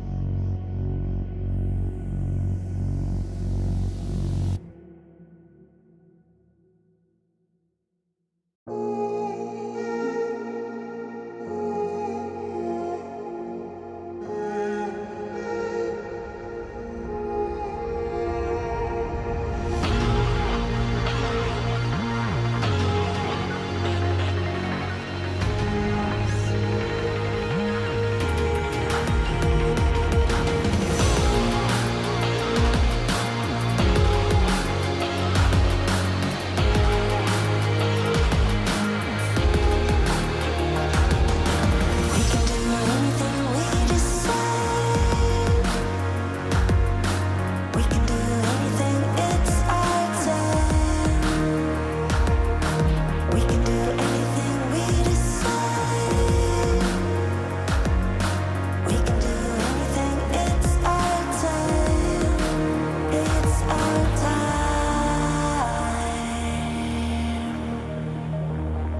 We're taking over. Time is ours. We're taking over.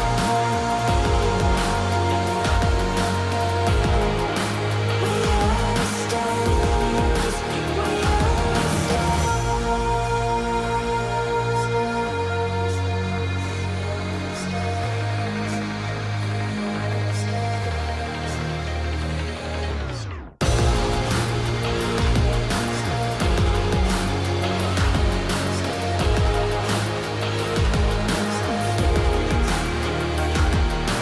We can do anything we decide.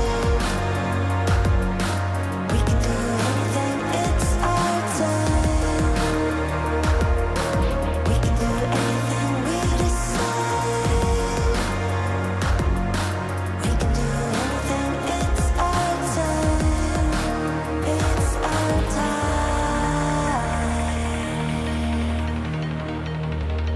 We're taking over. Time is ours. We're taking over. We are stars. We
are here in the round. Yes, okay. We are here in the round of eliminations here in the lower bracket where 9Z and Yoro Ryodan are about to get started. Slight delay here, and when we do load into that draft, you will see teams with a level 1 penalty on both sides. But I am here, and joining me is Kips. Kips, I'm going to sneeze. What do you have to say about this match? Well, first of all, that this is going to be perhaps the closest one that we're going to see during the entirety of this this run here. It is entirely possible because we've seen what Wildcard and can bring versus Shopify, which was nice but not exactly good enough to take a game off. And this is the one where we have two unknowns, perhaps a bit more variability in the quality of their play from game to game as well. And I am very curious to see what they are going to be bringing. Of course, I do favor your Ryodan slightly. They look to put up a better fight against their outsized opponent. Oversized.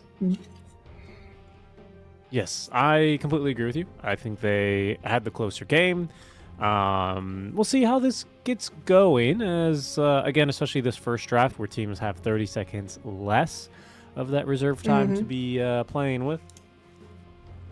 Everyone jumping into the lobby just slightly tardy, but we will play on, and hopefully the rest of our games of this series are going to be closer. What I'm just not sure about, to be honest, is whether this is going to go to 3. I agree that we've got pretty good chances for this to go 3, maybe the best of all, well, including this game, 4 games that we've casted now, Kips. But it's just hard to tell because of the calibers of teams. And even though there are some known players on each of these teams, the fact that you're switching around between the qualifiers and the roster shuffle, as they very frequently do, totally natural, right, at this level, it has me just so unsure. I do hope, though, that we do get a very close series here and get to see, if nothing else, a highly contested series. Radiant team pick. Yeah, for my part, like what I'm gonna be looking for in the series is the team play on your Ryodan looked better, like some pretty clear top-down decision making there. But 9Z team does have RoboZ as well as our good friend Drake Shift as very experienced names on their roster, so that from the individual player standpoint, maybe they're the ones who are going to bring the heat. And you know RoboZ is the kind of guy who could pull out like a, well, I keep saying this, a Razor or a Quad Performance that could just take the entire team on its back. You never know. Dire team back. Ooh, okay. Opening picks are through. The one shocking pick I will take, well, 2 really, in the first phase of bans is that Dawnbreaker first phase and the Undying first phase. So perhaps I really need to evaluate the stocks on this Undying pick and the Dawnbreaker, who looked really strong, I have to say, in her lane matchup versus the TB, which is also going to be banned out by 9Z. But our very first opening picks are the Tusk and the NP, 2 very much do-something heroes. I can't complain about these picks. I knew you were going to bring that up because we've been asking for heroes that do things, right? And especially for position 4s, and it seems like it's a little slim pickings right now on pos 4s. You know, the classic Earth Spirits, the Ogre Magi's perhaps, like those are not really hip and happening right now. So seeing a Tusk here, very nice, and it really opens all kinds of avenues for Yoro Ryodan to combo him up with, whether it's going to be a Darkseer, for example, or well, anything from a Lina to any of the Spirit heroes. They'll like a Tusk going in from them. Everybody likes that. I wonder if we're going to see an Oracle. He's not been banned. He has been very frequently targeted in the second phase of bans, I've tended to see. And if we're going to see it with a team, I think your Ryodan, not knowing the support pools very well, admittedly, but just given the composition of Oracle Tusk seems a little bit more natural, and you've got some clear roles there compared to this Nature's Prophet Oracle, I think is not as strong. But I do wonder if we're going to see that here. I wouldn't mind it. I think it gives you good do-something supports for your Ryodan. Yep, and 2 very strong saves as well.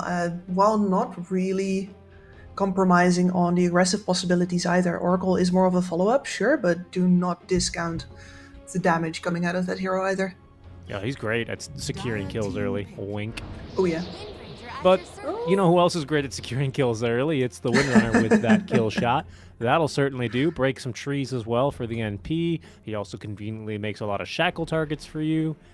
Yeah, not my favorite support hero, you know, even when Grandpa Seb unretired for the third time and won the Stockholm Major with it. It's just, it's fine. I get it. Hero's good. It just, I don't know. I wish this hero was more of a core and not a support, but that's my own personal feelings. It's a strong opener from Euro Riyadh. Ignore me. I mean, I would agree with you, except that Gale Force is nuts.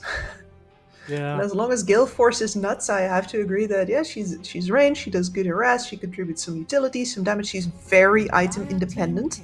That's also something that teams like on their supports. And then that plus the Gale Force. More Willow coming through, so no stuns between this NP and Willow combo, but you do have some pretty decent control between the Terrorize and good damage with that Bedlam, and just NP in general. A little bit of sustain on those sapling, what's it called? Nourishing saplings or something? Soothing. Soothing saplings. Of course, Valve, they do love their alliteration, don't they? I mean, it's basic rules of writing, isn't it? I'm sure that in your play-by-play adventures, you've leaned into a little alliteration now and then. Perhaps when I had more than 2 brain cells bouncing around up there, I think I could have mustered a few words. But these days, Those I'm a were the little bit days. more doom. What does he do? He dooms you. Oh, what a He does. dastardly devil. Haha, there we go. Yes, Yeah, indeed. Seconds remaining. First Doom of the tournament for us here, though, in the NA region. Hero has been receiving some attention in the first phase of bans. I think, well, didn't they change something with him in 739? Devil's Bargain got worse is one of the things that I very distinctly remember. Let's see here. I think that's true. Check his change logs here. His health regeneration, very good. Went from 1.25 to 0.66, of course. Devil's Bargain did get worse. Doom mana cost reduced. Sure, by Valvisms. okay. Okay, yeah. Actually, not really too notable of changes in general. But out comes the Centaur for your Riyadh. Very tanky between this Tusk and a Centaur War Runner.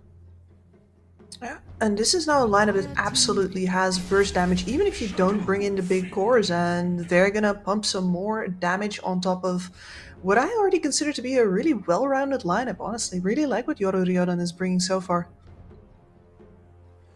Yeah, I think this SF may be a little bit vulnerable to these early rotations from the NP, but given we haven't seen the mid laner yet from 9Z, you know, I would like to see them draft with that in mind, right? Some kind of rotation heavy hero, Yes. just shooting a few up, like some Puck, some Ember, some Storm, to really take advantage of this. Because I think the Doom he's scary, but he's like kind of a walk at you hero. You know, this NP Willow, they need someone to kind of go in first so that they can follow up and support. Who's not just gonna walk in. What'll it be? Perfect. I think this is great, and actually a pretty good looking Storm game considering there's not really an instant stun here for you.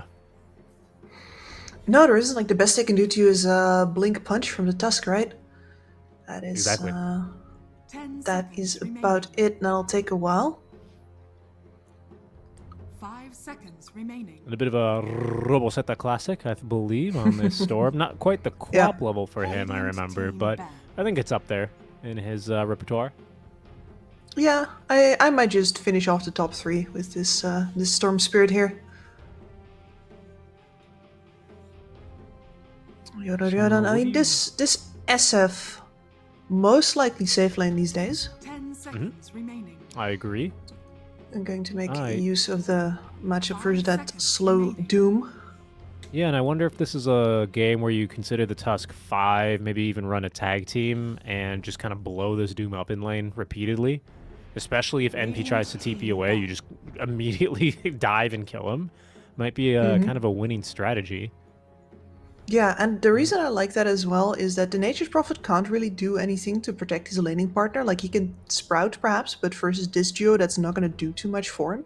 And then Very true. if the lane with the NP is pressured, that means that the NP can't bother any of the other lanes. He has to stick around, he has to sap EXP, he is not Right. going to play games on the map with you, which is one of his greatest strengths as a hero. So that would also feel really good for Riyadh to lock that NP down in that lane. 9Z now 22nd ban, looking to protect the Storm. Tiny's gone, the Puck's gone, TA, Lesh, all out of the pool. And the Kanka for good measure. X is a pretty powerful tool against the Storm Spirit. Anything else that comes to mind that you'd want to ban out in the mid lane against him? No, he does pretty well. I mean, I was gonna say Huskar, but even Huskar is survivable as a Storm Spirit. It's not necessarily pretty, but it's okay.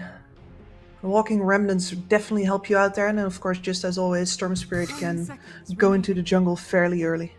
Supplement there. 5 seconds remaining. None of that's going to be necessary. I feel like every single mid-hero that we've seen so far in this tournament has been banned out in this match.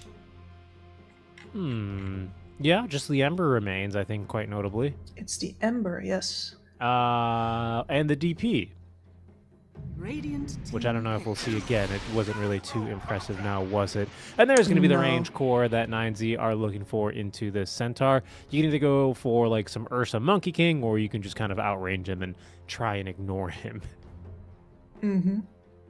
Yeah, and of course the Gyrocopter tankiest, I think, out of most of the ranged carries that are on offer. So he will cross the distance. He is a centaur after all. At some point, Stampede's going to get pressed. He is going to end up on top of you. You want to be able to have some HP for precisely that purpose. So Gyrocopter is just such a good all-rounder, isn't it? He does everything. Yep. He's the new Tide TA, people are saying. He's got a stun, he's got a slow, he's got a damage, he's got a farm mechanism. What more do you need? What does a hero truly need? He can attack you when he's stunned. Is that balance? If you Satanic and then get stunned in Black Hole, he will still lifesteal? I mean, I was just going to say that is for you to decide, but... You Black Hole and Chrono a man and he still attacks and lifesteals you? Is that balance? I don't think so. And I didn't think we'd see this guy. No. I didn't think so either. Like, of all the spirits, surely the Ember with the... perhaps with the Chain Gang, but most certainly with the Shackles was going to be the way to go versus the Storm Spirit. Yeah, I do kind of like maybe the Void Spirit a little more with this kind of a lineup with the Centaur and Tusk in particular. Sometimes I think Embers, they don't really want to be in there right-clicking as much as they want to be flying around in the fights or getting on top of squishy supports. Whereas this Void Spirit, I can actually see taking the fight to some of these cores.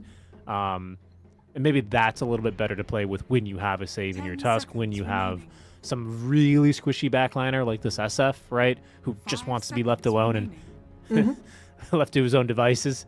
So maybe this is better, but I also think in the same sense it is a little vulnerable. Yeah, I like your way of thinking there, though. Void Spirit can definitely take more punches than an Ember Spirit. In fact, his kit is partially based around making sure that you're in there, you're annoying, you're taking hits and then stepping out again.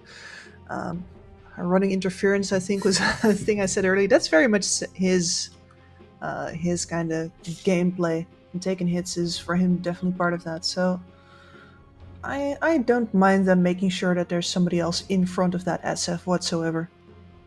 Yep. Does well to hunt these backliners as well. He's got mobility to get out of the Sprout. Obviously, the Ember also kind of has both of those, but maybe a little bit more burst reliably and quicker on this Void Spirit. Yeah, I don't mind. I don't mind it at all. And, sure, there's a Doom in the game, but you can't let the fear of the Doom really drive your mid laner, right? I think if you're a mid laner and you're really, really afraid of any particular one hero, you might not be cut out for this. I mean, the other problem is just that and that's I me. don't- I'm not cut out for the mid lane, by the way. That's no flames. No, no, and I mean that most people that are suited to the mid lane will agree with you. Like, yeah, pussies, leave it to me. That's who I Pretty want on much. my mid lane.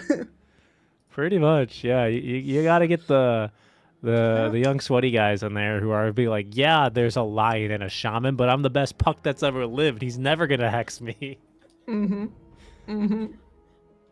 What do we got here? gotta Any believe. surprises then on these facets as we hit a quick pause? Not really. Tag team as we expected. And I think everything else looks pretty normal. Secondary strikes, I suppose. I think these days it's a little 50-50 still, maybe more dependent on how that lane's going to look. Pardon me for the gyrocopter. Yeah, that one's always. I am very partial to the speed bonus, but these days we don't really see the rocket barrage max gyrocopter anymore. So if you're not going to do that, then it doesn't really make all that much sense to take the facet. Yeah, I think we saw it in day one. I don't remember which gyro game it was, but I think the lane was a lot better. It was like a... I don't think this lane's terrible for him, but I think Centaur is just... You just don't want to get close to him in general. He's going to double edge you. He's going to hoof stomp you, you know. And so that becomes a little bit too much of a dicey game to be played. Whereas the secondary strikes are just more damage. You know, you show up to a team fight a little bit late and your TP's 4 seconds long. Place that thing down. You connect on a few. A little bit more damage there. Might be able to help out. That's a cool effect. Your predictions this game, Kips? Any draft very well. you'd I'm prefer very to proud be on the coaching side of? The coaching side, I would say Ryodan again. I think it looks a little bit more well-rounded, especially in the aspect of making things happen around the map. RoboZ looks to be a little isolated in his job of making sure the game moves somewhere, making sure that people get killed somewhere. The rest of his lineup is mostly going to be, apart from the Doom. The Doom's going to be walking forward, but the rest of them are going to be looking at that storm, being like, "Yeah, we'll follow up. Go on, go do something." That's never a fun place to be. Yeah, again, I think something that Winter always looks at, and as a result now it's just been drilled into my head. It's looking at the mid laner and both supports, right? Because they do kind of drive a lot of that early tempo, not only from the power runes, but you know when your carries and off lanes finally start getting involved, it usually builds off of what your support and mids have already established. And one moment. Pardon me, another quick sneeze. But you take a look at like this Void Spirit with a Tusk and a Windrunner, and then you look at this Storm and this NP and Willow, and I think you're able to set up a little bit easier on the Riyadh side as well, especially when you look at like if you're going to be ganking to one lane, the mid laner matchup in particular in terms of what they offer, you know, some hard stuns, not just relying on like, I don't want to say like a lucky bramble, but basically a vortex into a bramble versus like a good snowball, you know, which is just one seems a bit easier. Yeah, the ease of execution is definitely on the Ryodan side here, I think. And then, of course, the demands on the Centaur versus those on the Doom. As a Doom, you definitely want to be getting your farm up. You might want to, depending on what you want to do. We are looking at the Devil's Bargain here, so we're going to be seeing some Midases bought and sold. It's really all about those item timings for him, and for a Centaur, once you have the Blink Dagger up, he's basically always going to be ready to join. So that's a lot more uptime for the Radiant side. I do wish we'd see more Counter-Strike, less horsepower, but given the laning setup, I think it's extremely understandable this game not to see it.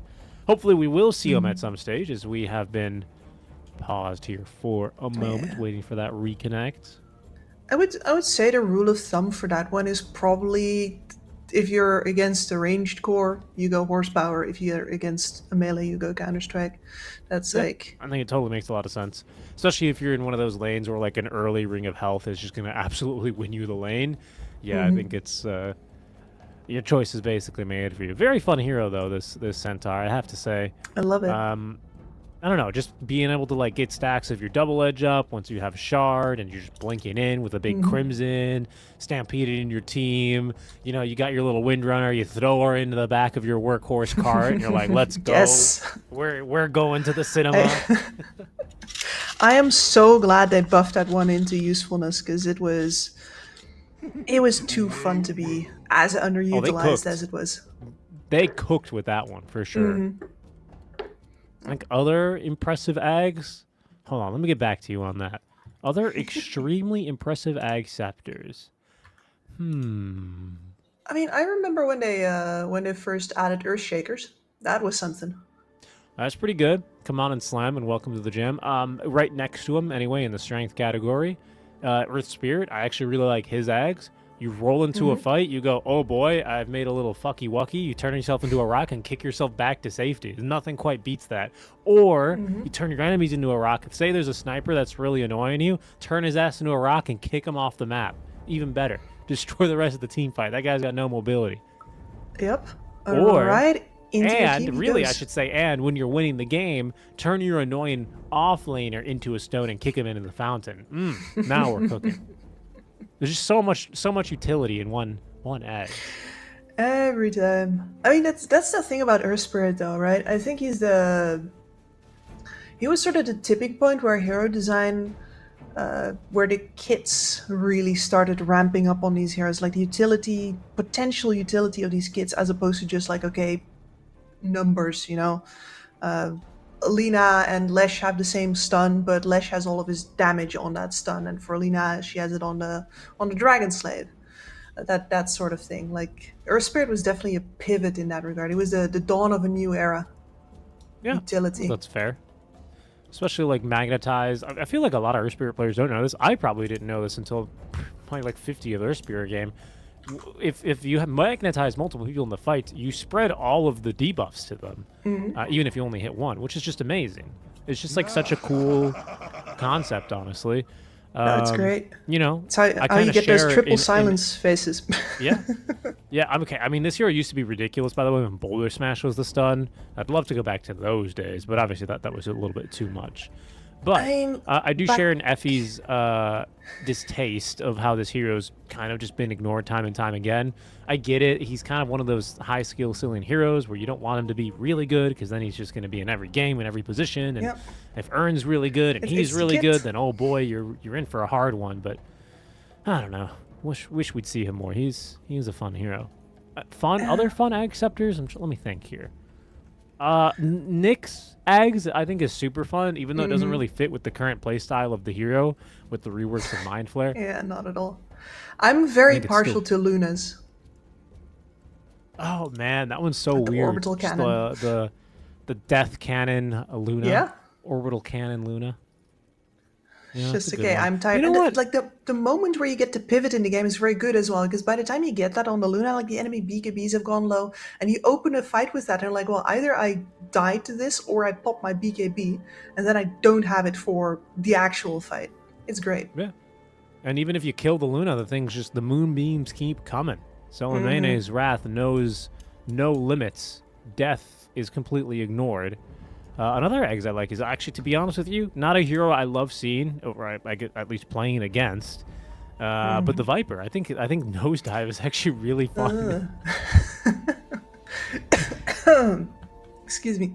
No, you're right. Nosedive, like the concept once again is they were absolutely cooking with that. I just feel like it needs Viper in general needs a little bit more of something, you know.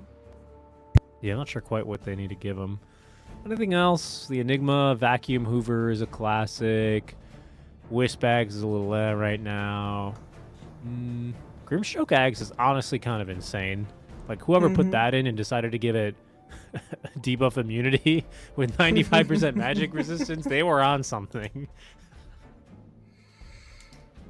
It's such You're doing a very well. I'm very great proud. anti-carry ability. A very great late game pivot as well. Hopefully we can pivot into this game here relatively quickly. We've been disconnected now for a moment. I don't know if the admin said anything about time yet, but this might be one of those... Predicted this. This could be one of those 4v5 kind of a games, Kips. After they already both drafted with the penalty on? Indeed. Reason. Player is disconnected. Let's see here. Don't mind him, it's very late where he is at. Or early, depending on. Indeed. Well, nothing from the admin yet. I'm not really sure how much we've been paused, but we've nearly gone through all the Ag Scepter upgrades here. They need to give us something. Yeah, What does Brew Eggs do? Why am I the completely Primal blank? Companion. Yeah, that's a good Yeah. one. No, That's a good listen, one.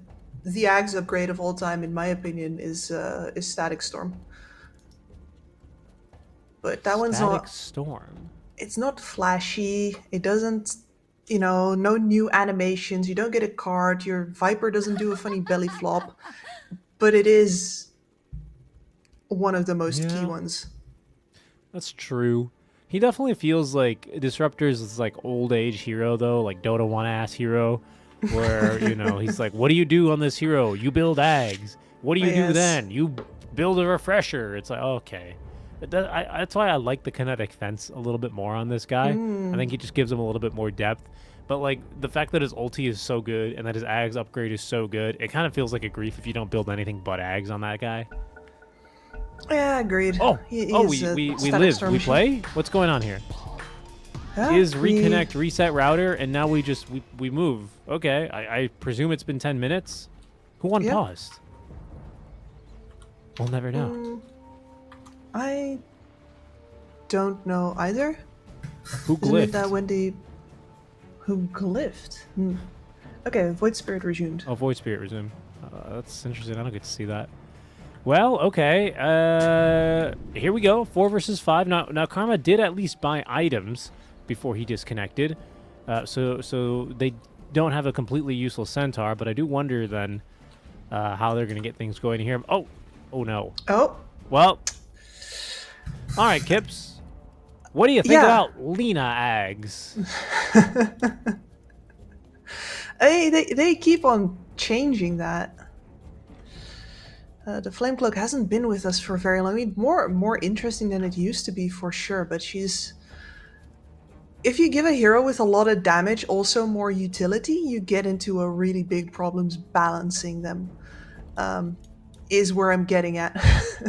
The Flame Cloak is definitely the kind of thing that makes it really hard for Lena to be in a balanced place, because as soon as her numbers are good, she's a problem. As soon as her numbers are not good, the Flame Cloak can't make up for it.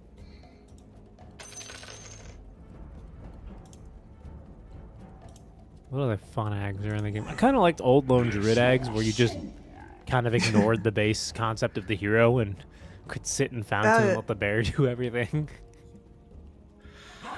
I miss ranged LD sometimes, very secretly. I don't tell anybody about that normally. Mask of Madness, Dragonlance. You're really scratching the bottom of the barrel now. I mean, we're about to get on the way with some 4 versus 4 Dota, which is sounds like a custom game mode. How about Will-O-Wisp? I like Will-O-Wisp. But solid.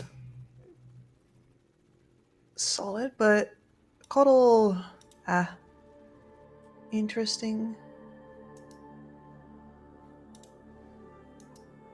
I'll tell you what I don't really like about Dota. It's sometimes they like take a hero in a different direction and then they kind of like half backtrack. Like this Spectre hero, she gets Shadow Step. Okay, pretty cool. What's her Ags? Haunt. Fine. I get it. Oh my god, no way. The Centaur actually came back. And That's wild. now the world's upside down. That's the other team on the struggle bus. What a time to be alive, truly. No, she's back. Oh. What a time Gaming. to be live. We Tipping are each other, gaming. yes. Oh, All right. finally. I couldn't do that for much longer. I'm you are no Suns fan and I am no Synderen. Well, I'll have you know, sometimes people think I sound like Suns fan, and then when I correct them in chat, they get severely disappointed. So Really? I'm somewhat mean- of a Suns fan myself. Listen, I got asked to stand in for Sheaver's voice at some point for like a video that sadly never happened, and I'm still sad about that. Well, you are both Dutch, are you not? Yeah, absolutely, and I do sound like her a little bit. It's the Dutch accent. It is. The battle begins. It is. It's And also she's your taller height. than me. You're both quite tall. Yes, she's almost she's- taller than. I think she is probably taller than me. I must admit. She's Hey, probably like at she's- least 190 cm. No, she's 186, and I know this because I'm 184. Depends how I do my hair. Then I might be still taller than her. I Yeah, might be taller. Than I her. think so. Let's comb it up a little. Yeah, that's what the Oh, gel's for. Hope she's not wearing a big do. I hope not. Or any heels. That'd be unfair. All right, we're gaming though. We are. Oh, gaming. yes. Let's bring it then. So, curious to see how hard is this Doom going to get smacked around on this bot lane? Because they could if they wanted to. It's just, you know, your SF's got to be down to party.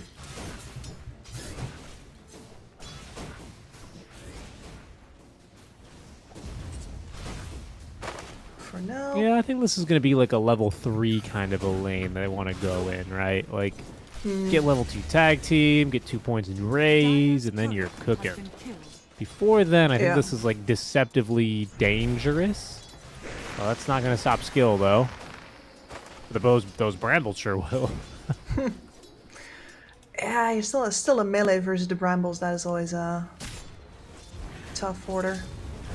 And then on the top lane in Centaur versus the Gyrocopter, this one could be fairly uneventful. They do have double stuns and a decent amount of burst damage out of the double edge, plus the power shot on the Radiant side, though. And it's much more about just keeping enemy HPs down in general if you're on the Dire. Once again, this Nature's Yep. Prophet can't do too much if his Gyro gets gone on. Yeah, it's understandable to see Windrun first in this lane. I get it. But I also think it's a little bit of a grief not to go power shot level 1 just to make sure you can secure range in a lane this difficult for the Centaur. I get it, though. You know, you don't want to just die inside a Sprout and a Flak Cannon. Not sure if I'd be able to balance that very well. Yeah. I just got some flashbacks. 2? Several. Is denied.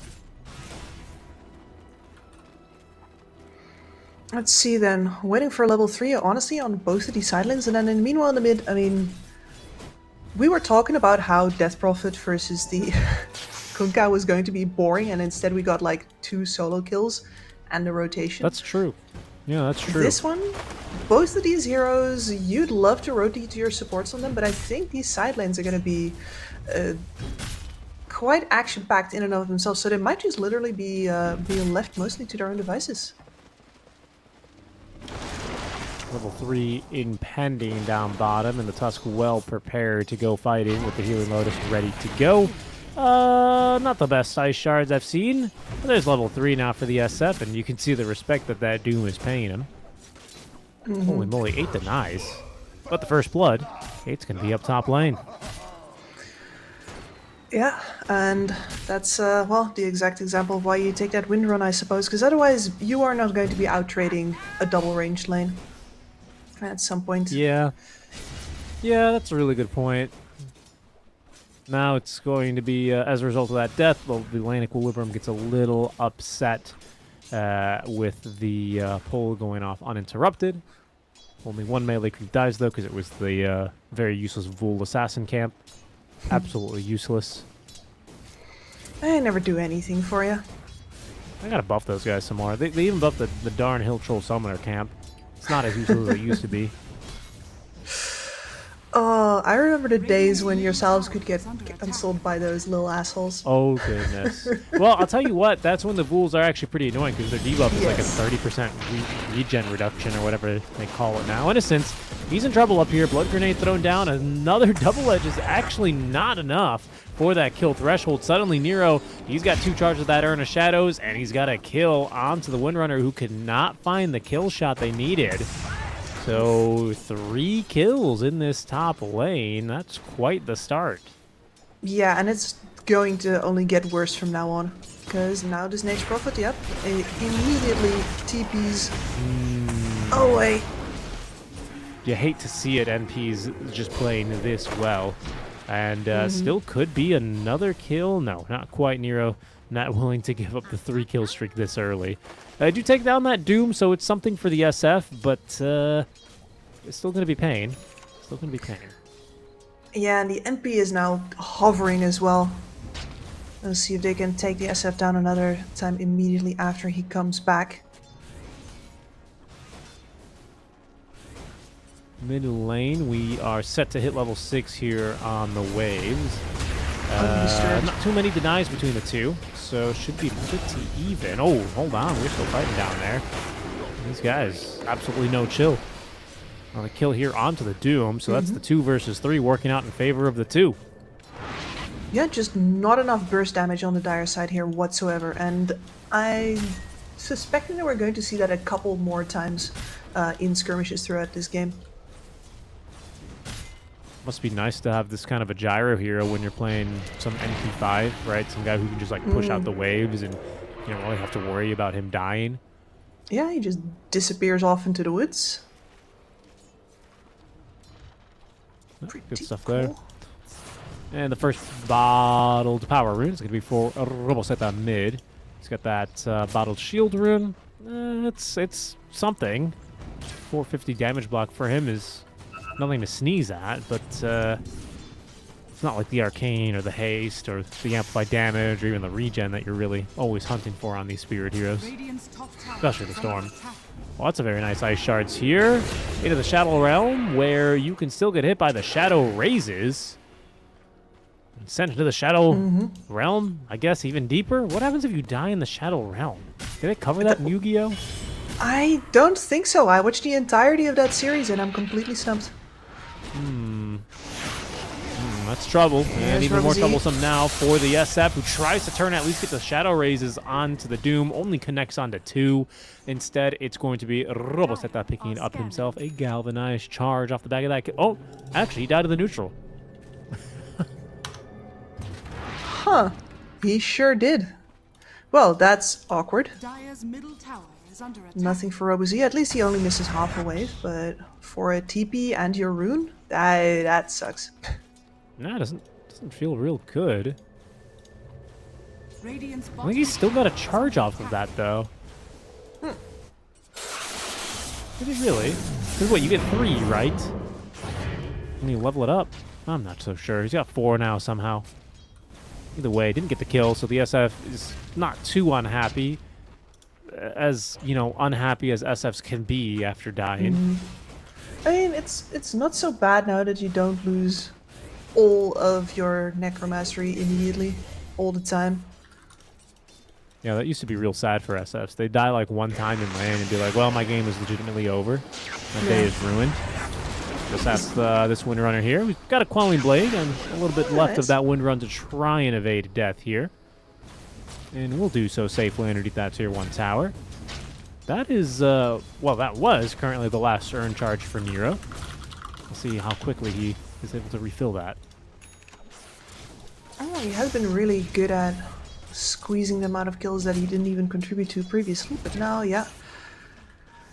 That's more damage challenge. Oh, Whoa. Senko just went Jump in! on it.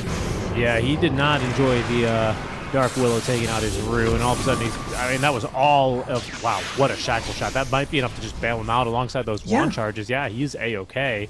But he just went completely in with no regard of his own life or his own cooldowns, and was saved by a very lovely shackle from the high ground. Dire's Good bottom stuff. tower is under attack.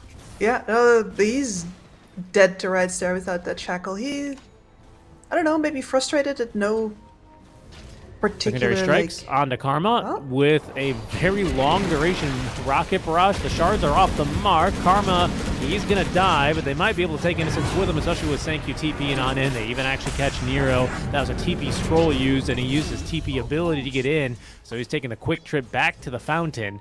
A 1-for-2 trade. Good job of using at least the Ernby right before he dies. that's the most important part.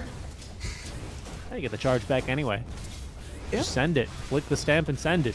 Max Verstappen, just bully him off of the turn, you know? The other guys got something to live for. That's true. So does Max now. He's a father. Yeah, and I haven't seen any changes yet, but No. who knows?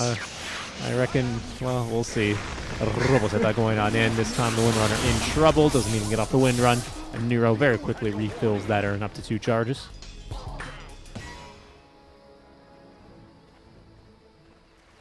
What do we have here on our Doom? Very much a recovery kind of a game for him, right? 3 deaths, 1 assist, and just about the saddest Doom inventory I think I've ever seen 10 minutes in, to be honest with you. Yeah, A it looks a one little charge. barren. Yeah, the Lotus. Lotus is his prized possession, you know? It's like when Well, you're he's- young and you have your first girlfriend and you can't really afford anything, so you just, Dire's top tower you know, is under give her a little Yeah. something. That's who this Doom's at. Fire some flowers. But hus- listen, since he's Doom, he can sell those for extra money at the pawn Dire's shop. top tower is under attack. That's true. That's true. He knows the guy. Bottom tower He's a smooth He knows- talker, that one. Knows guy. And the Hand of Midas is actually coming in, and of course that's not just a recovery Midas, that is also just a piggy bank Midas. It's like this money is now inside an item, and he might break that. He probably will break that pretty soon, depending on what he wants, be it Blink Dagger, be it early BKB. Dire's Those are top the tower 2 usual choices. I think Blink's quite good this game, right? You got a lot of good Doom targets.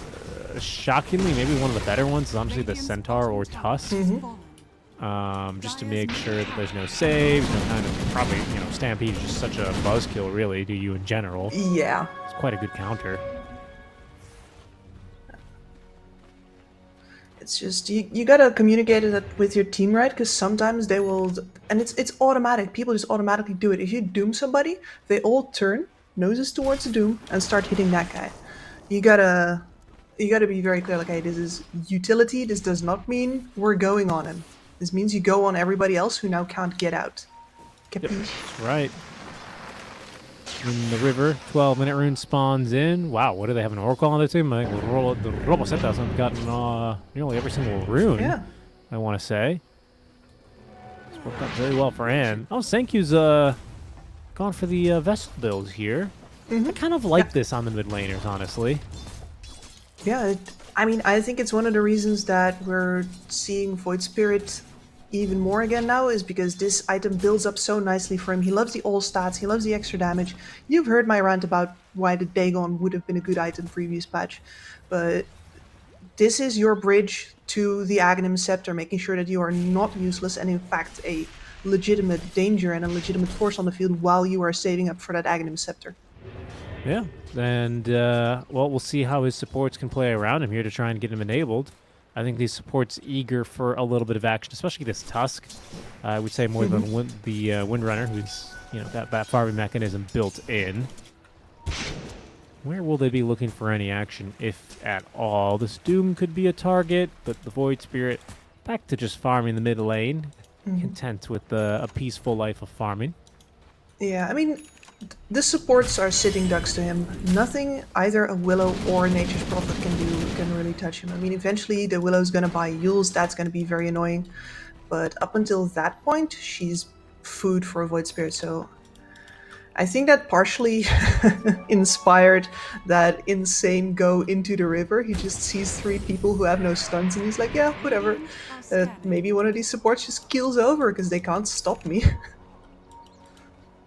Smoke move. I keep Yoru. What is it? Ryodan. Ryodan.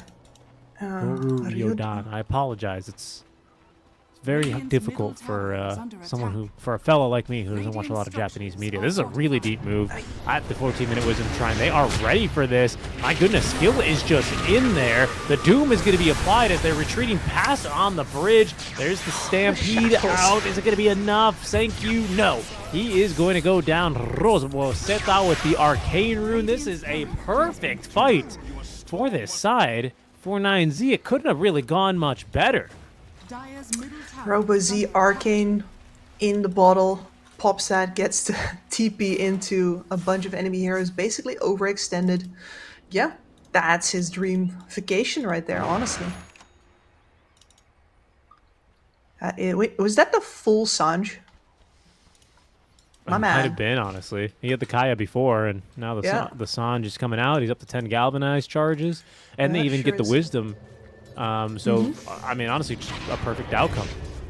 Yeah, that bottleneck that I was talking about earlier, where, okay, you need the Storm to do everything, is now okay. You want the Storm to do everything, and the Storm wants to do everything. He's crossed that little speed bump now. He's gaining momentum. Kind of a crazy move, honestly, for Riyadh to make. I think in general, especially with like no charges of the urn, basically no big items. But I respect the move. I mean, in principle, it's an objective to be taken early on, and you are a team that can fight early. But running in like that in this part of town, in this economy, ends up really backfiring against them. Yeah, the Doom Okay. makes it really hard for Senku to feel good moving up at any time at all. GLT moving on through does nick the Windrunner, but not for much damage. However, being chased down by the Doom, who nearly gets caught by the darn tendrils of the deep. That would have been something to see. Boglet is my favorite addition to the game in years. Those guys are It's- aggro as hell, man. They'll come out and tendril you. Yeah, yeah. Good for them. Well, they've earned it. Get out of their swamp. It's incredible. I made an edit of like if something would happen to. I've only known Boglet for like 5 minutes. If anything would happen to him, kill everybody in this room and then myself. Posted that in my favorite Dota 2 server and then discovered that I was the second person to make the exact same edit and somebody else had posted it first. Wow. Must be something in the water up there, huh? Hey, Dota 2 women, we're all connected, man. We all feel the same about Boglets. Must be the. I mean, I don't know. I don't know. It's the hive mind. it's- You can't make fun of it. I can. Yeah, that's true. No, I mean that is true. I'm not allowed. Those are the rules. I don't make them. I Yeah. must follow them. And here we go. Another smoke play. This time with a haste rune in the bottle for Sankyu. Now remember, Doom does dispel. So if he does the same exact thing he just did, he will still die.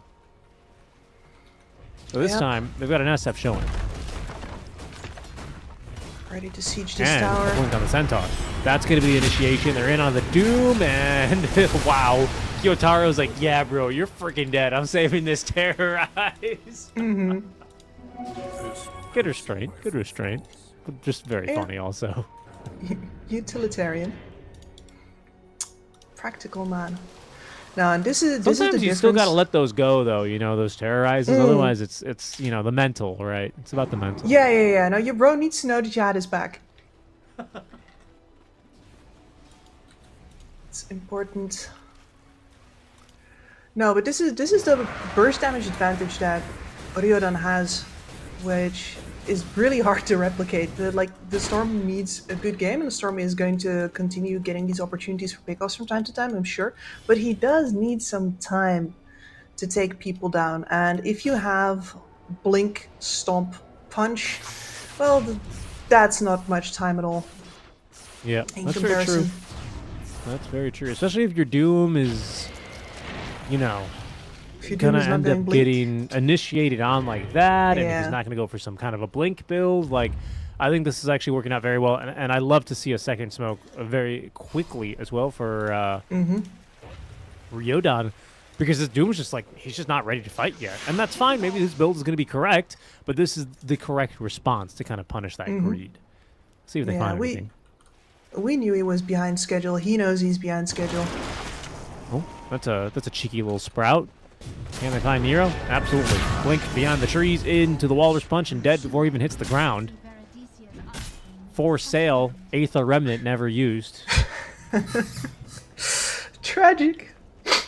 So sad. And there he goes. And then he's gone from this world just like that. No one even knew he was here. As a comic about Bob, like as soon as you stop reading, Bob disappears. Bob says, "Please don't go." Lovely use of the AD ruin if they move straight into Roche. And, wow, contest. they got the terrorize. Oh, beautiful attack stops the Doom from coming up. And Roboseta coming out with the Aegis. The Stampede does. They're on top of the SF, taken down before the Requiem can even come out. And no escape for XXG. What a perfect fight there. I thought Riyadh were cooking. Turns out they were out of the frying pan into the fire. My goodness. I mean, they were cooking, right? Their advantage is if they take the fight first, but in a setup situation, especially as casually as they seem to be taking this Roshan here, they have one hero outside of the pit to break the smoke.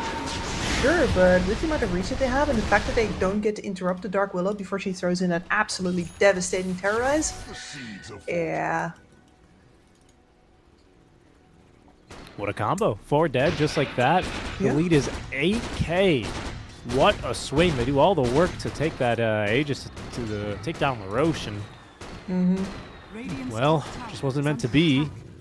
And Down a cliff. Roboseta is having quite the game now. 4-0-3, up to 14 galvanized charges. He's got this Kaya and Sanj. He's poking proud here a little bit at the Storm Spirit, honestly. I don't know if he quite kills him here, especially with the heroes lingering in the fog behind, but he's feeling strong, to say the least.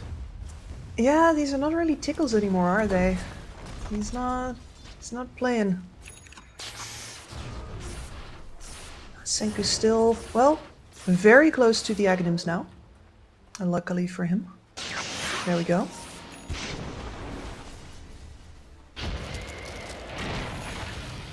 Flying it in right now, and that does mean that we've got the AoE silence and the extra resonant pulse online.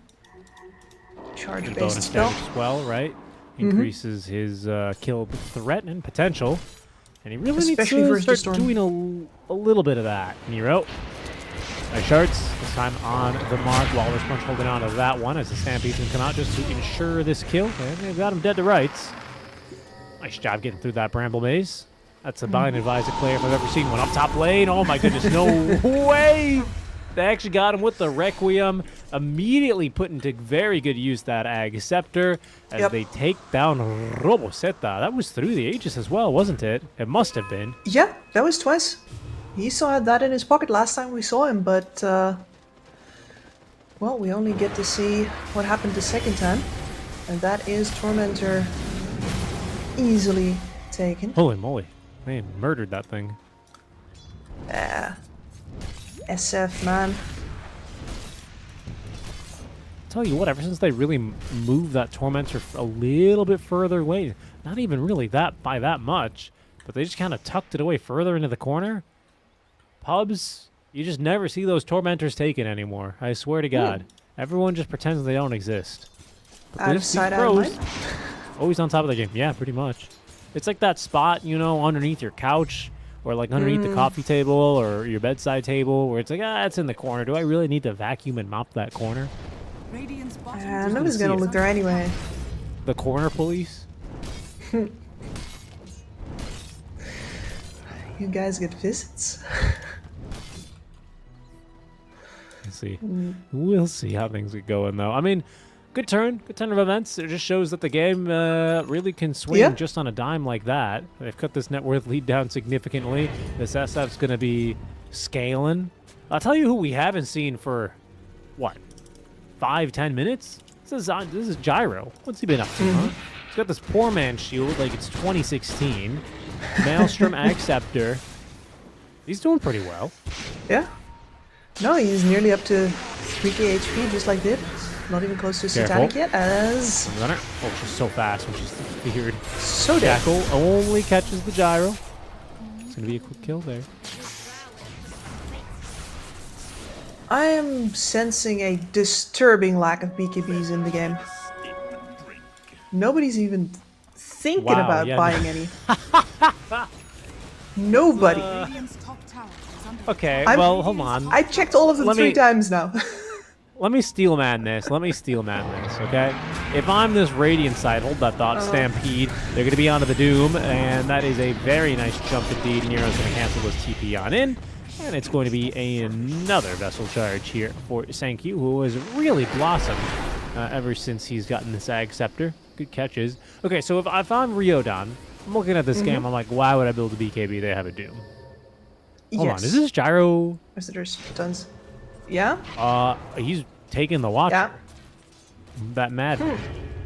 Did they catch him? Oh, they can't get to me. Oh, they can. They're catching him. Yeah. They're absolutely catching him. Nero's coming in. Of course, doing the a lot Sprout's of not going to do damage. much against the Snowball, and now the SF is just going to go to town. Nero, he will be next to go. And that is Gyro, who, I don't know what to say other than lost in the woods, are you? Yeah, that was definitely the wrong neighborhood. Second death now, and yeah, he's queued up to BKB after the meal there. I was gonna say, look, if I'm Riyadh, I'm like, all right, why would I build a BKB? There's a damn Doom in the game. But if I'm this Dire side, I'm like, why don't I build Yeah. a BKB? I would love to buy a BKB, but I was side-eyeing RoboZ already for buying that Eternal Shroud earlier. Like, that's... He kind of wanted to just... tough it Yeah, out. it's a choice. That's a choice. I don't know if that's really going to be what you need when you've got tag team Shadow Fiend, you know, kind of just demolishing you. I do love this Eternal Shroud item, by the way. I think it is kind of ridiculous, but It's a great item. But on a Storm Spirit? yeah, it takes a Yeah. certain hero, I think. No, And, I mean, and that for hero is example- in the game, by the way, and his name is Centaur. But he's gone for a Yes. Pipe of Insight instead, which is fine, right? Because you're playing against a Storm, who's going to want to jump your backliners, so that Pipe is better served this game against that kind of play style, right? Exactly. But, no, and going in on the for Storm? the Crimson Guard now as well. First, that Gyrocopter is love really going Crimson to Guard. buy his entire team a lot of HP. It's Oh, great. yeah, they actually just hoof stomped the Storm Spirit into the Walrus Punch. They can Yep. barely believe it. The Snowball is perfect. Hit him, SF! For the love of God, hit him! Robozeta, what is he doing? He can't even believe he's alive. He's evaded the ball. It's a slideshow here for me here as Innocence in the river. It's got a lot of secondary strikes, but it's just not doing anything. Finally, the Requiem comes out. The most unsure fight I think I've ever seen in my life. And Karma, does he make it out here from this Doom? Yes, he will. What, Yeah, what in the world was that? I need to see a replay. Hey, That was the... I mean, the It's- Doom just went in there after everything had already happened and doomed the center who'd already used Stampede. RoboZ 2, is... 3, 4, 5, Yeah. 6, He's too close 7. to Have you, that was like a Storm Spirit tripping up the stairs. I don't think I've ever seen that before. And the Doom runs in every Stampede's Yep. already used. double 5 kill. years of the... Dire's middle Double kill popped both by the Wind Ranger kill shot. Well then. That was one of the fights of all time. That was a fight. Radiant's bottom That was a tower fight. is under attack. It is too late for this. I'm shocked a little bit, honestly, by it's just the Storm stutter steps just kind of killed me. If they have sense. But I've the been fact sent that into that's the only into like orbit. that's only the entree. Careful, careful here. That Sanch is going to help against all that airtime, and it's an easy kill there against the Doom again.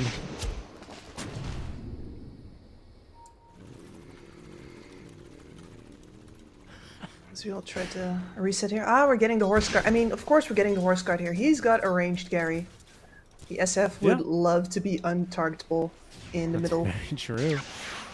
That's very true. Roboseta. I think he should be fine. Let's see, how greedy will he be? Do they catch a glimpse of him? Not quite. Not quite. Although, well, the Tusk isn't going to rotate on through. Radiant are scanning. Oh, keeping very quiet in the bushes here. He's got a ward. That feels relatively safe. Yes, he does. Sorry, I'm just thinking about that Doom in the last fight. I was Don't out. worry. He won't be hoof stomping anything. Radiant's bottom tower is under attack. Oh, what's that? I'm dead? Oh, crap. I'm helping. I mean, we were talking earlier about how sometimes that's exactly what you gotta do. But true, there, yeah. like the power of friendship is not enough, my man. Well, I mean, look, he's starting to get online. He's going to be very annoying here. He's got this S&Y, he's got this Heaven's Halberd, and still rocking the Midas as they try and take down the Windrunner. Eventually, we'll get the job done, but this time, it's not distraction. going to be a Roshan in the hands of Roboseta. It's going to go into the hands of this Shadow Fiend as they've left the banner behind. Who needs it? Who needs your banner? Nobody Roboseta cares. going back, and that's a three-man hoof stomp, though, into the Requiem of Souls. Is going to connect on the two. The counter terrorize. It's pretty darn good, but thank you. He's on to all four heroes, diving straight onto the back for Innocence. Can he take him down with the right clicks? Indeed, he can. SF able to stand his ground and deliver. Means 4 dead, with Roboseta stopping to take the Watcher on the way out. XXG is going to connect onto him here with some pretty good damage. Eventually, Roboseta realizing he's got to get the hell out of here. He could die to a single power shot right now, or he's just going to get right click to death. Power shot, shackle, off the mark. Off the mark here. Dire's middle tower. Oh, it would have is been under attack. great if we got him. That was still really close as well. Dire's structures are fortified. I've never seen a man who loves taking Watchers more than on Roboseta. That was just so reckless. Thinking wins games, man. This counter initiation here by the Centaur, absolutely beautiful. You just wish that SF was only a little bit closer, but it's enough. You can't stand your ground here on the Gyrocopter. He's not ready yet. We are not at the point where specifically that's my BKB satanic. Oh no.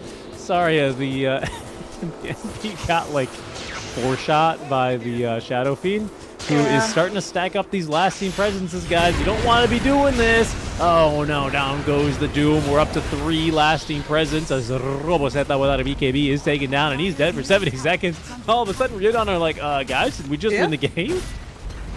Yeah, did we just become world champions? Dire's middle barracks are under No. attack. And it's such an interesting game in that way, right? The balance between the counter threat of the storm as, okay, if you overextend, I'm gonna run away with this game, but if you don't, if you just deliver those kills precisely and have your target dead every time before I can get to you, Oh no. Oi, oi, oi. Distance is blown up immediately. Oh, he's in the cart. He's in the cart. Karma, he's done it, ladies and gentlemen. Yes. And look at that bonus range. My goodness, he looks like a Warlock Victory goal over the parade. back of that thing, doesn't he? yeah, it's huge. No, Nero's like, oh goodness, what have I done? Nearly dies inside of the Sprout. They are diving the fountain at 32 minutes in. The Ice Shards are actually going to be really bad. The Ice Shards, I don't think I've ever seen Ice Shards that bad before. GG is called. Oh. It will be Riyadh taking game number 1. I hope that these guys had as much fun playing this as we've just had casting it, because this is Dota, man. Sometimes Dota just is like this, and I love it when the game takes a turn from the absurd, because it happens. I mean, I've got to say, I think most shocking to me was the way that 9Z team come back into that game so confidently on that one roast snipe. They kill 4 beautiful. heroes. They come out with Aegis. Nobody dies, and then suddenly they throw it back. I don't know. I don't know. There's almost both of those twists almost inexplicable, but yeah, no, that was a really smooth move from them, and Riyadh had to put in a lot of effort to even get to the position where they can take that rush. They you can see why they don't want to get that Roche before they get a pick off. But just a pick off is not Definitely. enough. And, Speaking of a well, pickoff, it really felt like they killed the gyro once around like the top, watcher area where it used to be anyway, the top tier 2 for the Radiant side. And the game just completely fell out of control for a 9Z team there. Which was kind of a shame because Innocence had really farmed up and it kind of just turned into nothing. Which is kind of tough to see, right? It is, but I can't help but be like, hey, BKBs, maybe? Like, you have the full Mjolnir, you have the full Hurricane Pike. Either one of those two items could have been a BKB. And then you can stand and deliver there. And as long as you don't have... Sure, I understand that you too. It's not like there's a Doom on the other side, but you two say, okay, well, but they have big physical because of the SF. And of course, they do have the Walrus Punch that goes through as well. Like, I understand True. why it doesn't feel good. But at the same time, you gotta do something to increase your chances of simply standing your ground there. The fact that your gyrocopter never gets to do that is a problem. Absolutely. And, it's a problem that is going to now see them down 0-1 in an elimination series. It's a BO3, so backs against the walls now. We'll see what 9Z team are going to come up with here as we head to a quick break. But do stick around, folks. We'll see if your Riyadh is going to be able to make it a 2-0 series, or if this will be the first series to go to 3. We're back in about 5 minutes. We'll see you soon.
Welcome back, everyone, to the EWC North American Closed Qualifiers. We are live in the lower bracket with Seek and Strike and Kips, bringing you the action as your Riyadh take down 9Z in game number 1.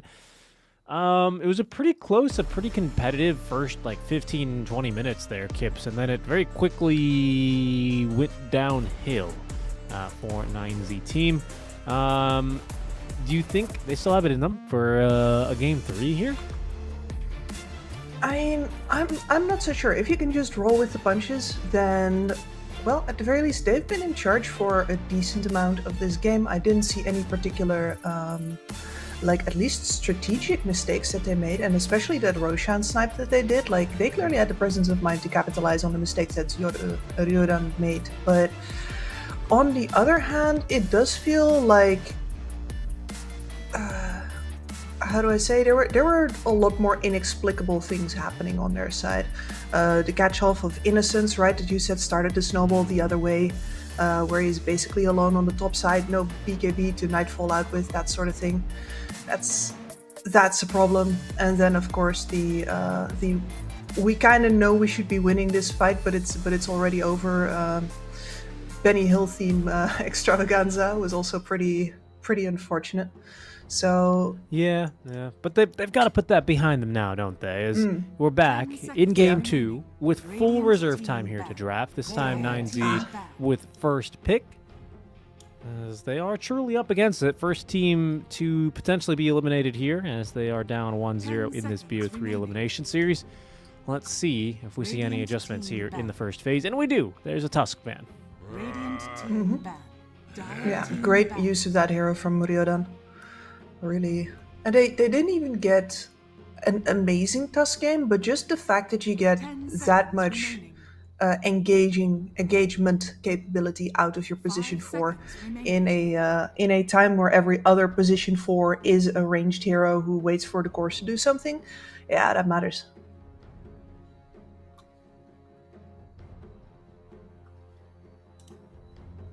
What more will we see? What further adjustments now for 9Z? It's time to really break out all the stops here in this kind of a situation, as they remove the Monkey King.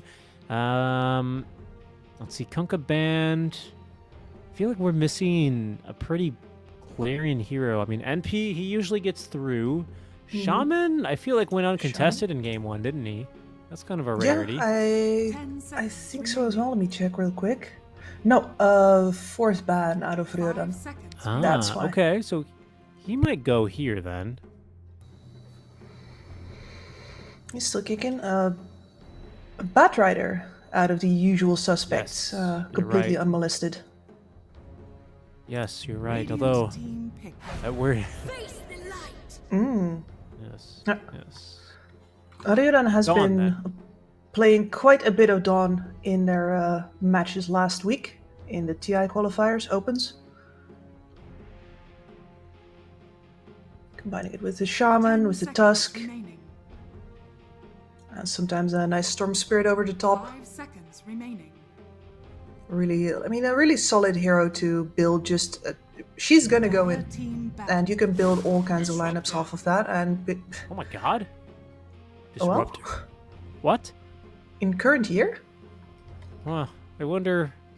Okay, I mean, I think the hero's okay. We were speaking about his Ags upgrade earlier. They did buff 10 his seconds facets a little bit more, I want to say, in general. Yeah, they gave him that new remaining. one, that electromagnetic pulse that you can now trigger manually, which, again, I just don't think, because this hero is just so good at building static storm ag scepter, I don't really know if that's ever going to be relevant, but sure, that's kind of interesting.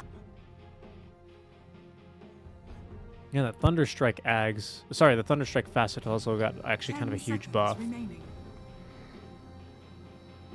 Oh yeah, and then immediately 5 nerfed in the B seconds patch, remaining. right? Okay, that makes sense. yeah, unfortunately. Or fortunately, depending. Disruptor is such a frustrating hero to play against, and especially if you're a Dawnbreaker, but you come in to the team fight from the other side of the map, you're going back there, baby. Be gone. Yeah. Disruptor. Yeah, no, he's a fun one. He's probably one of the more fun, annoying heroes to play. You know, there are other annoying heroes in the game, like Venomancer or Viper or a Huskar. But I think none of Techies. them are more fun to play than Disruptor. 10 You just seconds know that remaining. someone's pounding on their desk when you glimpse them back into the fountain for the third time in 5 the game. seconds remaining. Oh yeah, I've dabbled. I have definitely dabbled, and it's In which side? Pounding on the desk or the glimpsing? no the glimpsing, absolutely the glimpsing. That is Solo is my one of my favorite players of all time, man. That guy knows his stuff. Also, tactical overpositioning. He's very good at that. I've always told people that that's what I was doing. No, I'm not feeding. I'm tactically overpositioning. Now you can take advantage, Yeah. surge Yeah. through the weaknesses I've created for you. You're welcome, by the way. Yeah. I have replays to back it up with. You gonna try me? No, it's okay. It's quite all right. I appreciate that trust. we see Medusa here? What will we Bandit. see? 10 seconds remaining.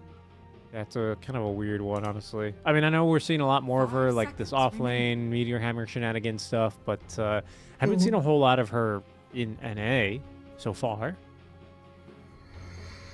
Dire Having some team trouble crossing the pond, perhaps, and there's Shaman. Right on cue. You also definitely want to take that away from the Dawnbreaker. I think those two work too well together. We've seen how devastating of a lane that is. Just the shackle plus all of the damage the Dawnbreaker lays into it with the Starbreaker. Just take it. 10 seconds remaining. Disruptor likes to have a hero with some solid point-and-click disables 5 on his side seconds anyway. remaining. Definitely. I feel like he fills in the gaps pretty nicely there. Some just like stationary lockdown, a little bit of damage between the snakes and the shackles, and the ether shock, of course, and just that instant setup, right, with the hex being something that Disruptor can also kind of need.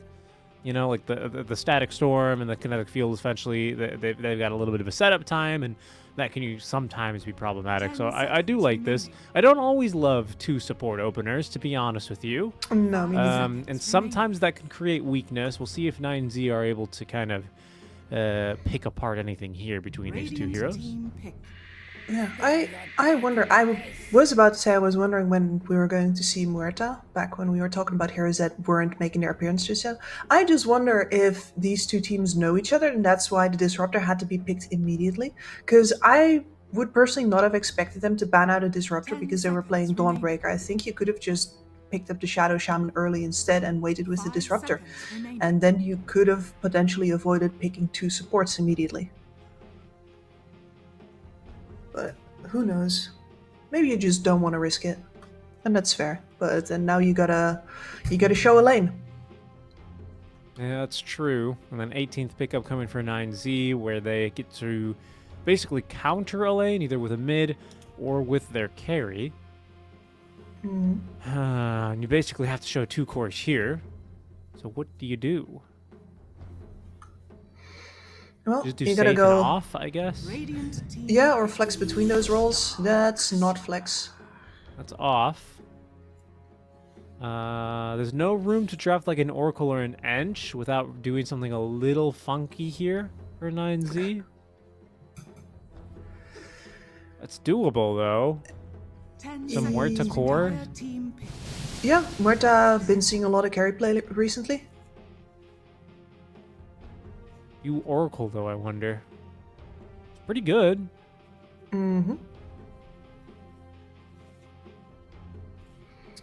Pretty good, but the 10 Morphling seconds would remaining.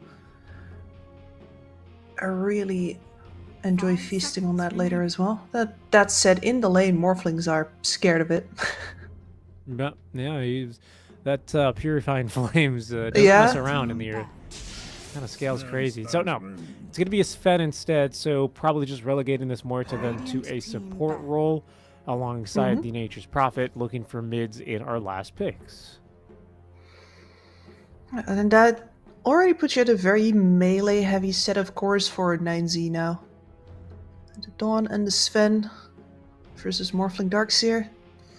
10 seconds remaining. It does feel like you're setting yourself up to be 5 kited. seconds remaining. Radiant team ban. Yeah, that's true. That Muerta eggs is pretty good with the pass through on the dead shot, but does leave you a little bit lacking for control, reliable lockdown compared to Shadow Shaman Disruptor Vacuum.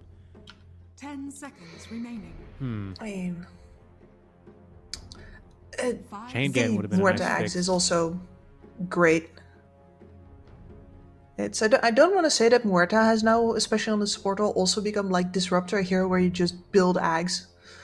But it definitely seems to be required both in terms of like it's the best thing you can buy, as well as that it That's true. significantly upgrades your That's capability true. to farm, which means I that think you're there actually going to are- be getting other items.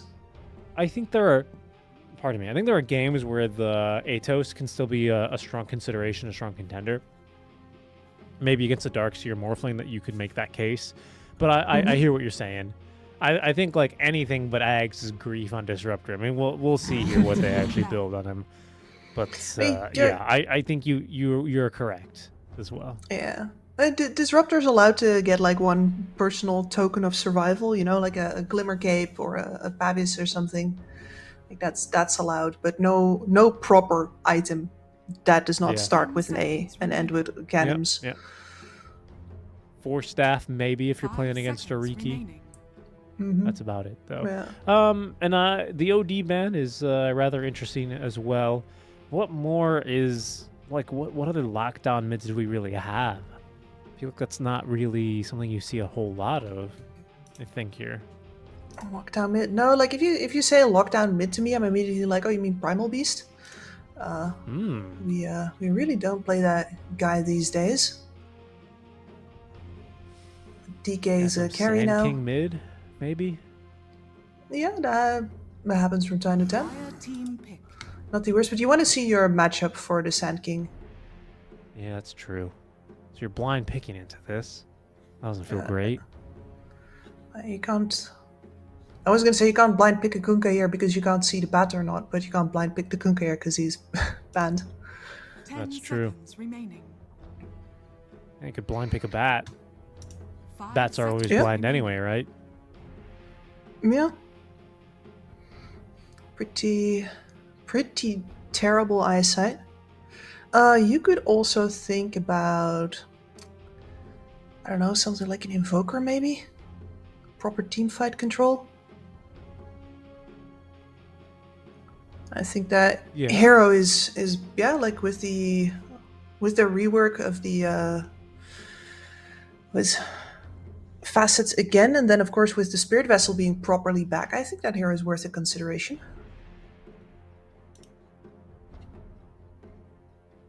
What'll it be here? 20 seconds left for 9Z team. I'm not really sure exactly what they want to do. I mean, it's kind of a scary lineup to be playing into with a Hex and a Static Storm in the mix. Mm-hmm. Yeah. You gotta be banking on the fact that there's enough frontline for you. Like, they've definitely got that locked and loaded. And I want somebody Oh my to god, did they capitalize on random? that. That's a random, if I've ever seen one. They must have randomed. Yeah. Especially versus Disruptor Shadow Shaman? 10 That's gotta be a seconds random. remaining. I don't know. No one's Seconds disconnected that I can see. Mm-hmm. It just doesn't look like that's I mean, it was on deliberate of the... a pick. I swear I saw the countdown go to 0, is the thing. I It's swear I saw zero. it tick I over. mean, it's Yeah. there. Yeah. You may now select your heroes. And so it'll just Void Spirit game then for Sankyu, and we'll see who locks in the Spirit Breaker. So Robo said that's taking the Dawnbreaker mid. Maybe this wasn't a random. Is it possible? Offlane Spirit Breaker? Are they blessing us?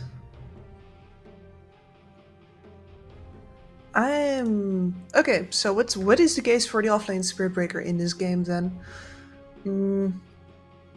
Because disables through BKB seem to certainly scare everybody out of building BKBs last game, that's for sure. I just Like, feel in- like SB hasn't been the same now that he can't farm well anymore. 10 seconds remaining. Yeah. Okay. Hear me out though. It's like incredible global 5 lineup, seconds right? Because you remaining. charge for vision, you get the NP and the Dawnbreaker to follow in. I think not anyone dies, but many people die, especially these supports. Maybe even more, if honestly, if you can get them and really connect on your timing. Yeah. Yeah, like Is it a random? I want to know so bad if it was a random. It can't be though. He's locked it in himself, right? There's no way. The drafter locked it in. yeah. Or it's taking responsibility for Yeah, that could be. click and lay. But usually when you're all the way down in the draft like that, you have like a pick that you don't really like, but you have it loaded and you just hover.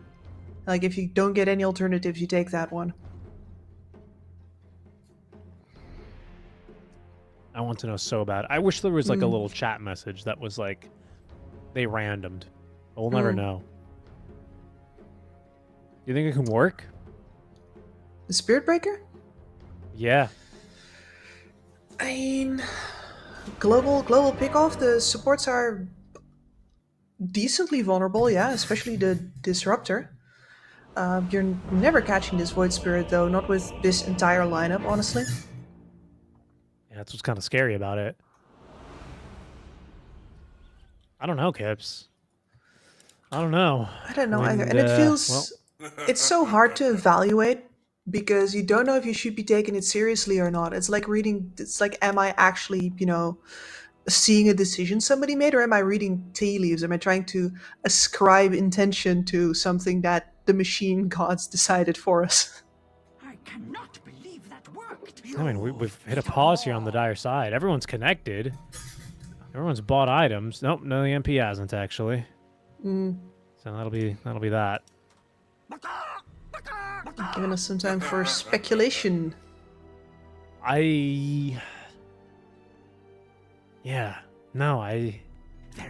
just don't know. It also just It's- doesn't really seem like that good of a pick here. No? No clue.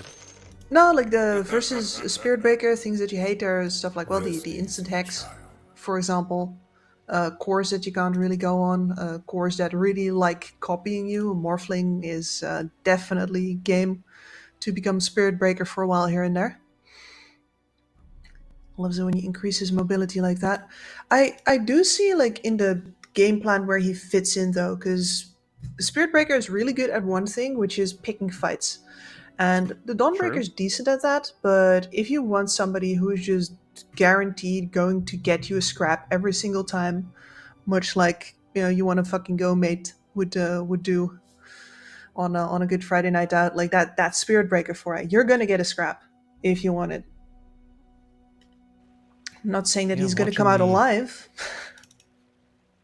I'm watching the replay here, and that timer does tick down to 0 here, so I'm just eager to see. It can't be a random. I refuse to believe it. It's not a random. It's not a random. I think this is deliberate action.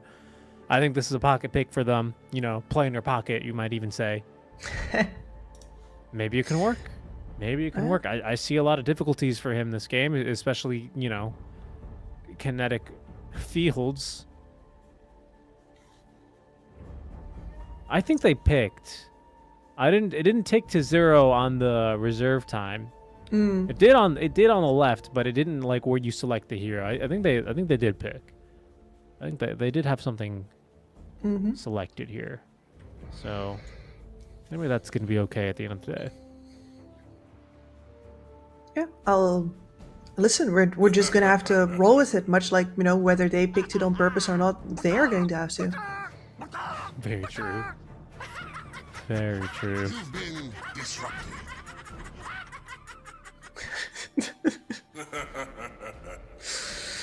A lot of voice lines coming out. Apparently, some Discord issues. What are the Discord issues? I might have a guess.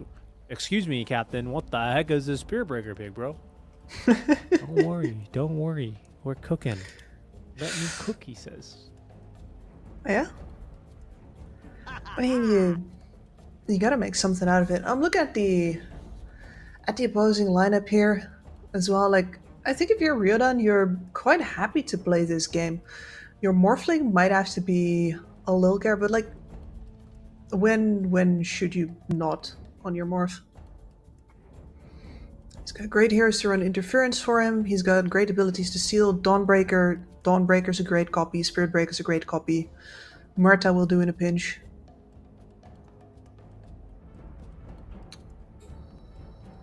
Matchup true. versus defense pretty nice.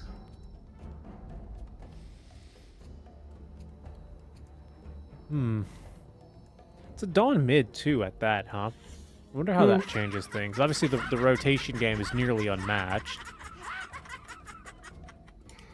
I mean, maybe it really works, honestly, right? If one of these side lanes starts popping off, you get the Spear Breaker and the Dawn in there, along with the NP. All of a sudden, there's 5 heroes in a lane. Yeah. And they're not burning any TPs for it. It just happens You push pretty down a naturally. tower. And I could see it, you know. Who's best to boot out a lane? Void Spirit, maybe the Dark Seer is a little more realistic. Because everyone needs to kind of gank towards the safe lane anyway. That could work. Maybe it's good. Honestly, maybe it's good. I hope we could see it, though, again, Yeah. as we tend to sometimes see with these games. Big pause at the start. Sizable.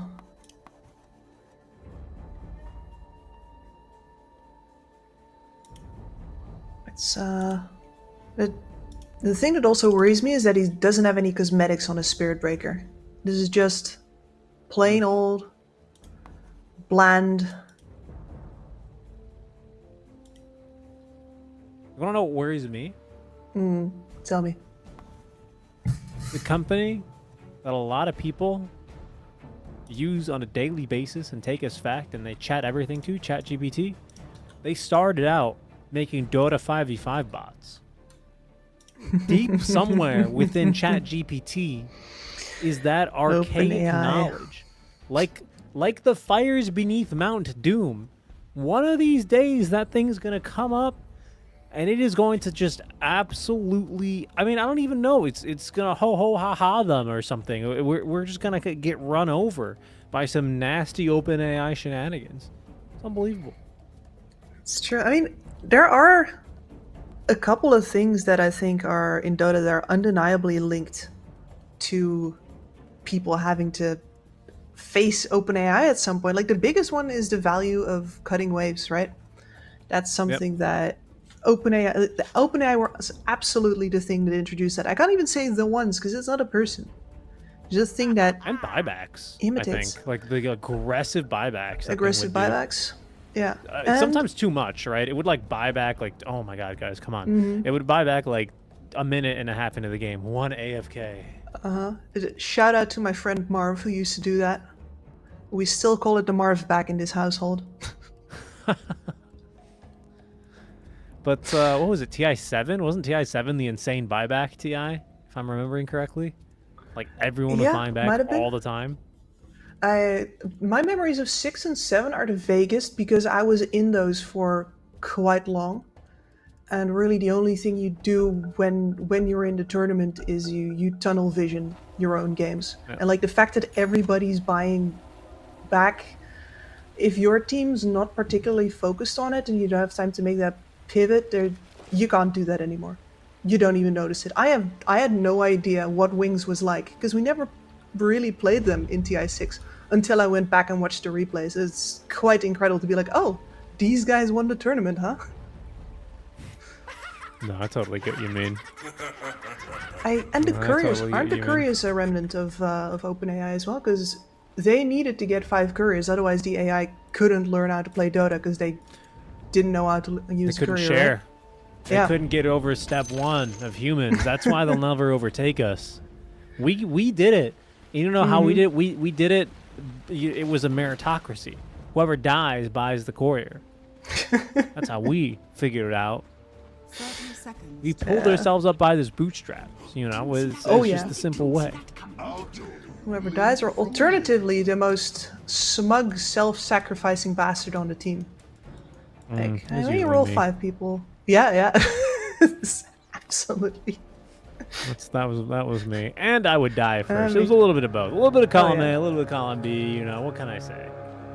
Here we go, though. Into game here for our The second battle begins. and maybe final game of the day. We'll see what 9Z has in store for us as we'll go 2 for 2 at the bounties to start our game. So mid Dawnbreaker versus a mid Void Spirit. This might actually be really good for Dawn, or you might just force some awkward levels of Dissemblate. I wonder how you look to play this. Yeah, it's hard to get because the amount of damage that Dawn outputs on level 2 is absolutely ridiculous. And normally you're like, yeah, sure, but I'm a Void Spirit. I have a Remnant, I have a Pulse. I can sort of distract them away from me, and I can tank a little bit extra with the Sanctuary barrier. But she might just go straight through. Yeah. Yeah. I know in like some really bad matchups for Void, they would kind of have to take more points in Dissemblate. That used to be more popular because you can farm the jungle a little bit faster and whatnot, but we'll see here. We'll see how Sankyu is going to be playing this one out. It's been a while since Void has been mainstream enough to the point where I've had the build memorized. It's a dead core. Oh, no, he uphill missed on the courier. That's one of my favorite mechanics in Dota 2. Smile, uphill missing. I'm just watching Senku getting his his face bashed in. Robozy does have the damage advantage on him as well, on the right clicks. Of course, if you're Robozy, you can't really last hit with spells, and Senku is very much going to be doing that. Yeah. Yeah, pretty much.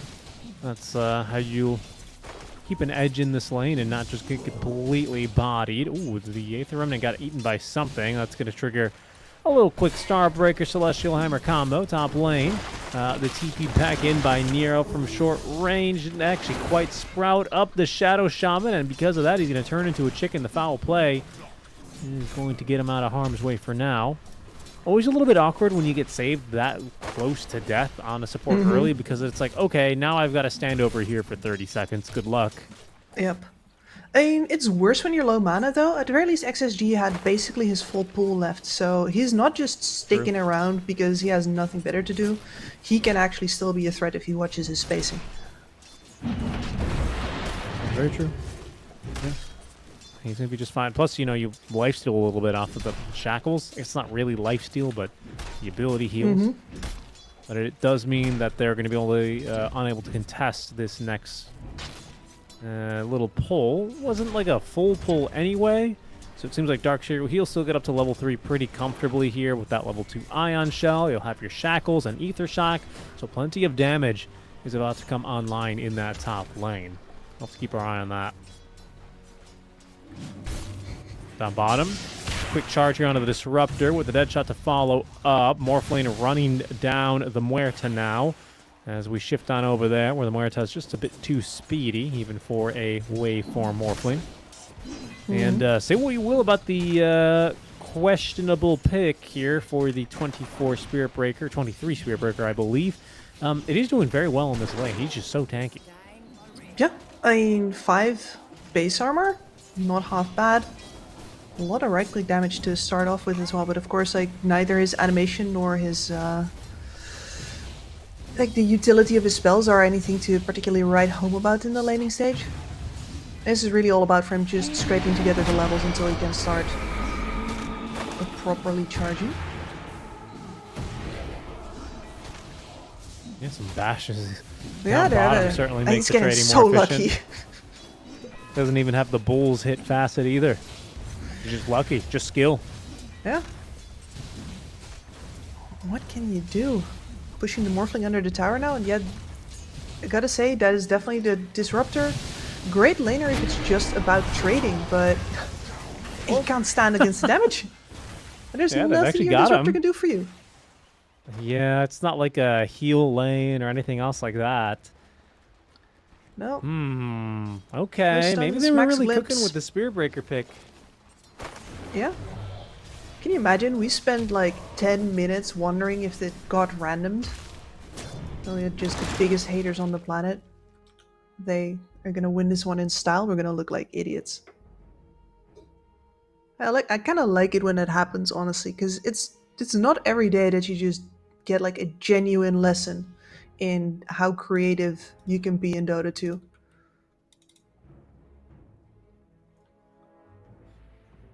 I want to Very see true. this. I want to see this one do well. I want to see him go absolutely crazy on this game. Quick reconnect. Waiting for the good to go in response. But we'll quickly check in with the other lanes. Mid looking pretty 50-50. A few deny starting to build up for Roboseto, so we'll keep our eyes on that as action top lane where Karma is going to be able to get off a surge. Does leave Shaman in a little bit of an awkward Stranded. situation now as he cuts his Oh. way to safety using the quelling. Nicely played. Yeah, obligatory Quelling Blade saves the day. It's an important one. It's a very, very neat little item.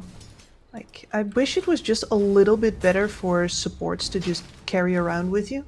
And damage used to be slightly better, I believe. Yeah, and there was more sneaky ward spots. Shackles into the vacuum, but it's still just too much damage. Actually, Nero, he'll punch on through. They needed a second Ion Shell, and I just don't believe there was enough mana for it, really. Down bottom, it's going to be another kill, 3 straight now for the side of 9Z. Taro is going to be able to connect the spells onto skill. But Innocence will eventually die up top lane. XXG gets the job done. Hangs around, empties out his pool. It's gonna linger here for the Lotus. 6-minute rune will spawn into the bottom for Sankyu. It's going to be the amplified damage. See what he wants to do with that. Of course, like we Disruptor's talked top. about, can't feel too good trying to gank into a Dawnbreaker. Disruptor will come through the gate, throw down a Thunder Strike, and then simply leave. What a Chad. You just come in, you hate on him a little bit, and you just leave. Never explain yourself. Love it.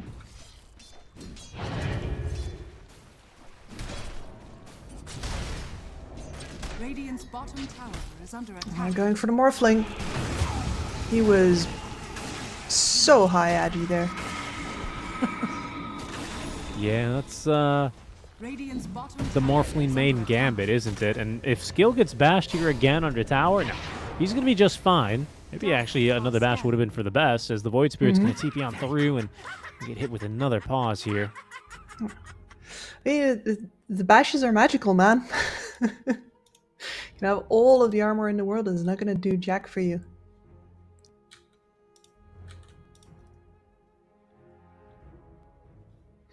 I mean, so far so good. Like, it's mostly surprising because we were surprised by the SB. But if you think about what an SB does, and it has always had a pretty darn good laning stage, and it has always been really tanky, a really big brawler in the first, 10-15 minutes of the game. But the crux has always been in, do you actually get enough kills to scale? And that is just such a gamble. For a while we could have our cake and eat it too, because actually Spirit Breaker is really great at dealing damage to creep waves. But now that that has been significantly nerfed, you're back to the good old high risk, high reward. Like, if you can get the kill streak coming, good for you, but you are a full engage hero. You will always be in the middle of the fight with your kill streak on your back, if you have one. Or, depending, if you don't have one, you're going to be dying because you have no way to contribute without going face first into trouble. So, if the momentum stays, that's where the art of the Spirit Breaker comes in. All about that momentum. All about keeping those items online and basically making the supports afraid to show their face on the map anywhere. Anywhere, anytime, and then hopefully off of those, the cores as well. Like this, this Morphling's gotta be annoyed already.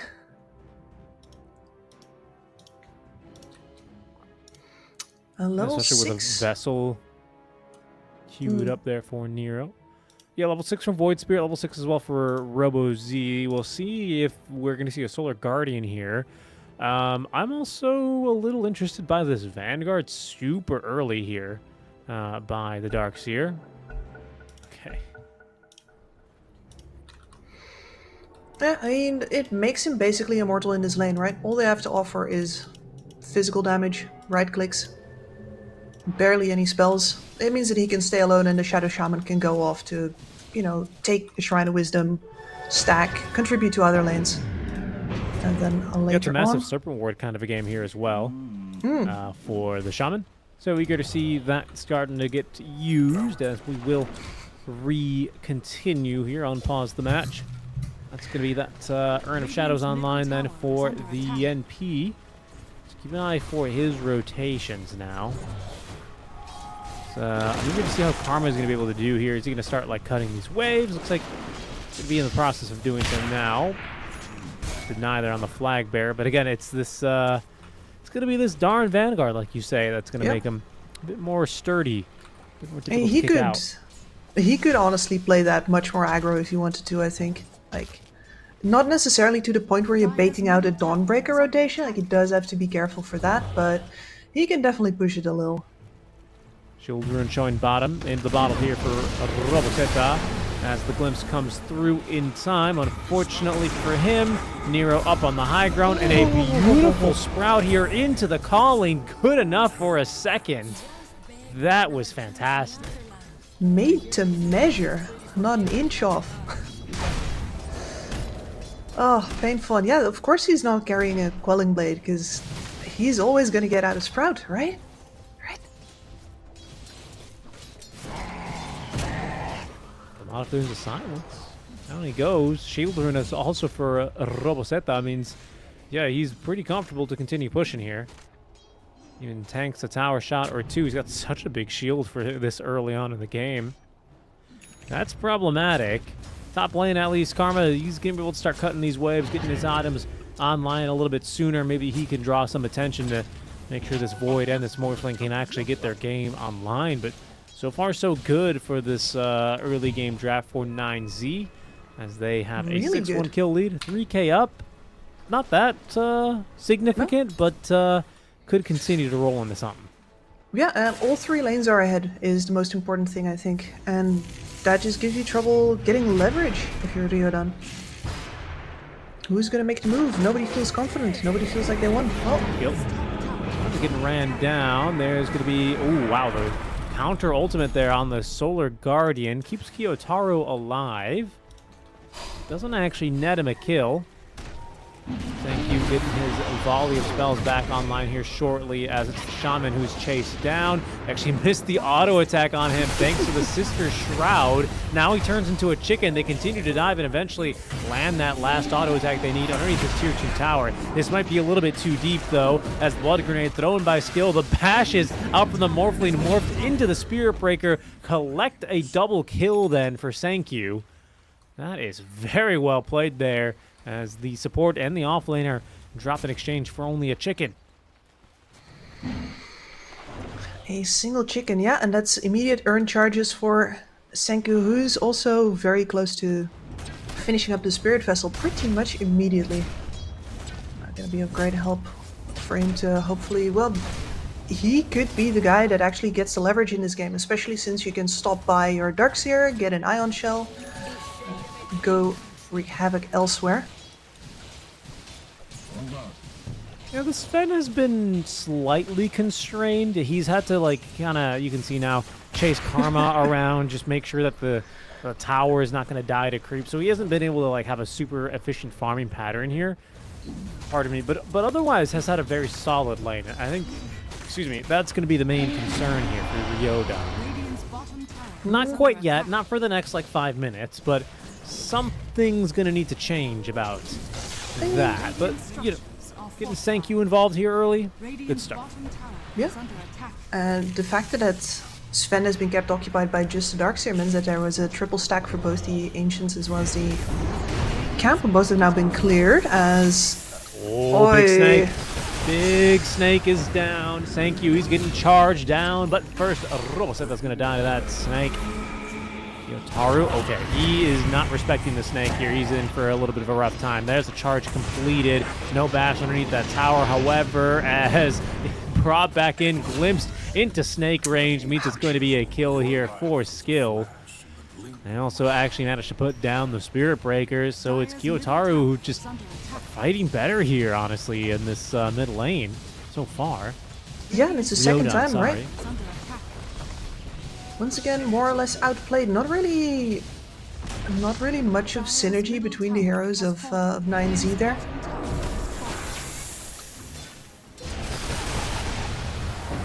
It takes so long for the backup to come in.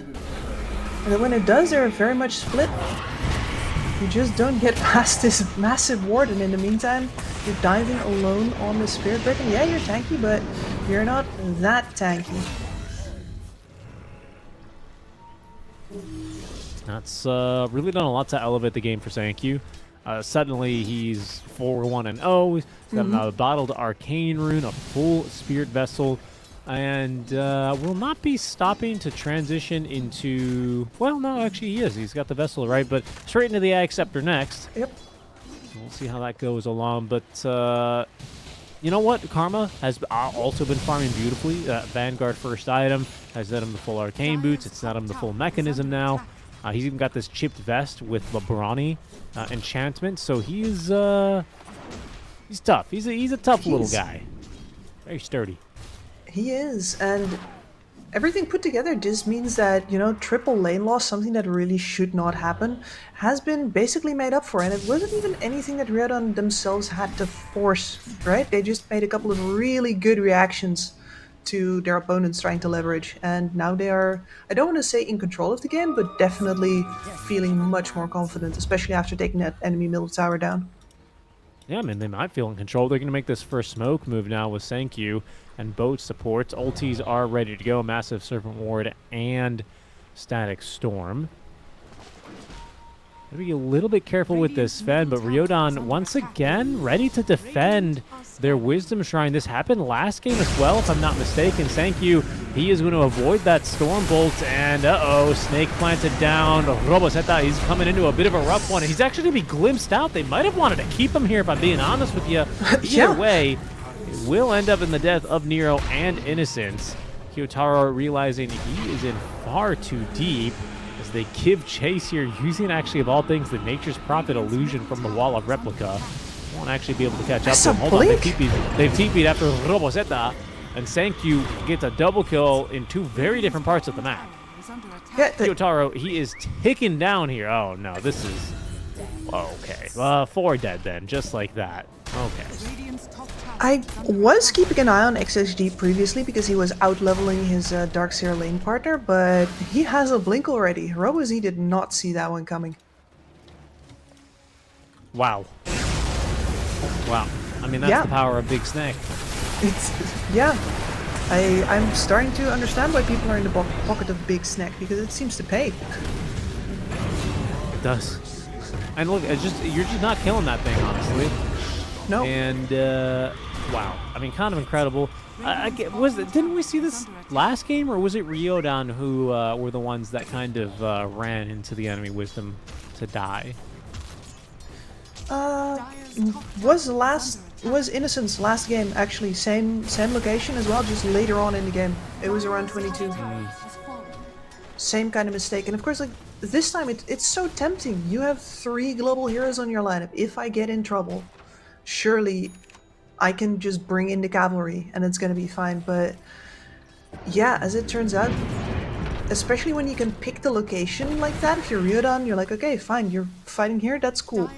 Big Serpent Ward, big Static Storm, and you can bring all of the cavalry that you want. And we're gonna send one of them back too. Yeah, what's really troublesome about this now, especially for 9Z, is a lot of their wards are pretty well placed. I like them. They're all like very aggressive wards that are meant to support some charge, TP in with the Solar Guardian, right? And with the way that these last 2 fights have gone, and checking the current positioning of Ryodan, I don't know if those are going to really pan out. Kind of sucks. Yeah, pan out or not, you do need to have those placements for this kind of lineup, and you still need to keep on going Okay. for them. Like, this is good. That's good. That's good. That's a nice kill there on to the Disruptor. Just show them what's for. And now maybe they can make those wards pay off. XXG's in position here to throw down another big snake. Nice Very, one. very good dead shots to interrupt. However, Karma incoming. Nice little vac wall as Nero from behind actually sets up a sprout into the silence onto the Void Spirit. He will drop. That is a very big calling now. XXG, though, able to secure the kill here onto the Spirit Breaker. It's a 3-on-3 now at the moment as Roboseta jumping onto that Shadow Shaman gets turned into a chicken himself before he finds himself in face-to-face with another chicken. Eventually is able to absolutely beat him down. Not quite sure how Nero ended up behind the tower, but it's not going to be a winning fight for him here. That's a full Crimson Guard here already, actually, for Karma. My goodness, he's very tanky. So, oh, what a Just miss on the dead shot. cheeky attempt by Kyotaro there. Skill. Oh, okay. How That did he puts end us up at over there? a full 3 for 3. I am not sure, but that was a very fragmented fight in general.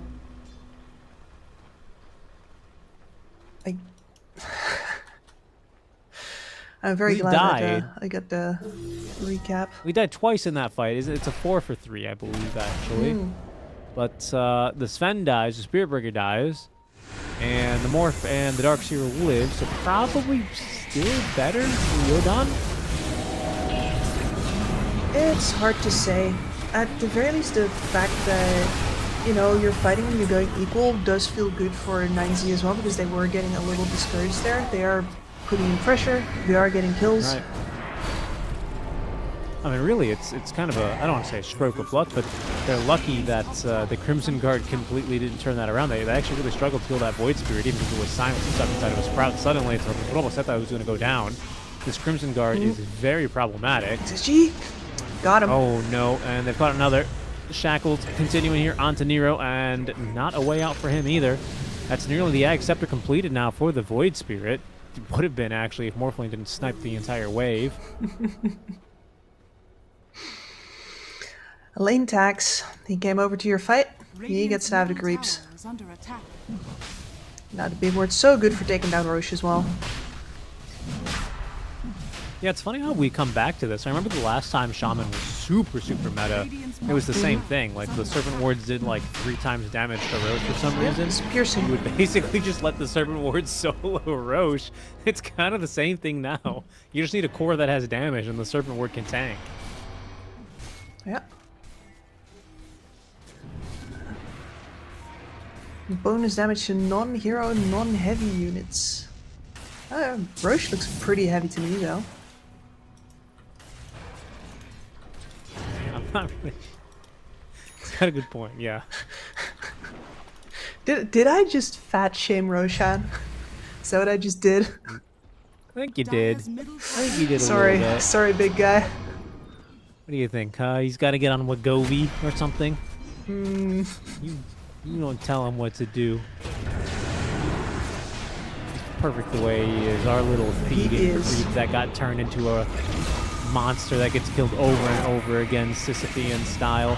That's trouble here around the map, really, for 9Z, who are just starting to really fall apart here. That's a half-decent go to try and reinitiate, but they're going to live, partly thanks to that Crimson Guard. Nero is going to Again. jump on in. Sankyu continues to fight into this Fen. He's lost that guard active, however, but still has plenty of magic damage. Innocence lands another stun, but has no way out. Nero getting glimpsed back into the power's way now as Sankyu continuing to fight into this one. And the vacuum means there's nowhere to go. A triple kill here for the Void Spirit, as I believe it was the Morphling to solo Roboseta on that top lane, which is why there was no Solar Guardian. Nobody dies on the side of Ryodan. That's Dire's middle impressive. is under Yeah, the Darkseer is... He can tank so much damage right now, so much armor. And on top of that, as They a... even messed up the Dissemblate and they still win the fight. Yep. He tanks. Karma gets silenced like Everything here. 4 times in the fight and it doesn't even matter. They're just straight up the high ground, man, with the massive server ward. He steps out, and then I believe he actually pops level 15 off of the innocent skill here. 'Cause you can't see it happen because he's off screen at this point, but I think he's already got all of his HP. Yeah, look at how look at how thick he is when he comes back, and he has half HP. That's true. He left with a sliver. That is true. Okay, thank you. He's going to get charged in. Does find a silence in return. Roboseta is going to just ult into the middle of the fight, but he finds a little static storm. The Morphling pushes it outside, but the vacuum is perfect onto two. They find the Muerta. Down she goes. Nero doing what he can, but Innocence, he's dead to nearly the snake. They've just ran into a brick wall, and they're getting glimpsed back into it. GG, well played is called. My goodness, the greatest crash out of all time. The turnaround here, I mean, wow. Your Riyadh, they went into. Yeah. Yeah, and looking definitely like the better team doing it. I gotta say though, 9Z as well, with that lineup, they gotta keep fighting. They have no choice. If they stop fighting, they might as well call the GG anyway. So all you can do is bash your heads into the wall some more. You have the Dawnbreaker, you have a Spirit Breaker. For Christ's sakes, you have to go. So it's no wonder that this game ends so quickly, because they have no other choice than that. And it sounds awful to say it, but then to keep feeding, because they got to keep trying. Their playstyle offers no other outs. Yeah, and in that sense, it was a phenomenal build-up, especially by the Darkseer, who, like, early, just classic Darkseer, right? Just early auras, really prioritizing, especially on that Crimson Guard, to just shut down all that physical damage, giving your Void Spirit and your heroes just a fighting chance at living through those fights, getting off those spells. It's super effective stuff. Really, really good to see. And I think, you know, question answered as far as how we thought the series was going to go, right? We were saying this is a team Riyadh that looks a little bit more on the same path, right, at times. And you can see 9Z start to kind of falter, right? When things did get a little bit more difficult for them, it just fell apart more quickly. Yeah, it doesn't look like anybody's behind the scene giving like a big reset moment. No speeches, no resetting the goals or anything. It's just becomes more and more individual as the game falls apart. And that is one of the things that sets a pro team apart from a stack. And yeah, your stack can have the more famous players like RoboZ can be on your team, but a bunch of people who will know how to work together will always beat a singular big name, unless it's really outsized, and that was simply not the case here. Yeah, not the case, and well, 9Z will be the first team eliminated here from the EWC NA qualifiers. We'll go ahead and take a look at our bracket so we can see what we have in store for us tomorrow, and well, how of course the other matches will play out. In case you missed it, Shopify rebelling with another 2-0. We've had 2-0s only on the day, as you are Riyadh then doing the same to 9Z team, who will be eliminated, unfortunately, without finding a single win here. Tomorrow, Kips, we return with 2 more matches. First, that lower bracket, I guess, semifinals, really. Wild card versus Yora Riyadh, and then the grand finals, a BO5 for the Pride of North American, for the luxury of representing the region here at EWC. Shopify Rebellion already waiting. And Divine Llama predicted the rematch. Do you think he's right in that prediction here, Gibbs? I think he's right, but I also think that Wildcard has to be really careful with how they divide their energy tomorrow. I think that in their matchup versus Riyadh, we saw that Riyadh is capable of punching back, and if they take it too casually, they could let a game slip out of their fingers. Stranger things have happened, and that puts them in a very weird position, because if you're them, most of your energy tomorrow, you want to put it towards Shopify. You should put it towards Shopify. But if you mess up that balance, if you disrespect Riyadh, then you might just end up in a situation where they're going to take most of your energy, going to make you feel like, oh man, we dropped the game to this open qualifier team, and now we have to face Shopify. How can we beat them? You know, that sort of thing. So they have to play tomorrow really well and really steadily for the entirety of the day, because if you waste energy at any point too soon, you might just be in trouble. No, I completely agree. I think they might have to take a page out of Shopify's book and build, 3 meteor hammers, right? Like, Like, genuinely, no, right? Like, Yeah. it's that kind of mentality. I think you're completely right, and it's, I think, something very easy to overlook when you are just like a fan and an observer. We'll see how that gets going tomorrow. Of course, folks, don't forget to follow the channels here over at EWC to tune into the other regions. I think Europe is somehow still live. So Every that might time. be a nice region to tune into after us. But we will be going to sleep here. Thanks for joining Kips and myself. We'll be back tomorrow here on this channel at 12 Eastern Time. The Best of 5 Grand Finals kicking off at 4 p.m. Eastern Time. And we will see if Shopify get that rematch versus Wildcard. Until then, guys, stay safe. And again, we'll be back tomorrow for the NA EWC qualifiers. Until then, bye-bye.